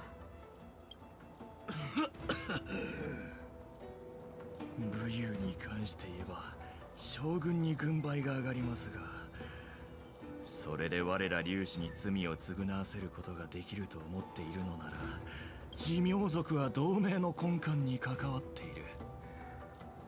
本当に私たちに手を出せるとお思いなのですか？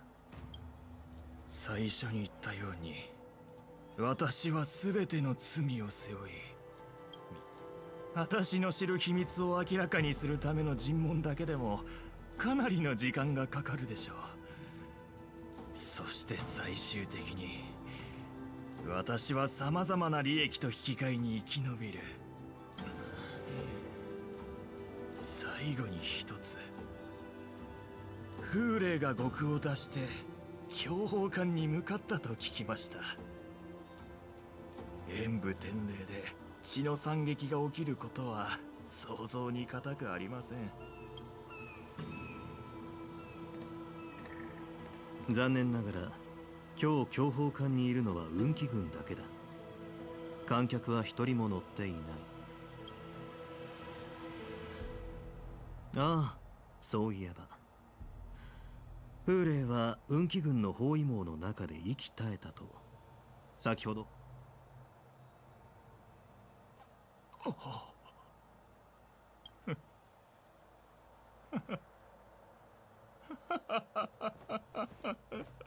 Lot of sadness in that haha.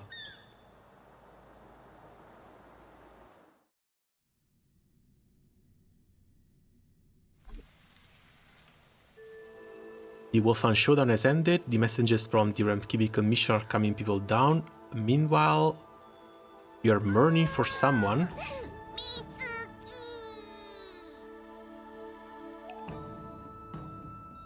No, that's not possible. They're not pulling this.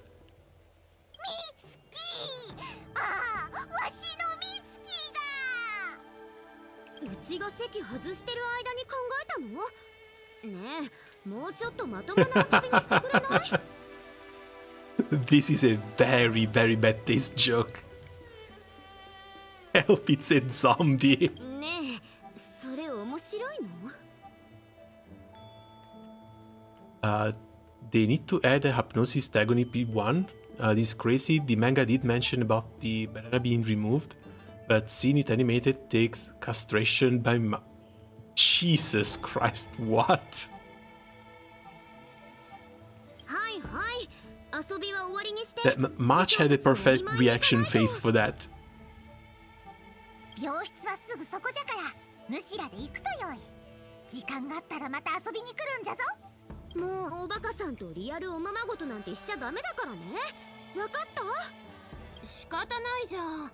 今回の狼狩りで秘書将軍は私の見せ場を作ってくれなかったんだから、私が演舞台に立ってたら一撃で10人の風霊を倒せたのに。 Also, you have no idea how happy I am that they are finally making the MC talk. In direct contrast with Genshin Impact. Because these could have been just standard selection lines in here. They're not doing this anymore. They're just going with the voice acting instead. And that's a whole lot better.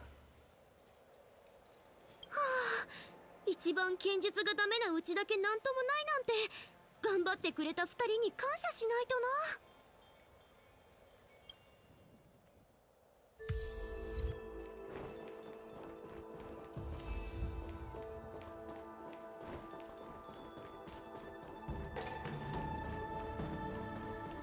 Okay, off to Lingsha. あら、みんな大好き開拓者さんと美月さんじゃないですか。今日探偵士に来たのは、ああ、わかりました。美月さんと一緒に二人の師匠のお見舞いに来たのですね。そう、二人は大丈夫？残念だけどここで寝込んでるのは一人だけ。私は元気いっぱい。Master Yanjing didn't make it in the end. Are we continuing with this? ちょっと縁起でもないこと言わないで。そこまでひどくはないけど、しばらく安静にしてないとダメみたい。何しろ風霊と激しい戦いを繰り広げたかと思えば、秘書将軍とも武芸を磨き合ったんだから、あの小さい体じゃ耐えられないのも無理ないよ。Oh, come on, he's finally done something good. He could finally walk out of a fight with his head high. There's no reason to continue casting shade on the poor guy.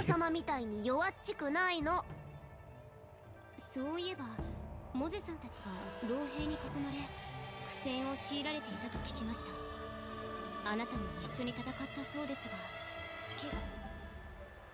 The enemies were mostly taken care of by General Feijao. その場にいた運気軍から聞いたんだけど、老兵の数は数十人だったって話もあれば、数千人はいたって言ってる人もいるんだって。どんどん人数が増えてて、今はありえない数になってるみたい。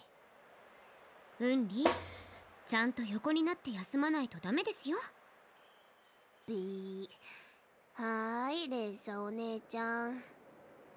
そういえば、あの糸目の古族の医師とフードをかぶった人は。幸い、開拓者さんたちが重傷を負った昇級さんを見つけてくれました。彼は出血量が多く、しばらくは安静が必要です。Okay, Joshua survived as well. 二人とも私が病床に縛り付けて We are not getting a... 探偵士から離れることは許しません。三人の怪我は命に関わるものですが。I continue blanking out on her name. How is that even possible? Tingyun. We're not getting a Tingyun 2.0. じゃあ妖精の使節団は全員探偵士に集合してるんだね。フルーツでも買って秘書将軍のお見舞いにも行った方がいいかな。本当なら今は療養優先、お見舞いは禁止と言いたいところですが、秘書将軍は病室を抜け出しました。彼女はバレてないと思っているようですが。Auction hate allegations evaded. 何でもお見通しです。Yeah, thankfully they are not being as racist as Cygames is being with Hardwins. さっきそこで彼女を見かけましたので。Yes, otherwise this would have been a disaster. おや、この足音は秘書将軍ではありませんか。さては医師の言いつけを破ってまた飛び出してきたのですね。Also, yeah, forced to rest, locked up in the alchemical mission, but they don't look like they're resting to me. 僕自身医師ですからね。自分の体に対する理解ならあの龍女様にも負けていません。医師は自分を見ることはできない。私の前では無理しないで。ごめんなさい、昇級。あなたが毒を持って狼を飼いならす手を使うとは思わなかった。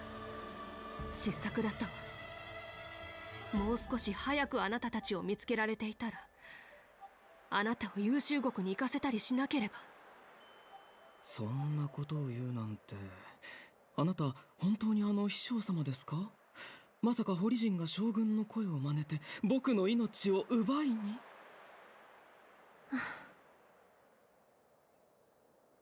昇級、あなたの目見えてないのね。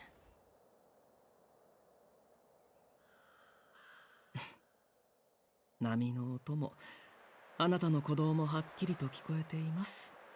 それで十分ですよ。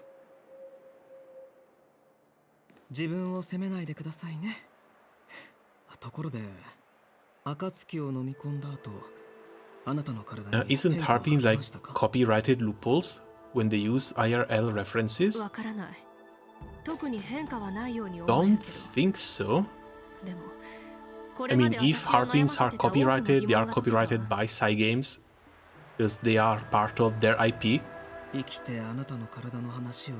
But I don't think there's any IRL references when it comes to Harbins. 今の結果に比べたら僕が払った代償なんて取るに足りない。何も不満はありません、秘書様。僕は今とても満足しています。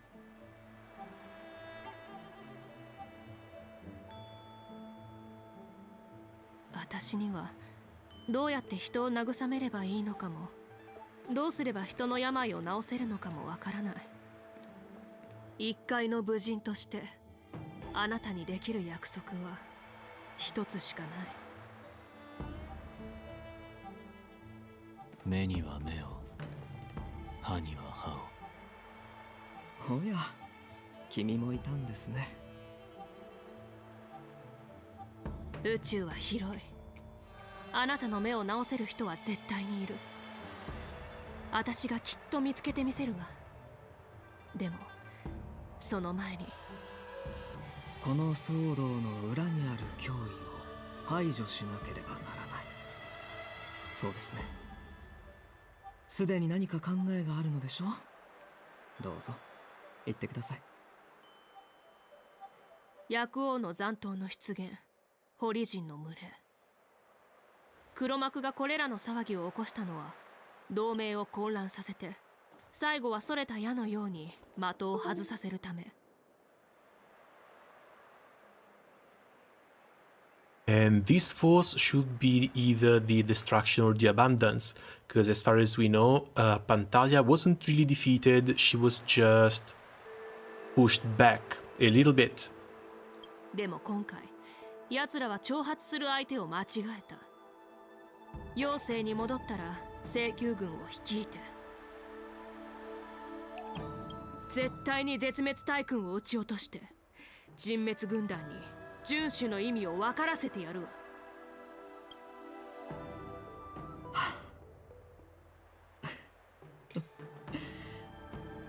She's talking small, taking down an entire Lord Ravager.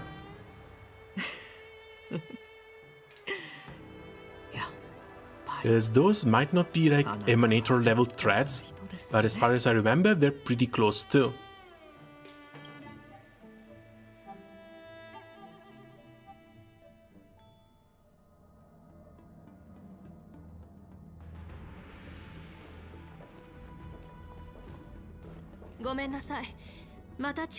Lily is based on an obvious macro singer, Miyuki something, trumpet Harbin.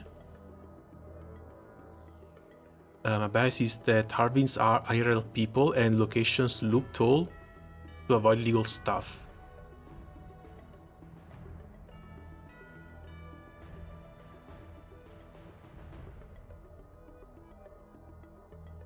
I don't really know what you're talking about, I'm sorry. Like, sure, there might be some characters that are inspired by real people. The orchestra as well.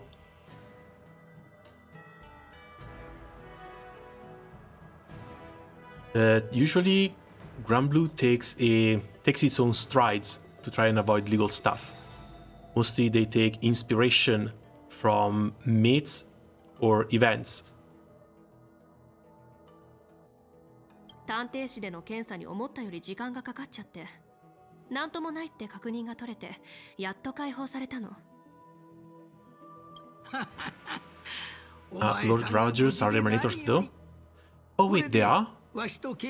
So when she's saying Lord Ravager, she's basically talking about Pantilia.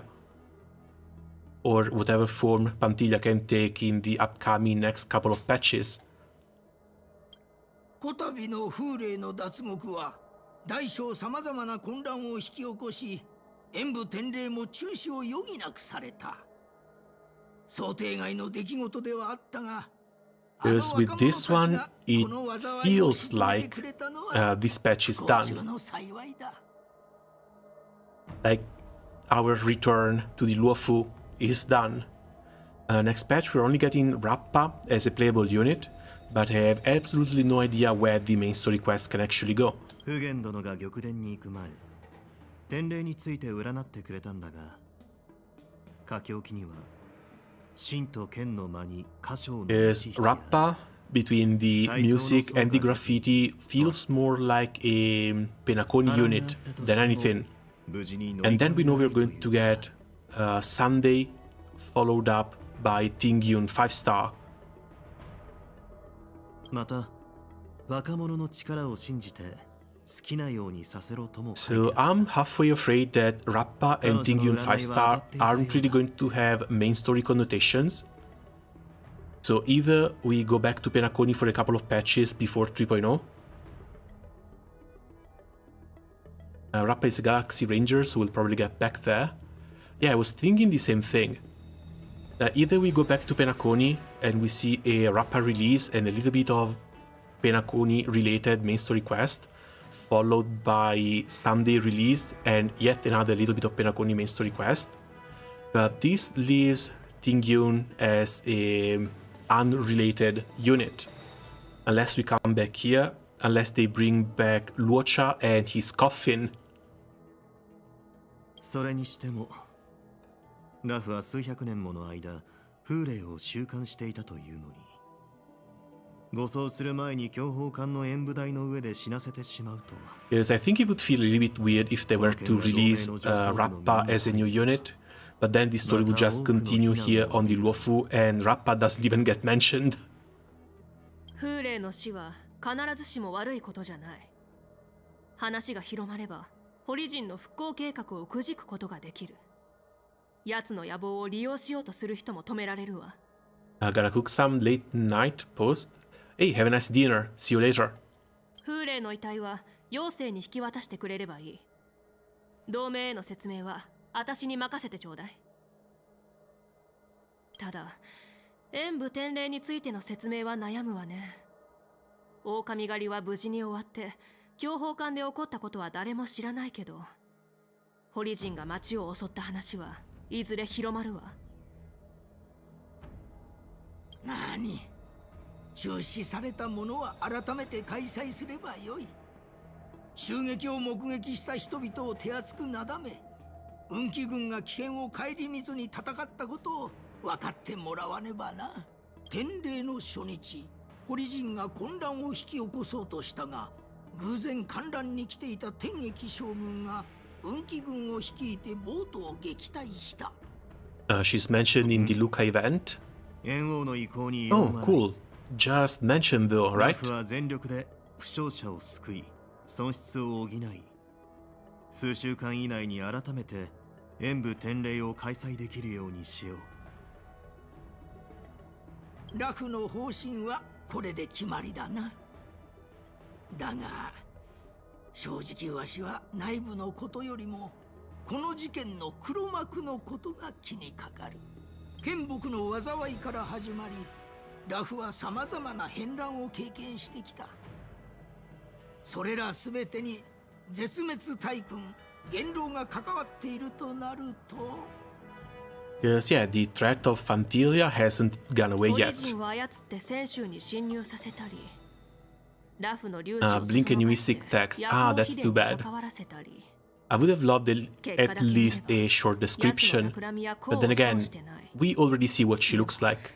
なんとなくだけど、そもそも元老は自分の計画が成功するかどうかなんて気にしてないように思えるのよね。これまでの元老の行動様式を見るに、奴は戦いで勝利するよりも同盟内に亀裂を生じさせたり混乱を広めたりすることを望んでいるのだろう。先週同盟の目標は数千年前から変わっていないが、我らの矢尻を時勢に合わせ新たな敵に向ける時が来たのかもしれんな。猿王、元帥はどう対処すると思う？昨今の選手は数千琥珀期以来の未曾有の事態にある。こうした局面では指し手ですら戦いに出る駒となり、その勝敗の結果は空に輝く幾万もの星々の存続に影響する。元帥がどうするか断言することはできん。だがわしらの心配には元帥も気づいているはずだ。 Also, I know I might sound like a broken record at this point, but I still kind of want to see the Annihilation Gang. It's been so long since they were presented to us, and they've only ever been used in one trailer. Never shown again.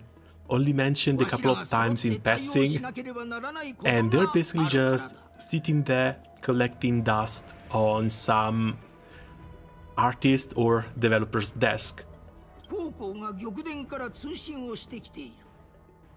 人報で計算した結果を共有したいらしい。軽減、新作譜の基盤を借りるぞ。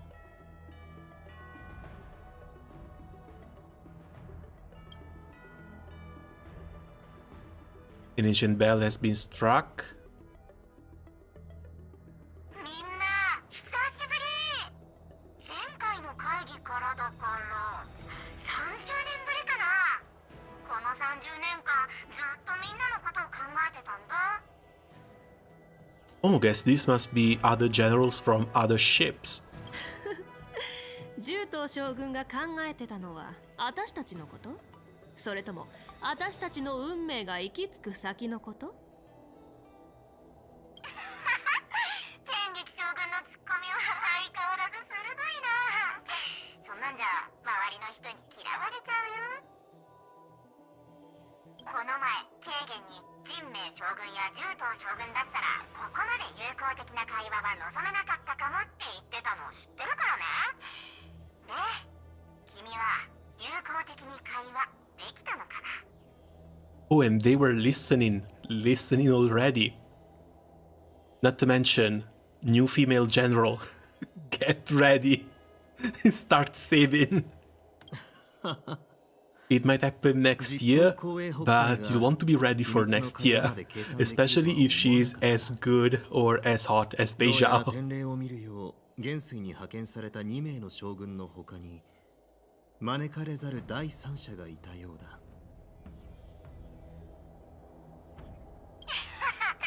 同盟には軽減をその地形柔道に劣らずっていう人もいるくらいだからね。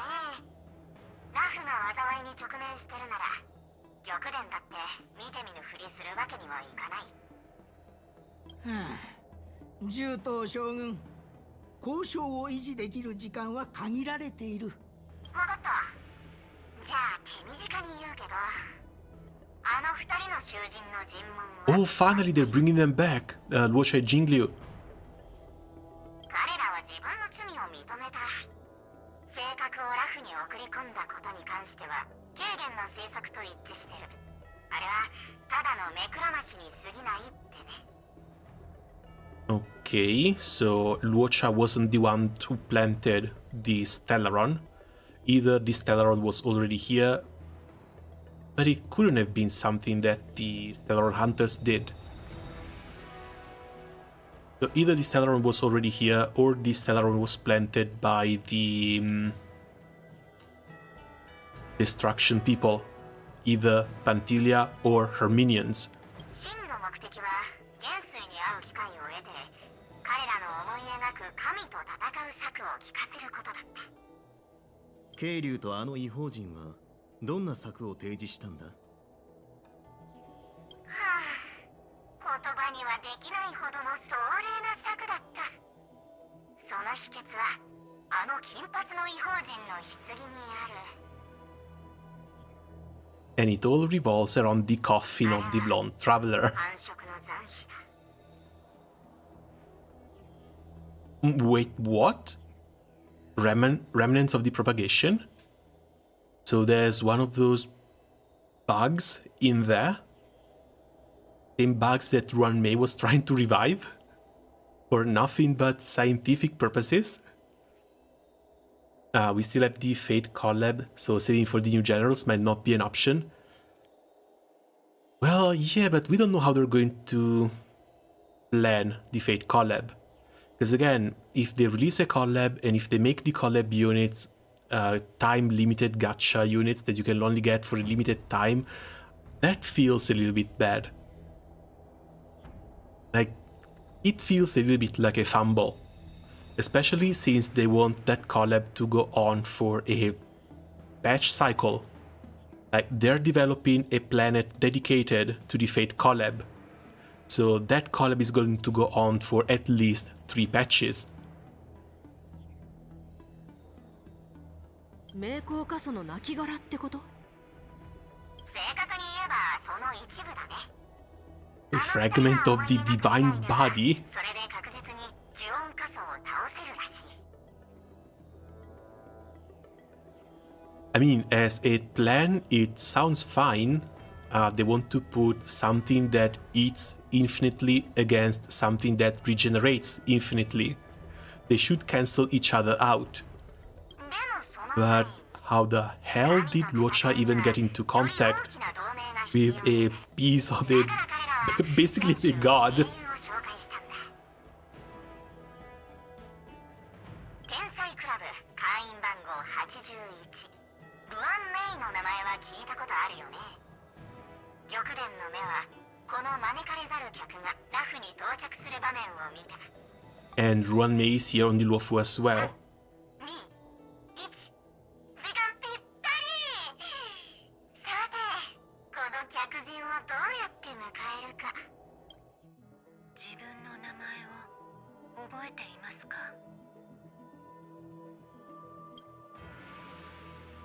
私は Finally! It's been so long.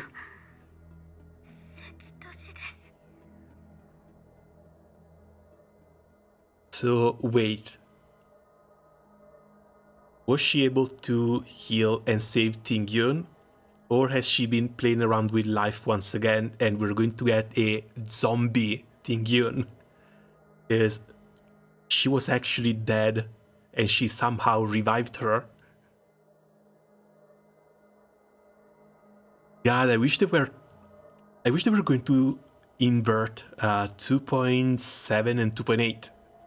I want to see Tingyun. I want to see Tingyun right now.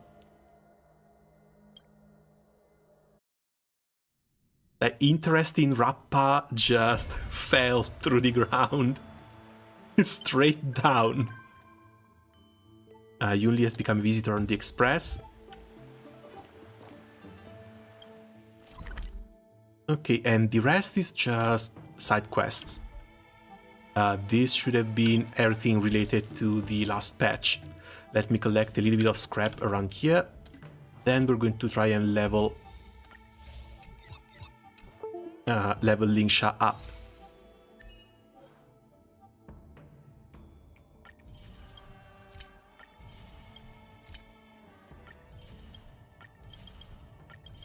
Get some crystals back. These are going to be so very precious in the upcoming patches.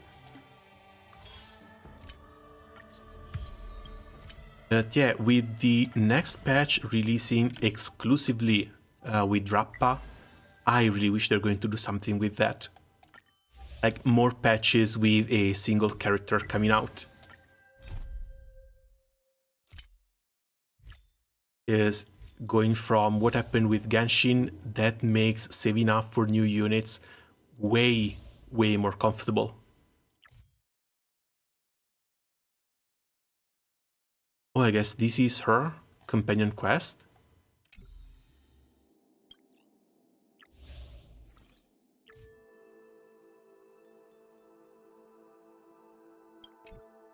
Yeah, I might have some content still left over to play too.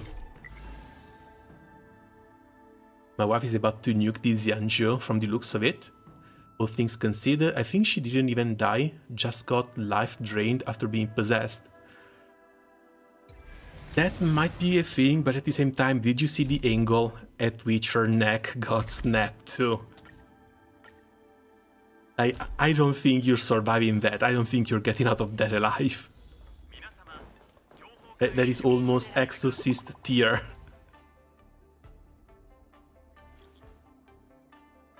Do you remember why we came to Ilofu this time? For the war dance, right? When I asked you, I've forgotten. We originally came as VIP guests to take part in the war dance. Then, as expected, we ran into accidents. We successfully captured Hule on the sky split. Okay, she's just giving us a a recap of the main story quest. めったにない機会だし、強砲艦の選手控室の方に行ってみようかな。もしかしたら That was an 観 apparition? 客席からじゃ I 味わ don't えない think 面 so. 白さを見つけられるかもしれない。 Because if that one was only an apparition, we should have found Tingyun somewhere else, and we wouldn't have had a funeral for her. Remember that Yukong went through her entire quest looking for stuff in order to hold the funeral for Tingyun. どうして演武典礼に出場しようと？ルカ、ここでまた会える Oh, なん that's て思わ Luca. なかったよ。お、相棒じゃねえか。どうしてここにいるんだ。それは Came to watch the competition. Is this the NPC that also hosted the past live stream? お話中すみません。あなたはルカ選手のご友人ですか？ Yeah, the voice sounds the same. 私はスターピースエン Carmela, yeah, it's the ター same. テインメントの見習い記者カメリと申します。本当はフクロウさんと一緒に演武典礼の様子を報道するはずだったのですが、彼はご多忙中のため人気選手のインタビューや特別番組の制作は Stay welcome 私 back が in 担 now. 当することになりました。はあ、責任重大です。 In the Ghost Hunt quest, there was a healer bus that copied Bailu. Same thing here. The body had disappeared, so that her funeral had no body.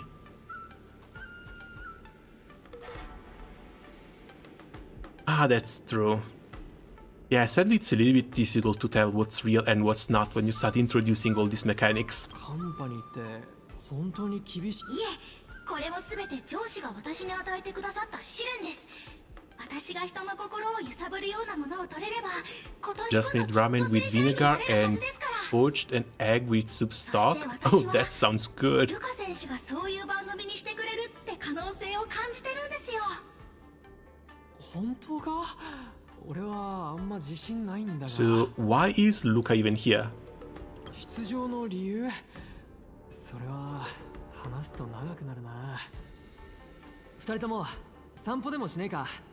歩きながら俺がここに来た理由を説明するぜ。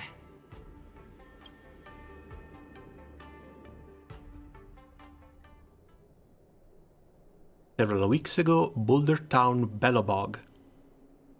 Honestly, I really miss Bellabog. I wish we could go back.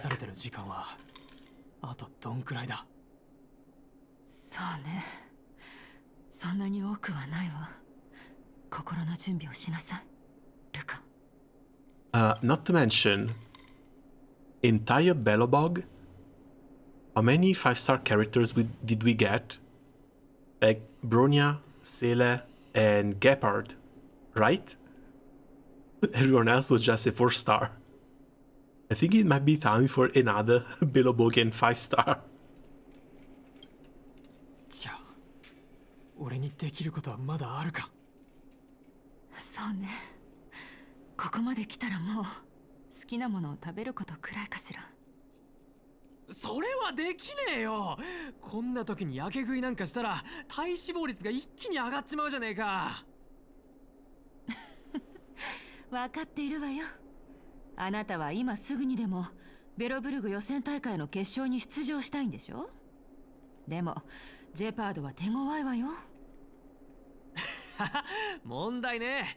ジェパードさんの技ならとことん研究したからな。ナタね、見ててくれ。俺はきっとジェパードさんに勝ってベロブルグ700年の歴史で初めて銀河で試合をする格闘家になってみせるぜ。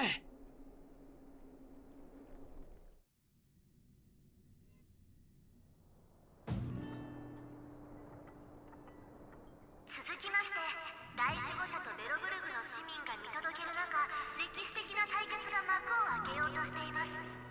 シルバーメインの守衛官ジェパード・ランドゥがハンマータウンのヒーロー鉄腕のルカを迎え撃ちます。 And I guess they're getting some use out of this arena down here. First constructed for the Pokemon battles. Now what are you guys even doing down here? 師匠、同じことばっか言われたら耳にタコができちまうって。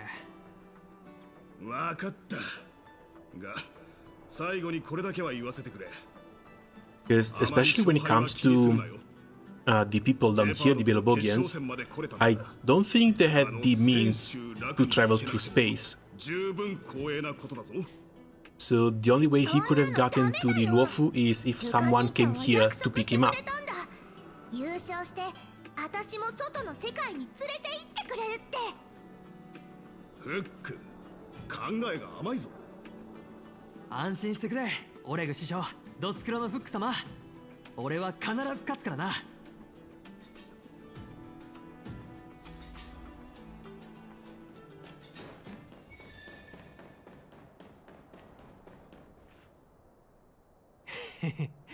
戦えるのをずっと楽しみにしてたんだ。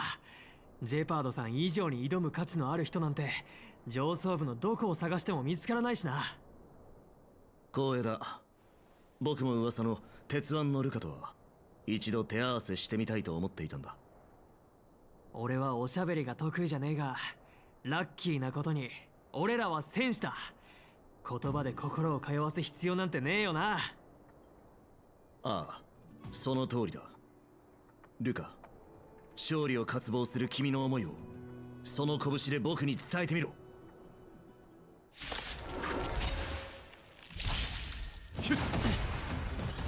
無駄な抵抗だ。 Oh wait, it actually is a 1v1. 孫悟の名のもとに。 I mean, it has to be structured in a way so that we cannot really lose this, right? 揺らぐことなし。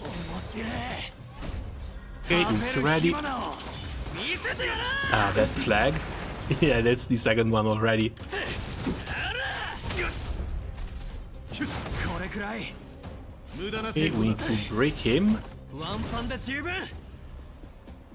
before we actually die. いい線いいな。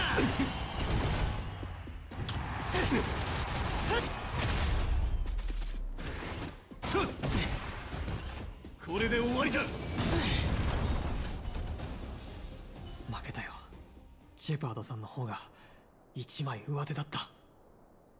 ルカ、 Please tell me this was scripted. だが、勝敗を気にしすぎている。 Okay, thankfully it was scripted. We're not going to have to repeat that. でも勝敗にこだわらないんだったら、俺は何のためにここに立ってるんだ。それは君が自分で考えないといけないことだ。僕の個人的な経験から言うと、心の声というのは本来とても騒がしいものだ。安全で快適な場所なら特に。だからこそ心の中にある重要な声は苦痛や不安、危険が伴う状況でしか聞こえてこない。だから君は慣れ親しんだ故郷を離れ、異教の地であるラフに行けば何か答えを見つけられるかもしれないな。ちょっと待ってくれ。俺がラフに行くだって。勝ったのはジェパードさんだろ。正直なところ、僕は仕事を放ってベロブルグを離れるわけにはいかない。今回この大会に来たのは、君に異性の強敵たちと渡り合える力があるか確かめるためだったんだ。そして今、 Okay, hold on, but what makes you even think that you have any sort of metric to be judging this thing? What if you are too weak to compete against fighters from other worlds too in the first place? You're sending this guy off to get his ass beat, basically. 君は僕よりも若く、そして明るい。それはベロブルグの代表として僕よりふさわしい資質だと思う。それとルカ、先週ラフの演武典礼に出場する資格を君に譲るよ。ジェパードさん、情けは無用だ。チャンスは自分の力で正々堂々と掴み取らないといけねえ。 Luca is the best they got to send when Sele is right here. 誤解しているようだが、 Like, I'm not saying Bronya, because Bronya, again, she's another pencil pusher at this point. She's down in... She needs to stay down on the planet to manage stuff.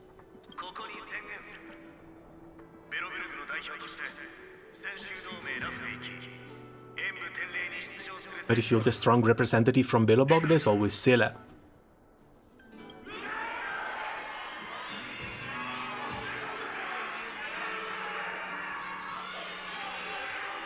Vakatta yo. 罰の悪そうな顔をするな。君なら大丈夫だ。さあ、クリフォド城へ大守護者様に会いに行こう。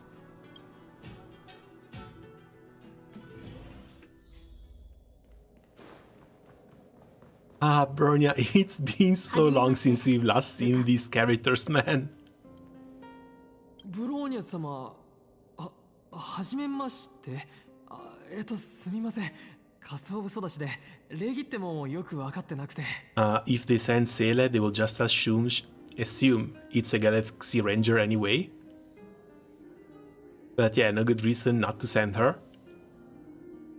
Well, there is one good reason why Sela isn't leaving the planet. But this is basically the only reason I can think of. 大丈夫。そう堅苦しくしないで。それより、あなたはこれから行くラフについてまだ何も知らないでしょ？ずっと気にはなってたんです。ヤリーロ6は外の世界とのつながりを戻したとは言っても、付き合いがあったのはカンパニーだけだった。少し前にベロブルグの青函通信基地局が再稼働して、私たちは信号に大きな歪みのある招待状を受け取った。選手ラフはヤリーロ6の選手たちを Also, I don't know why, but it feels like there's something missing. Like a little ahoge right there. Feels like it's missing for some reason. 銀河はとっくに俺らヤリーロ6のことを忘れてるってカンパニーが言ってたじゃないですか。これは推測ですが、カンパが到来する前にこの星は多くの世界と接触していたからかもしれません。あの伝説の戦士のことか。もちろん知ってるぜ。第八鉄軍を率いて宇宙から来た侵略者たち相手に勇敢に戦ったって話は何回聞いたって飽きないさ。その彼です。カンパが収まった後、リンクスは古代都市マスリニツァの遺跡を探索していました。そして数ヶ月前、彼女はその探索の中で共同墓地から離れたところにお墓があるのを見つけたのです。ですがお墓の中にご遺体はなく、あったのは機械の腕と壊れた宝石のペンダントだけでした。カンパニーによれば、その機械の腕は旧世界の技術であり、宝石は玉鳥と呼ばれるJade Abacus, this is the item that Jing Yuan also gave to Dan Heng after one of the first main quests on the Luofu. Dan Heng was dreaming about using this thing in Penacony, but thankfully, since this is a one-time call, this one should still be intact, like ours should still be intact. 聞いたことあるぜ。わかったぞ。リンクスはそれがイゴールの遺品を埋めた墓だって考えてるんだな。そうです。墓標に記された生涯の事跡を読むと、ボクサーだったイゴール・ハフトがレギオンの侵攻前にヤリーロ6を去っていたこと、そこまでは明らかになったのですが、彼がヤリーロ6を去った後に何をしていたのか、そしてなぜ戻ってきたのかは誰にも分かりません。もしかしたらイゴールは泉州に行ってて、それで泉州が招待状を送ってきたとか。それどころか演武天霊に出場していた可能性すらあります。泉州人の寿命はとても長いので、彼らにとってはさほど昔の出来事ではないでしょうし。手短に話しましょう。泉州同盟が私たちを今回の演武天霊に招待した理由が何であれ、ベロブルグにとって非常に大きな意味を持つことになる。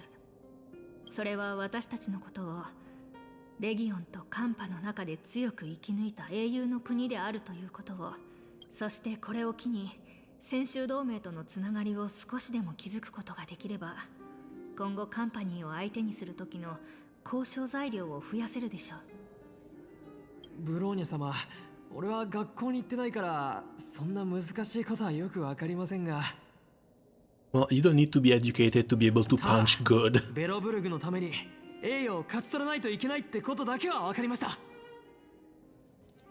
よく言ってくれた。ありがとうルカ。ああ、それと忘れるところだった。ゼレは今日用事があってここに来られないけ And ど of course, whenever she opens her mouth, she has to mention Sale eventually. ジェパードのやつ、まったく何を考えてるの？いいルカ、しっかりやんなさいよ。もし負けたらぶっ飛ばすからね。次の日、俺はスターピースカンパニーの輸送艦で泉州ラフにやってきて。Okay, yeah, so the contact with the IPC actually opened up galactic communications for them as well. ブローニャ様は They're not stuck 若い世代 on に世界を Belobog. 見てほしいってリンクスとフックを同行させたんだが、俺と3人だけじゃ異性の文明と交流する方法が分かんないから、案内役としてスワローグにも同行するよう指示したんだ。Lynx, Hook, and Svarog. So Clara is in here だ too. がまさかラフに入るための手続きを天白紙でしてるときにあんなことが起きるなんて。 Little post, actually need to sleep IRL. Have a nice night. As always, thanks for coming by and see you next time. I think it's still very early for me. It's like 7 p.m. Might want to go for another couple of hours. Hopefully I can get at least halfway through the World Dance event. これは400年以上前のものですね。400年前？そんなバカな。この招待状は間違いなく最近受け取ったばかりなんだぞ。現時点での情報を統合した過程、その招待状は送信過程で遅延が生じ、最近になって通信が回復したため、おそらくそちらの近人さんのおっしゃった通りでしょう。あなた方が受け取ったのは間違いなく400年遅れて届いた招待状です。 Well, yeah, but an invitation is still an invitation. What are the chances that they're going to make a little bit of an exception and still make him compete? 俺らが招待されてたわけじゃなかったのか。なんてこった。ただの無駄足だったってことか。計算によると、最優先に考慮すべきは感情的な問題ではない。私たちが招待された客でないのであれば、この地での滞在で発生するすべての費用を自己負担しなければならない。計算結果、そのような余裕はない。待ってください。皆さん少し誤解されてます。それに招待状の有無にかかわらず、申し込めば誰でも試合に出場できます。招待された選手は試験を通過した後すぐに最も盛大な強砲防衛戦に参加して、ですが一方で招待を受けていない一般の出場者は予選に参加し、いくつもの難関を突破して勝ち上がらないと強砲防衛戦の演舞台にはたどり着けません。つまりどっちにしても出場選手の最終目標はラフ。その通りです。招待状がなくても同じように演武天礼に出場できますし、勝利と栄誉を勝ち取るチャンスがあるんです。だがスワローグの言う通りだ。計算結果真の友情はお金で得られるものではありません。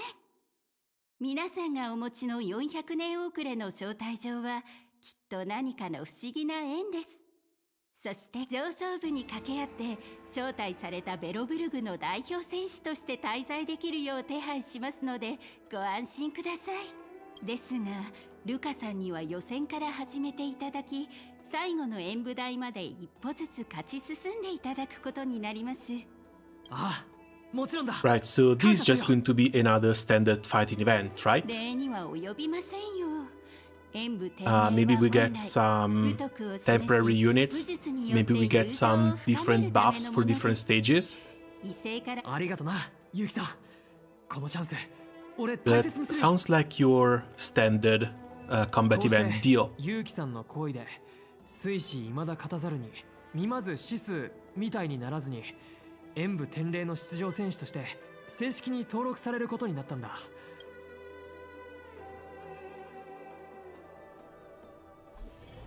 ルカ選手、やっぱりあなたは番組にうってつけの人材です。あなたの試合の様子を追って報道することに決めました。全部が最初の時みたいに順調だったらよかったんだがな。How many matches have you participated こ in? の数日で試合に出てるんだったらこんなに焦ったりしてないって。実は出場登録をしてから何日も経ってるんだが Still zero. まだだが今は試合どころか普段の生活ですら難しく感じてんだ。なんでみんなシールドを受け取らないんだ。宝石のペンダントをかざすだけでお金を払えるのか。Bro found out about credit cards. どうしてみんな年齢がわからない見た目をしてんだ。尖った耳の小さな女の子に道を聞こうとしてお嬢ちゃんって声をかけたらもう340歳を超えてるって怒られたんだよ。そうそう、それと食事だ。先週の料理はどうも口に合わねえ。昨日の夕食は牛もつ乱切りのラー油和えってやつだったんだが Okay, and this is definitely too much information now. ケツから火を吹いている状態だ。わかりますよ、ルカ選手。私も先週の食べ物はちょっと。カメリさんもなのか。いえ、そういうことではありません。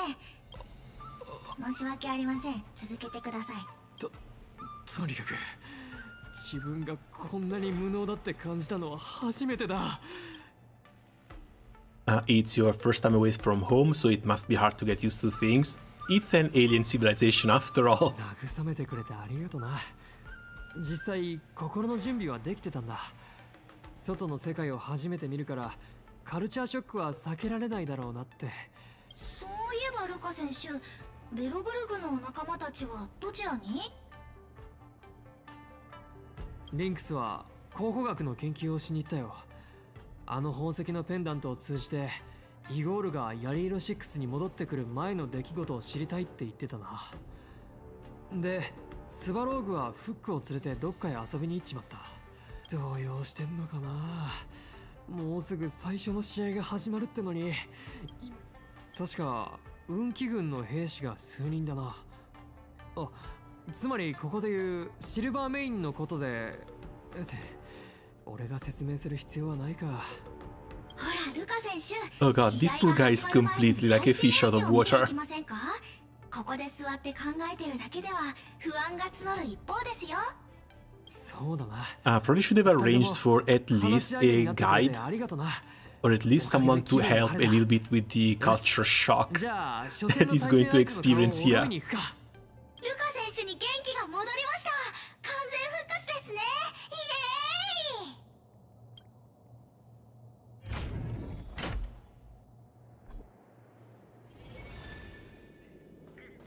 ーイ。見ろ、あの人たちが初戦の対戦相手だ。あれは師匠じゃない？ What the hell are you doing? お知り合いですか？ Someone is not okay. Someone is definitely not okay, and that's not Luca. あんた、私たちの試合を見に来てくれたの？ Oh, that's unfair.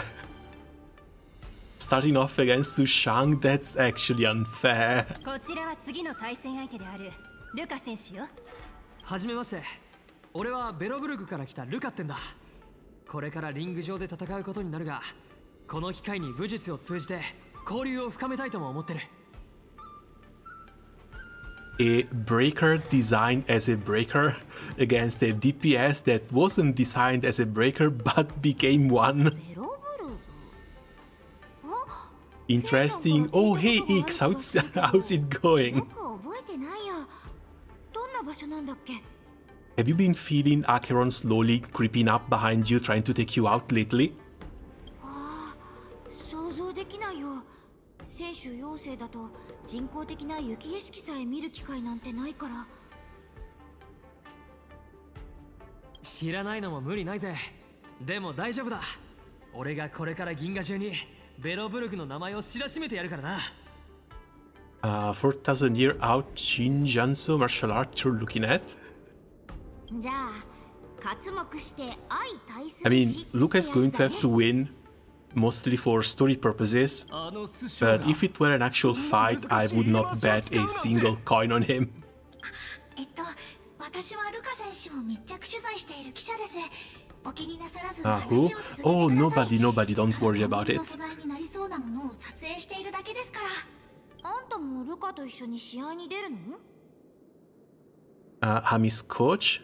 That's right, Scad. まさか彼はあんたが鍛え上げた戦士なの？あの鋼鉄製の腕は見るからに威力がありそう。一発でも食らったら危ないわね。Sadly, the Trailblazer had very little to do in this patch. It was mostly March 7th, and then of course the Luofu cast. それを陣形戦術っていうの。俺の戦術はごめん、演武天霊のリングに上がるのは初めてだし、チームも俺一人だ。だからどう戦えばいいかわからねえ。どうやらちょっとばかり背中を押してあげた方がいいみたいね。I have an emanator when? じゃあこうしようよ。 That's あと半刻で試合 Acheron. が始まるでしょ。その前に私が Unless X is also as forgetful as Acheron and his memories come and go as they please. ちょっと眠りのりっちゃん。それはやりすぎじゃない？ Luke is such an underdog, I'm worried he'll be underground. どうして相手側に立っちゃうの？ They're going to have to send him home in a box. それはね、違法な友人が困ってるからだよ。私たち運気軍は普段の巡回でも彼らを見かけたら親身になって助けてあげようって思うでしょ。とにかく負けたらあんたのせいだからな。 I was expecting him to start from some random Cloud Knight guards. Certainly not starting from Sushang. お姉さんに感謝して。また後で演舞台で会いましょ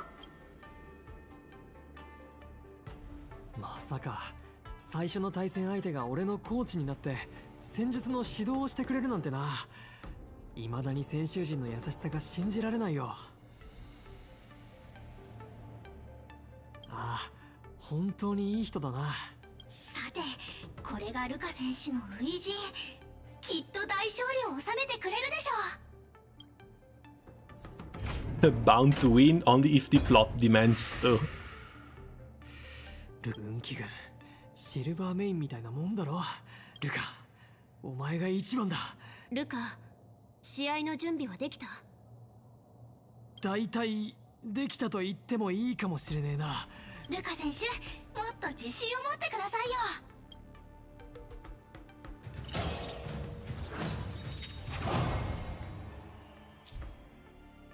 The participants of the match will need to display their martial prowess to the utmost capacity and earn the support of the audience. Two sides will individually earn vibes based on how much of the audience support each side.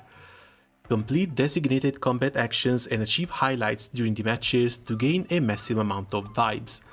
When the team gain vibes, the opponent's side vibes will get lowered. When the opponent acts, it will also raise their vibes while lowering the team vibes. When each participant reaches the maximum, the match will enter a super hype state. The participants who earn the audience support will gain powerful buffs to win the match. Achieve highlights during the match to accumulate vibes and enter the super hype state. Break enemy's weakness to gain vibes. Environment increases break damage by 200%. When breaking the weakness, triggers weakness break effects. Triggers all weakness break effects from all weaknesses on the target and reduces toughness on all other targets. Okay, so... Oh, we have a standard lineup. Standard lineup that we can't even touch.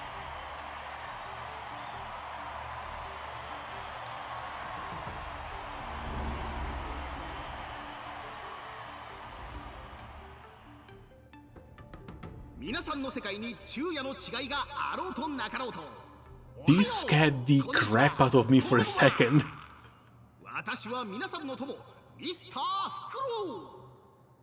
演武天霊の予選会場へようこそ。 Even if you need to make him a puppet, can't you make him a full owl?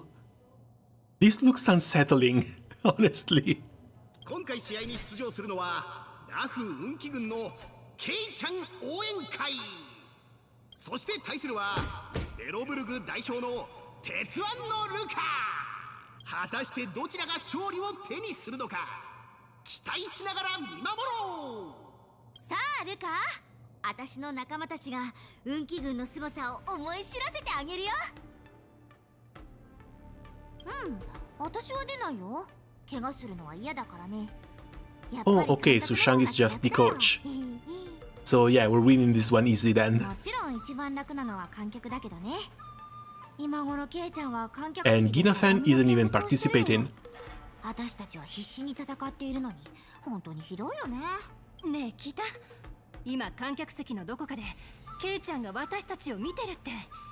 おう、ケイちゃんのために必ず勝つぞ。俺だって負けたら大切な人たちをがっかりさせちまう。ケイちゃん応援会が勝てばベロブルグの友人たちが失望し、ルカ選手が勝てばケイちゃんが失望してしまう。ケイちゃんのために陣形を組め。先に教えといてあげるね。 Honestly, I almost prefer Sushang to this thing. 華麗な技を披露して観客に声援を送ってもらうんだよ。まだ優勢ではありません。 Okay, again, we need a second part of the tutorial because of course we do. Lightning physical is over here. おや？ザコじゃねえか。よそ見すんな。さあ、私たちの出番だよ。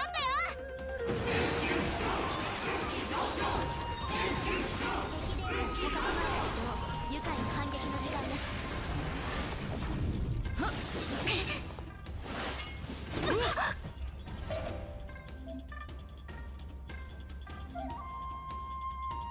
When an opponent avatar blinks red, taking action will increase the opponent's vibes. So we should be breaking this one. No weaknesses. Okay, finally she's open.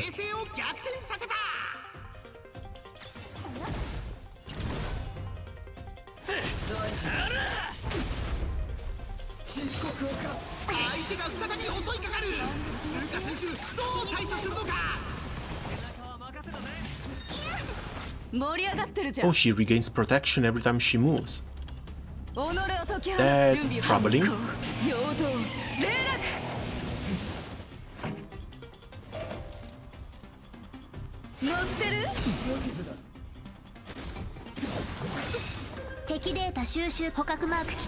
So we need to break her and try and deal as much damage as possible in the exact same turn.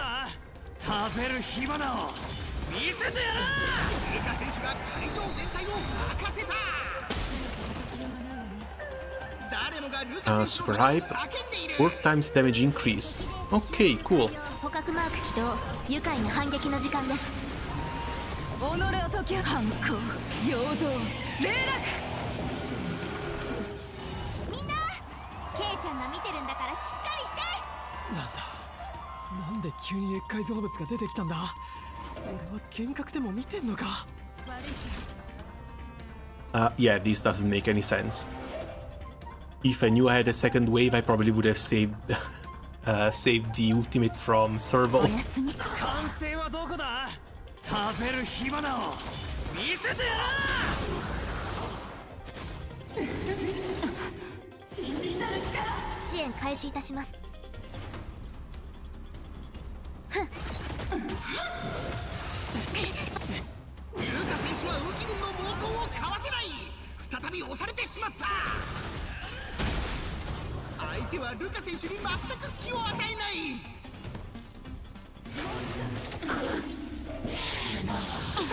お注射の時間よ。Yeah, no, we need to leave these breaks for later, because she's about to move. After she moves, we're going to worry about breaking the rest. Neither of the two have ice weakness. どめの一撃だよみんな。ケイちゃん応援会は全国に決着をつける準備を整えたようだ。 Oh, they managed to get the hype time. 彼は再び立ち上がり奇跡を起こせるのだろうか。ちょっと監督、見てるだけじゃダメでしょ。じゃあ私があんたたちと戦えばいいの？もう何言ってんの？違うに決まってるでしょ。Use tactical codex to aid lookout during the match and nullify the opponent offensive effectively. For tactical codex, after using an ultimate, your action advances forward by 100% and increases weakness break efficiency. Okay. Now we still can't do anything to them, but we can start breaking these. この曲はあんたに間に合ったよね。ほんの気持ちよ。気にしないで。支援敵データ収捕獲マーク起動。愉快な反撃の時間です。己を解き放つ反抗。 Good rotation, hopefully that's going to be enough. 完成はどこだ？食べる火花を見せてやる。もっとギブアップか？威勢いいな。敵ターゲットまだ立ち上がりますか？おやすみ。 Okay, apparently not. Still, down to 50%, that's something. ルカ選手奇跡を起こす男。解き放つ反抗。陽動霊落。完成は食べる火花を見せてやる。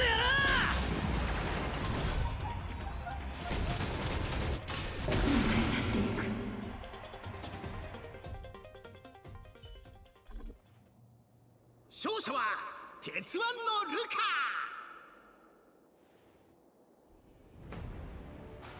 That was yet another jump scare. No head. Headless Albert. 初出場のルカ選手が初戦から勝利を手にしたのには驚きを隠せない。なんか変な感じがする。What's wrong? Are you okay? 少しおかしいみたいなんだ。さっき運気軍の人たちが牙を剥いた怪物のように見えたんだ。ちょっと戦士としての誇りはないの？ごめん、そんなつもりじゃなかったんだ。なんか自分の目に見えているものが全部幻みたいに思えてさ。緊張しすぎたせいじゃないかな。私も子供の頃試験前日の晩は緊張して教科書の文字が怪物みたいに見えたからね。それは明らかに状況が違うだろ。緊張が原因ということでしたらグッドドリームソーダを飲んでみるのはどうでしょう。泉州で販売されてるスラーダでして安眠効果もあるんですよ。 What's with the product placement? Can this stuff even pass a urine test? 6回目のインターン期間中にスラーダの広告関係の業務を担当していたのですが、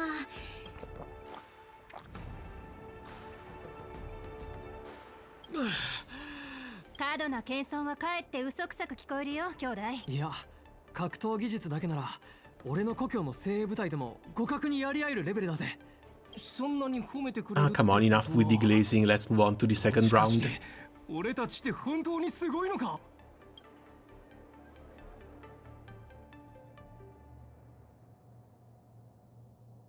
さっきの運気軍の人たち、あんなに手強かったのに、それでもラフでは普通の兵士なのか。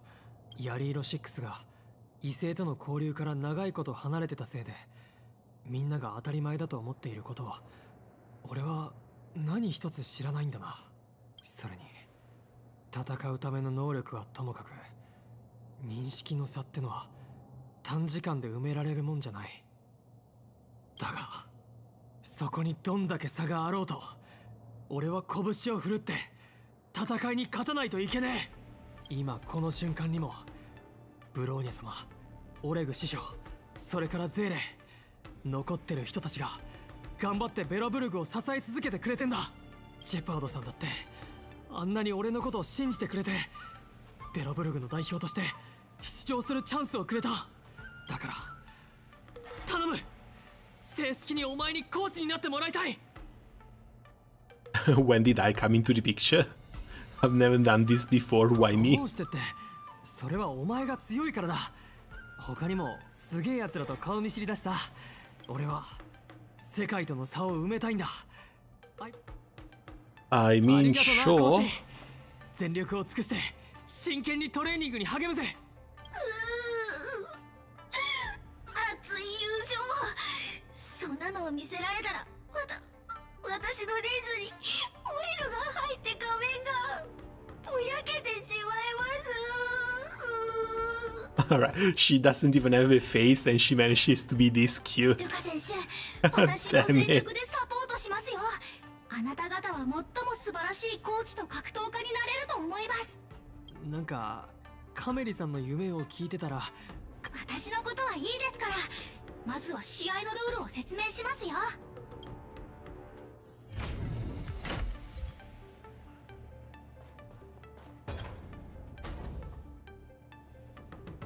All the contestants' lounges have been outfitted with this tactical board. You're an experienced athlete, I'm sure you're very familiar with this. Battlebox tactical boards are a little shorter than this, not as technologically advanced. They're all the same when you use them. Let's use this tactical board here to give you a sample brief of the Luminar Warden's itinerary. Schedule chart for this Wardens. There's 4 fights. Final target is the Ringmaster, Yanjing. Before you challenge Yanjing, you must defeat Ringmasters across the arena. Okay, Topats first. To challenge me Topats, you need to earn enough points from the knockout matches.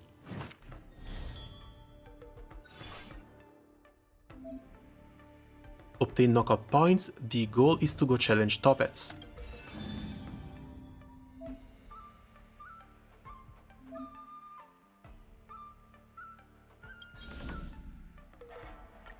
I mean, we're going to have to fight both, aren't we? Maybe having a camera in my house isn't that bad, as long as it's not connected to the internet. See, she's very analog. She might be an Intelliron, but it doesn't look like she's connected to anything. So this is safe. If it's connected to the internet, it becomes a problem. Hometown doesn't have that many plants after coming to the Lofu. It seems like there are fantastic botany everywhere. Aren't plants in the competitor's photo a bit too fantastical? Isn't this a Mara's truck? After inspection, the team did not use any plagues outer power. Everything is safe, legal and compliant with the competition regulation.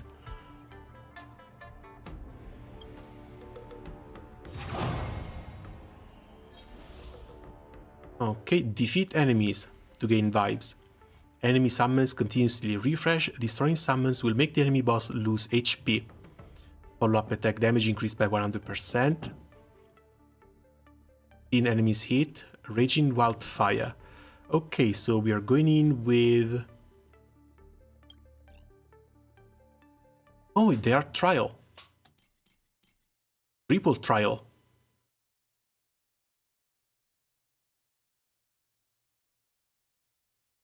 All we need is a healer.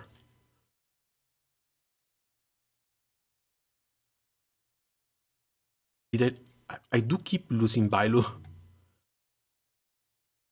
Tactical decisions, feint attack. Next time a character uses ultimate, action is immediately advanced forward by 100%, weakness break efficiency increases. Okay, we also have our recommended ones. Later on we should be able to get a second one.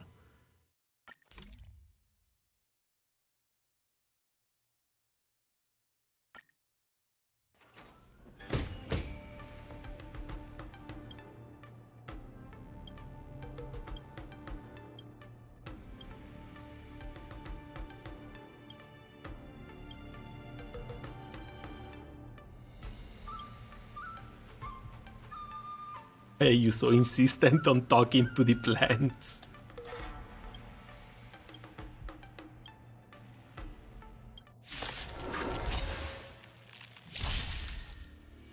What is this? Oh, same description as the preview one.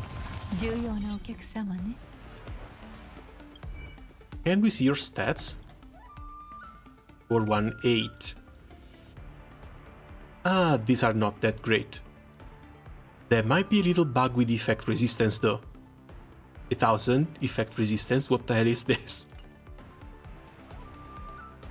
7119. Yeah, no, I think if I want to use them, I'm going to use my own units from now on. The attack.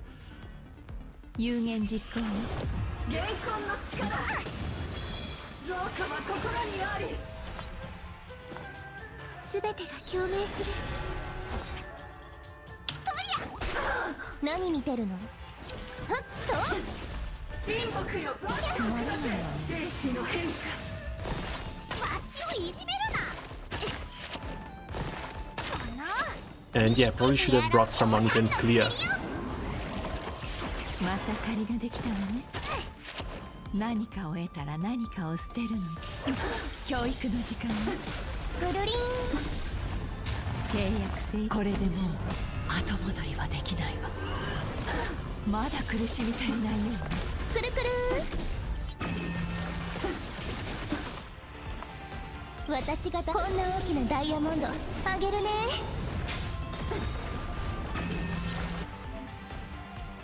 Tactical codex tweak Luca in the match and nullify the opponent offensive effectively. Yeah, but later, if they even get to move. 重傷じゃのよいしょ悪い子は誰かしら Because we're going to steal one cycle first. 今宵星々の反響 And now we need to try and break her. 私が誰こんな大きなダイヤモンドあげるね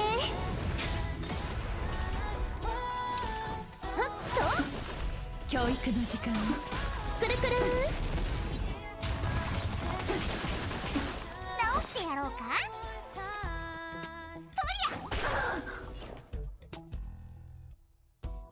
I don't think she's going to regenerate enough energy. Let's see if you can use the R skill too. ルール違反よ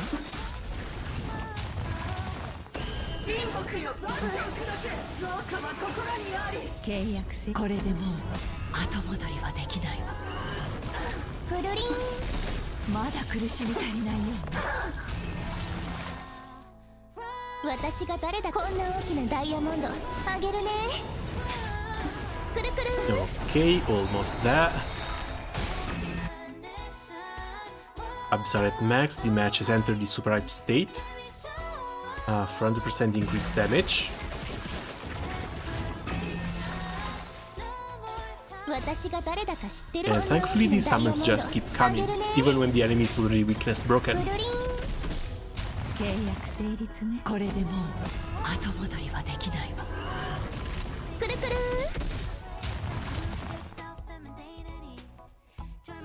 有言実行ねそれじゃあダメだよ悪い子は誰かしらくるりん私が誰こんな大きなダイヤモンドあげるねまだ苦しみ足りないよくるくる Still, this is not a challenge event, it should not be all that difficult. Should be easy enough to clear with the trial units as well.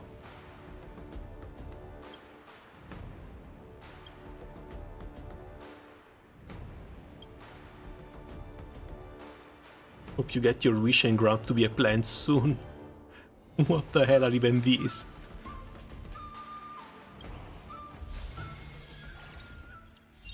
Okay, plus 100 points. On to the second fight.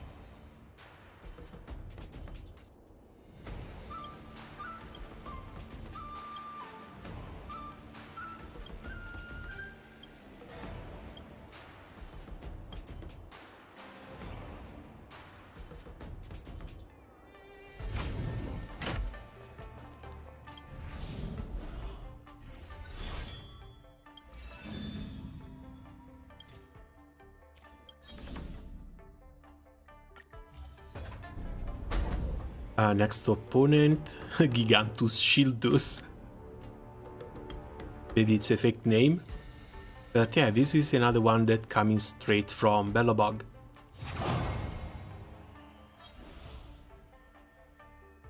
Counter enemies attack, gain massive amounts of vibes. All enemies share HP. Counter damage increased by 100%.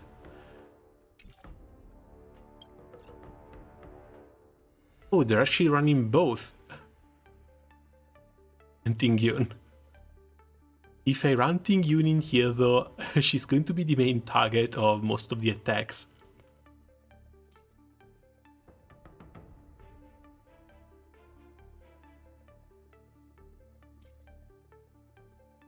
Let's see, Clara Shaw, Robin Shaw.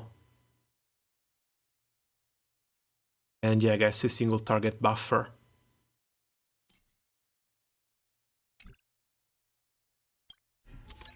Here, all allies gain early reveal lasting for 2 turns.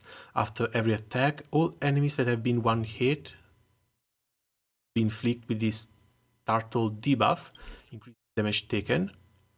Otherwise, advance forward and weakness break efficiency. Let's go with the suggested one, even though extra weakness break is also really nice.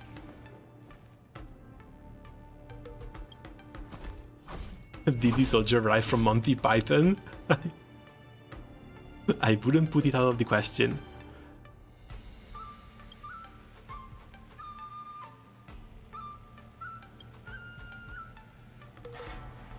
I bought this at a flea market. It felt suitable for creating my personal brand.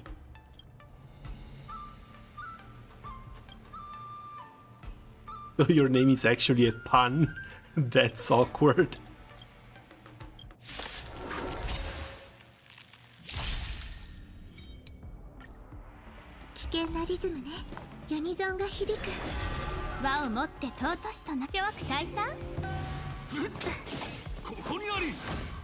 Wait, how many are... 4 of them? Are you for real?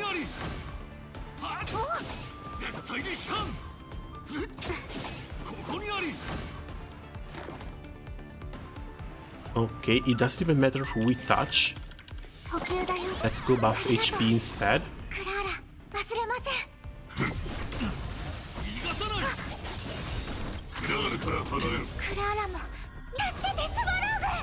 And tank up. 客をもてなさないと。はっ、千の珍奇を持って鼓舞一心同期。最終目標出現。勇気を出さなきゃ。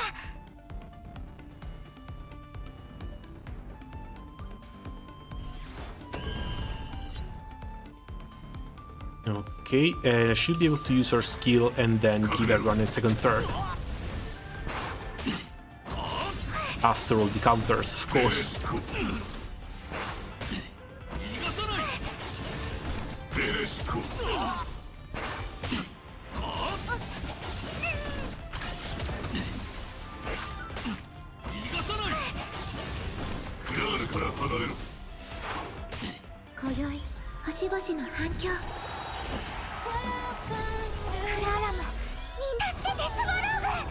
Okay, on the right side, these are some pretty nice gimmicks. They could have made this event a whole lot more annoying.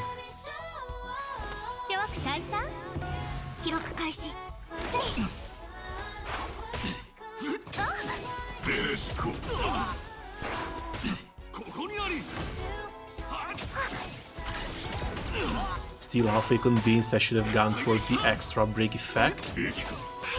But at the same time, it shouldn't be all that bad.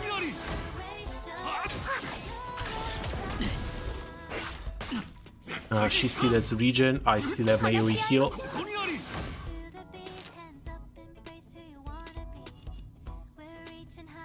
Really, she had to get countered?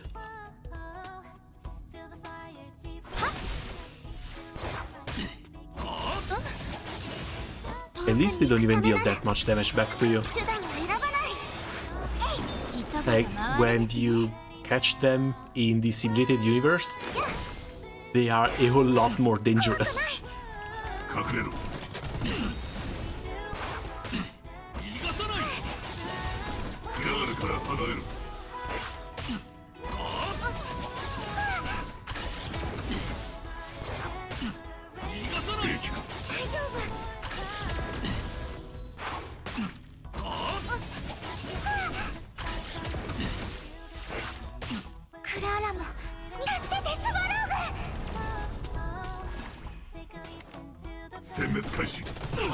輪を持って尊しと千の珍奇を持って鼓舞一心同期」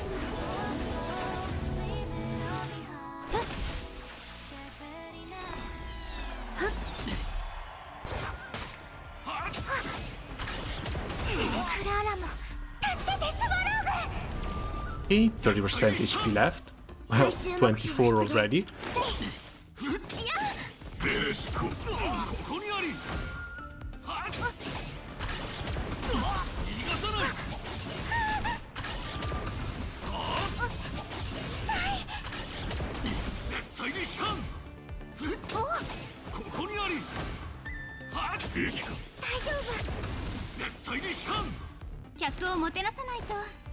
Come on, one more hit. ク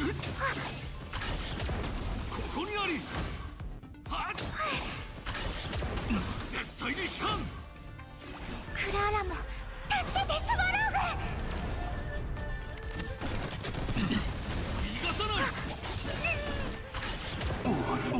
グ And there we go. Nice and safe.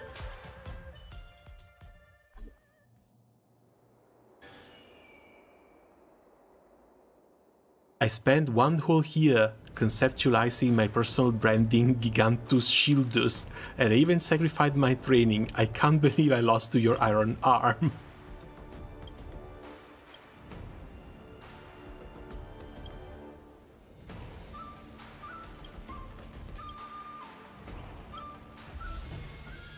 Okay, next one should be Toppets though. これだけたくさん戦ったなら得点は十分のはず。強砲艦のスコアボードを確認してみよう。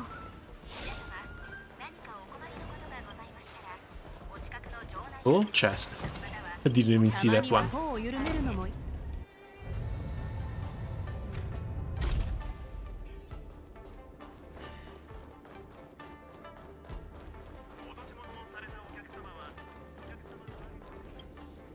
得点はもう十分みたいだな。どうだコーチ、次の強敵に挑む準備をしようぜ。よーし、燃えてきた。早く戻ろうぜ。気づけばもう何試合も戦ってきましたね。慣れるには慣れてきたが、幻覚がますますひどくなってる気がする。Would this be what they call a culture shock? Culture shock should not be causing hallucinations, unless he really hit his head hard against something. 可能性はありますね。博識学会の学者が知恵に謁見するため必死に努力したそうなのですが、いざヌースを直視した瞬間に発狂してしまった。そんなこと言われたらますます怖くなってきたじゃねえか。俺、それに次の試合は重要なんだ。対戦直接会ったことはないが、ベロブルグであの人のことを知らない奴はいねえだろ。トーパーズさん、銃の赤心の中でもとびきり可愛くて私大好きです。Now I think she's right. Is Jade sure is beautiful, but I would not call her the cutest. And I think we've seen the little vampire in the trailer, who looks alright as well, but she's still as sinister and dangerous as Jade, if not even more sinister and dangerous, because she was bathing in literal blood.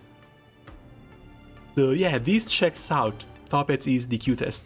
The rest, if I remember correctly, are men, but one of them is a baby, or at least has the looks of a literal baby.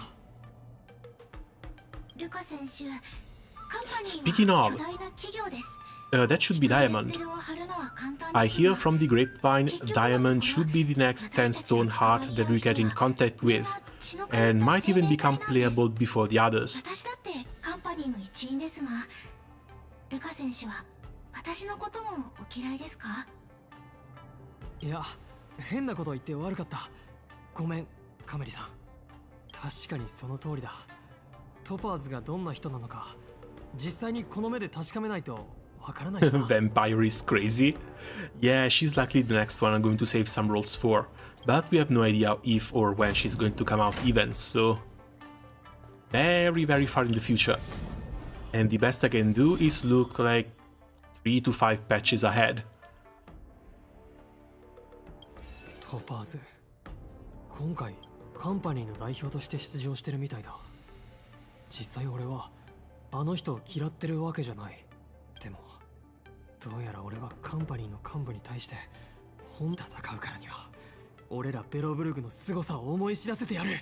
ルカ、試合の準備はできた？ああ、準備できたぜ。私も撮影の準備はバッチリです。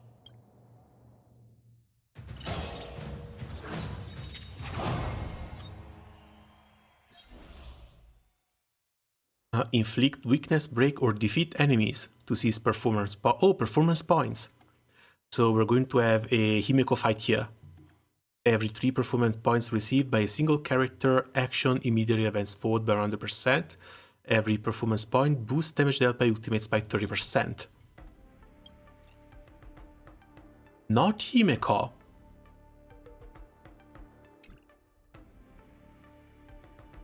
Even though most of them have fire weaknesses, with one exception. Yeah, I kind of wanted to try Himeko break, but I guess we're just going in with the Acheron team. Even though I've never used Silver Wolf, and I have no idea who to run as a healer. Maybe Gallagher? But we'll see. Here we now get an active and a passive skill. Extra follow-up attacks. Using an ultimate increases ultimate damage taken by the attack target by 12%, stacking for 4 times. Every enemy defeated generates 2 points of energy, which doesn't work with Acheron.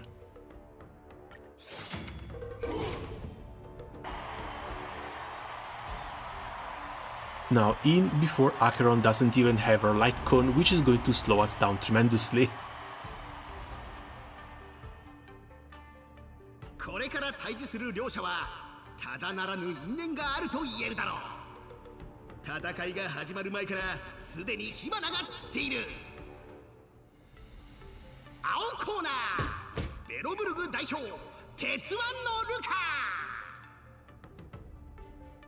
赤コーナースターピースカンパニーの不良資産生産エキスパート長州の王玉トパーズ。まさかヤリーロ6の人が銀河で活動し始めてるなんてね。俺も試合が楽しみだぜ、トパーズ。俺らベロブルグ人の底力を見せられる絶好のチャンスだからな。久しぶりだね。こんなところで君に会えるなんて思ってなかったよ。君こそベロブルグ代表チームのコーチになったんだって。And it's always a pleasure to see you too. 請求列車。以前はベロブルグの債務問題を仲裁して、今度は彼らのために演武天礼に出場している。ベロブルグの人たちはいつだって過酷な環境で暮らしてきたんだ。俺らはとっくに自分の道を歩いてるさ。口だけは達者みたいだね。私はベロブルグのことを悪く言っているわけじゃない。もし大物の善意にあやかって難局を乗り切っただけなんだとしたら、それは自由人になったわけじゃない。ベロブルグのみんなは奴隷なんかじゃねえぞ。ごめん、思ったことを言ってるだけなんだけど、ちょっと火花が散りすぎちゃったみたいだね。望むところだ。かかってこい。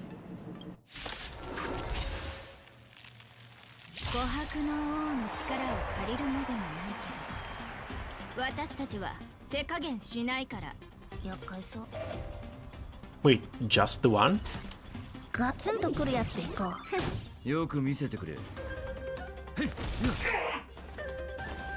発覚をお褒めにせっかくですからぜひ召し上がってください。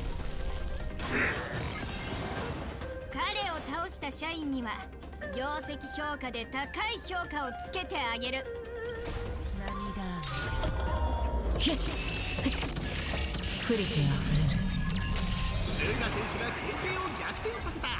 Oh, damn it, I was too early. Should have saved. Ah, well, they're going to break anyway, so we are still fine.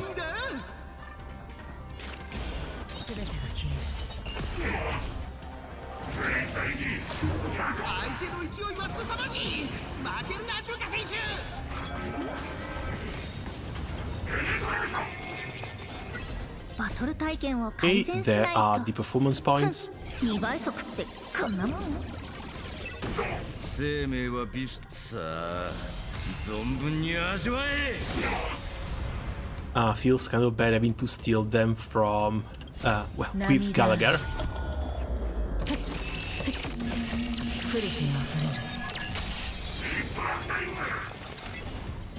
Oh, he just continues to summon them. Cool. Hi, oh hey Cactus, welcome, how are things going? 私を楽しませてくれる？ガツンとくるやつでいこう。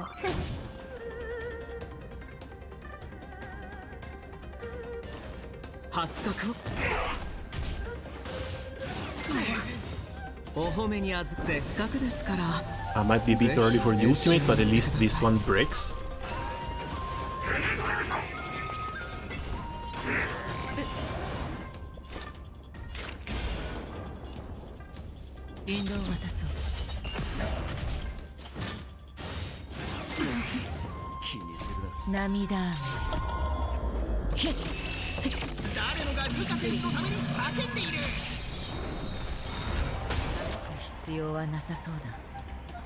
Okay, everything should already be up. For ultimate should be the only thing I actually need to do here.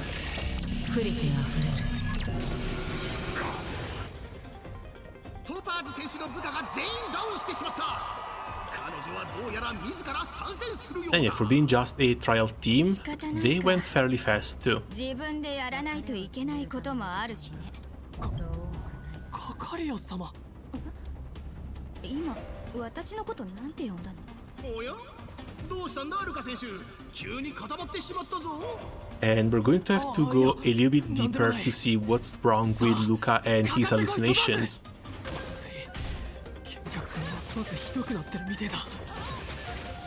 やら少しは本気を出さないといけないみたいだね。Is she not going to summon people? Okay, looks like she's not going to summon. What the hell is that?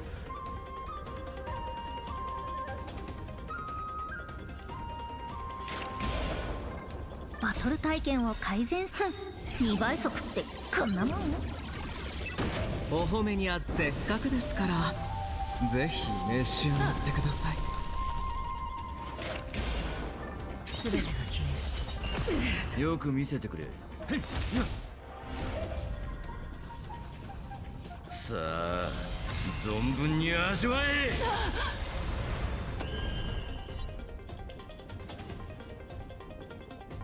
This doesn't even break.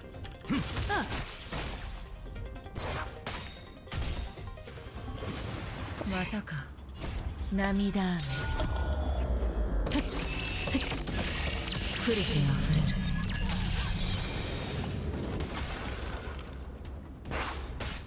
Oh yeah, the summons still get performance points. 引導を渡そう。ガツンとくるやつでいこう。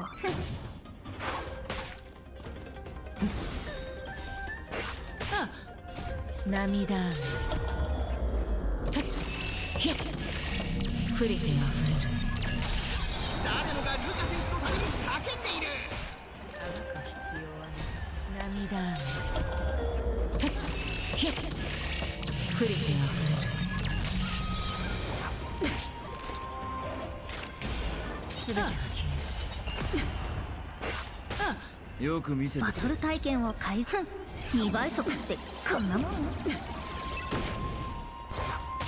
お褒めに預かりせっかくですからぜひ召し上がってください。 Okay, we're still in phase 1, but it looks like at least it's going fine. 涙触れてあふれる。まだ終わって Okay, いない into phase 2 we go. 戦ったよルカ。でもお遊びはこれでおしまい。 Oh, because why not? Why did they need to be physical? Damn it. 生命はさあ存分に味わえ。まだだ。相手が猛撃を加えてきた。早いところ大金を決めたいのだろう。 Okay, at least she didn't freeze Acheron.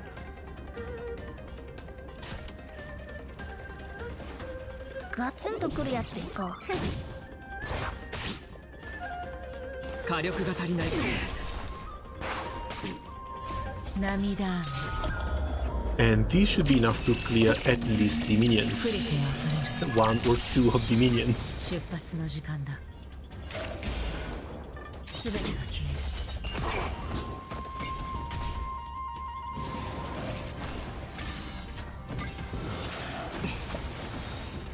お仕置きされたいのか。お褒めに預かりせっかくですからぜひ召し上がってください。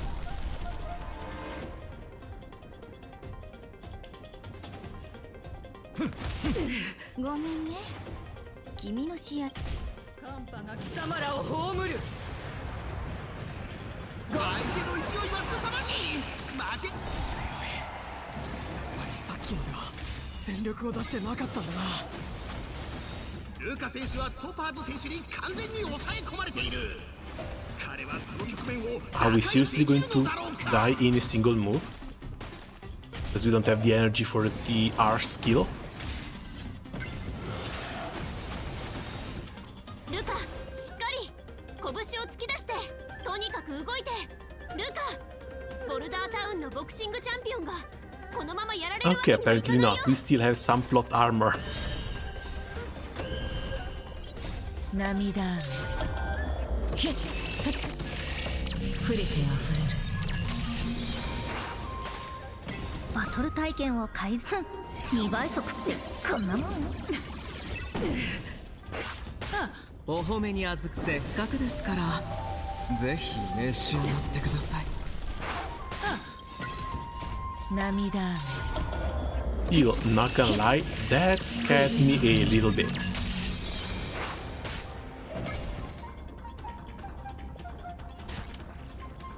Okay, almost broken. And break.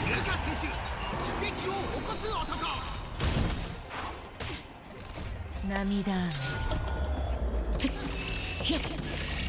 触れてあふれる。あがく必要はなさす。言動を渡そう。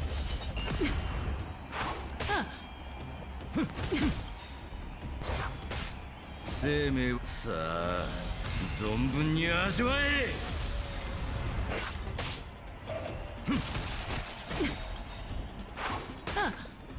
涙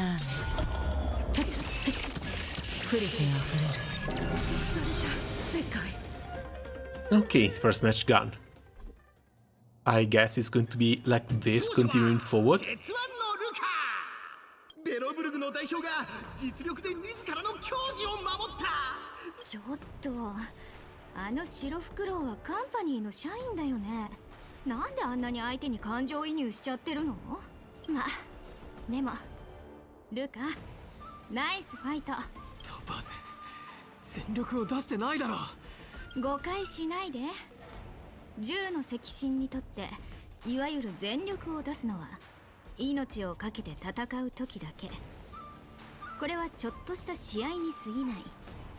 命をかけるどころか怪我だってしたくないよ。 So wait, it was all a marketing カンパニー stunt の防具に悪評が立っちゃうからね。 from the very beginning? 君は勝った。もっと自信を持ちなよ。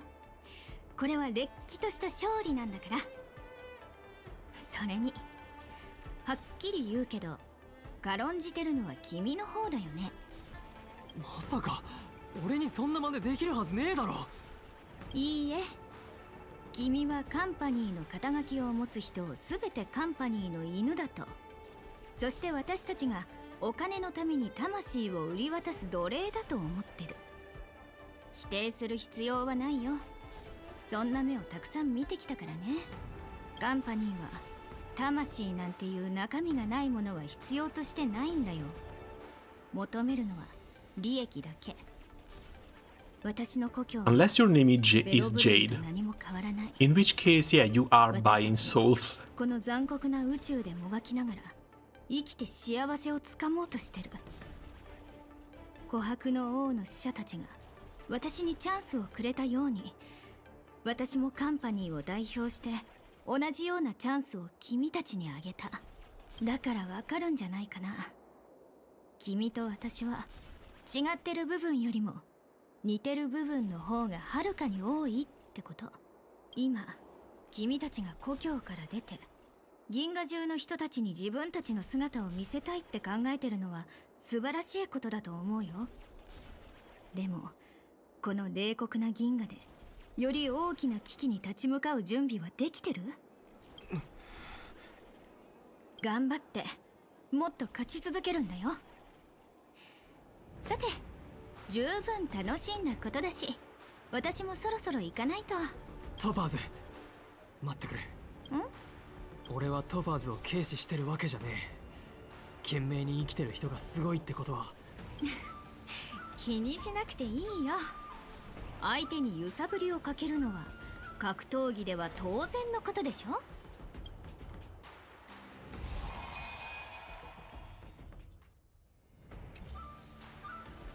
Sometime later, at the venue of the Luminary Warden's press conference. Congratulations to Luca for winning this match, and thank you his coach for accepting this interview. The journalists who arrive at the site, please situate yourself appropriately, maintain your distance, and get your questions ready according to procedure. Why are you the first in line? Now we're ready for Coach Essel to answer some questions from journalists. Please keep your responses brief.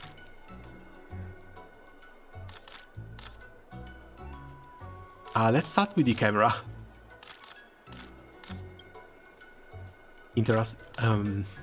IPC Entertainment. First, congrats for the win. I've noticed that Luca is on a hot streak, something he eventually used to gain the upper hand and oust his opponent. But I've noticed that midway through the match, Luca appeared somewhat dazed, like he's experiencing hallucinations. Regarding his hallucination, I wonder if you have any comments. Maybe he's just under a lot of stress? Make sure to help the camera wife. I don't know what they're doing with this character, but I kind of like the energy that she brings. Hopefully it's not going to be just a one-off thing.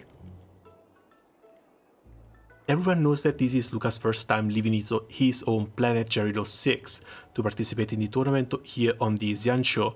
It's normal for his nerves to get to him, and not surprising for him to be seeing things under duress. He will be undergoing a full medical inspection at the Alchemy Commission to attune his mental state, so everyone need not worry. I noticed making a tactical change. Is it because this change that Luca won? Is there anything you can share regarding this? I didn't do anything.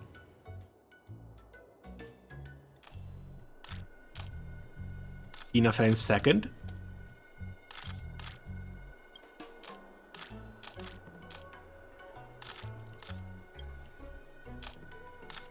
Xianzhou Marshall Elite Network Special Correspondent Ginafen here. First off, congrats on the win. XMEN doesn't really say anything. What was the network again? someone gave me a journalist pass, so just take it and run, alright? Many predicted that Luka would lose the match, yet Luka clinched the win in the end as the underdog.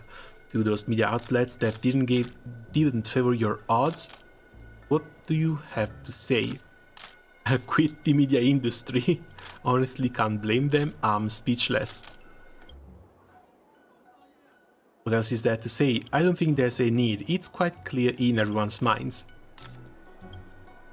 But many netizens have commented that Luka seemed like two different people from his performance in the first and second halves. There are some who even suggested that Luka should be subject to a doping test. He'll do it, he's not afraid of the truth. Luka was subjected to drug tests both before and after the competition. Is there any need to have it done again? Luka is a respectable contestant, all I can say is that facts speak louder than words.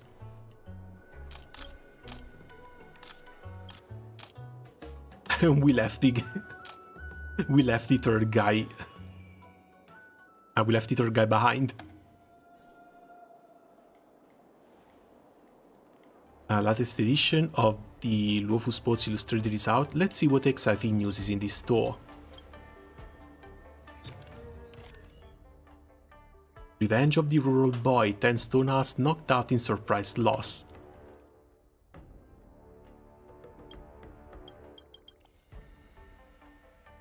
Underdog triumphs, tactical brilliance key to victory. Oh, this is the article written from Carmella.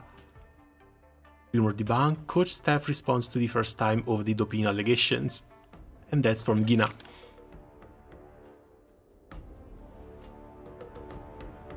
The journalists will really sensationalize anything and everything. Gotta watch my word next time. Getting off to such a great start in the first face-off should give Luka a confidence boost. Though his hallucinations have been getting more and more intense, I have to think of a way to stop them.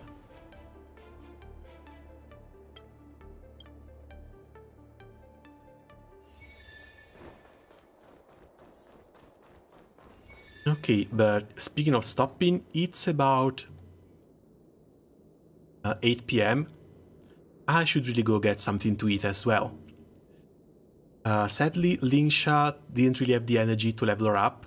That's something I'll try to do either later tonight or in the next couple of days. Oh god, that's cute.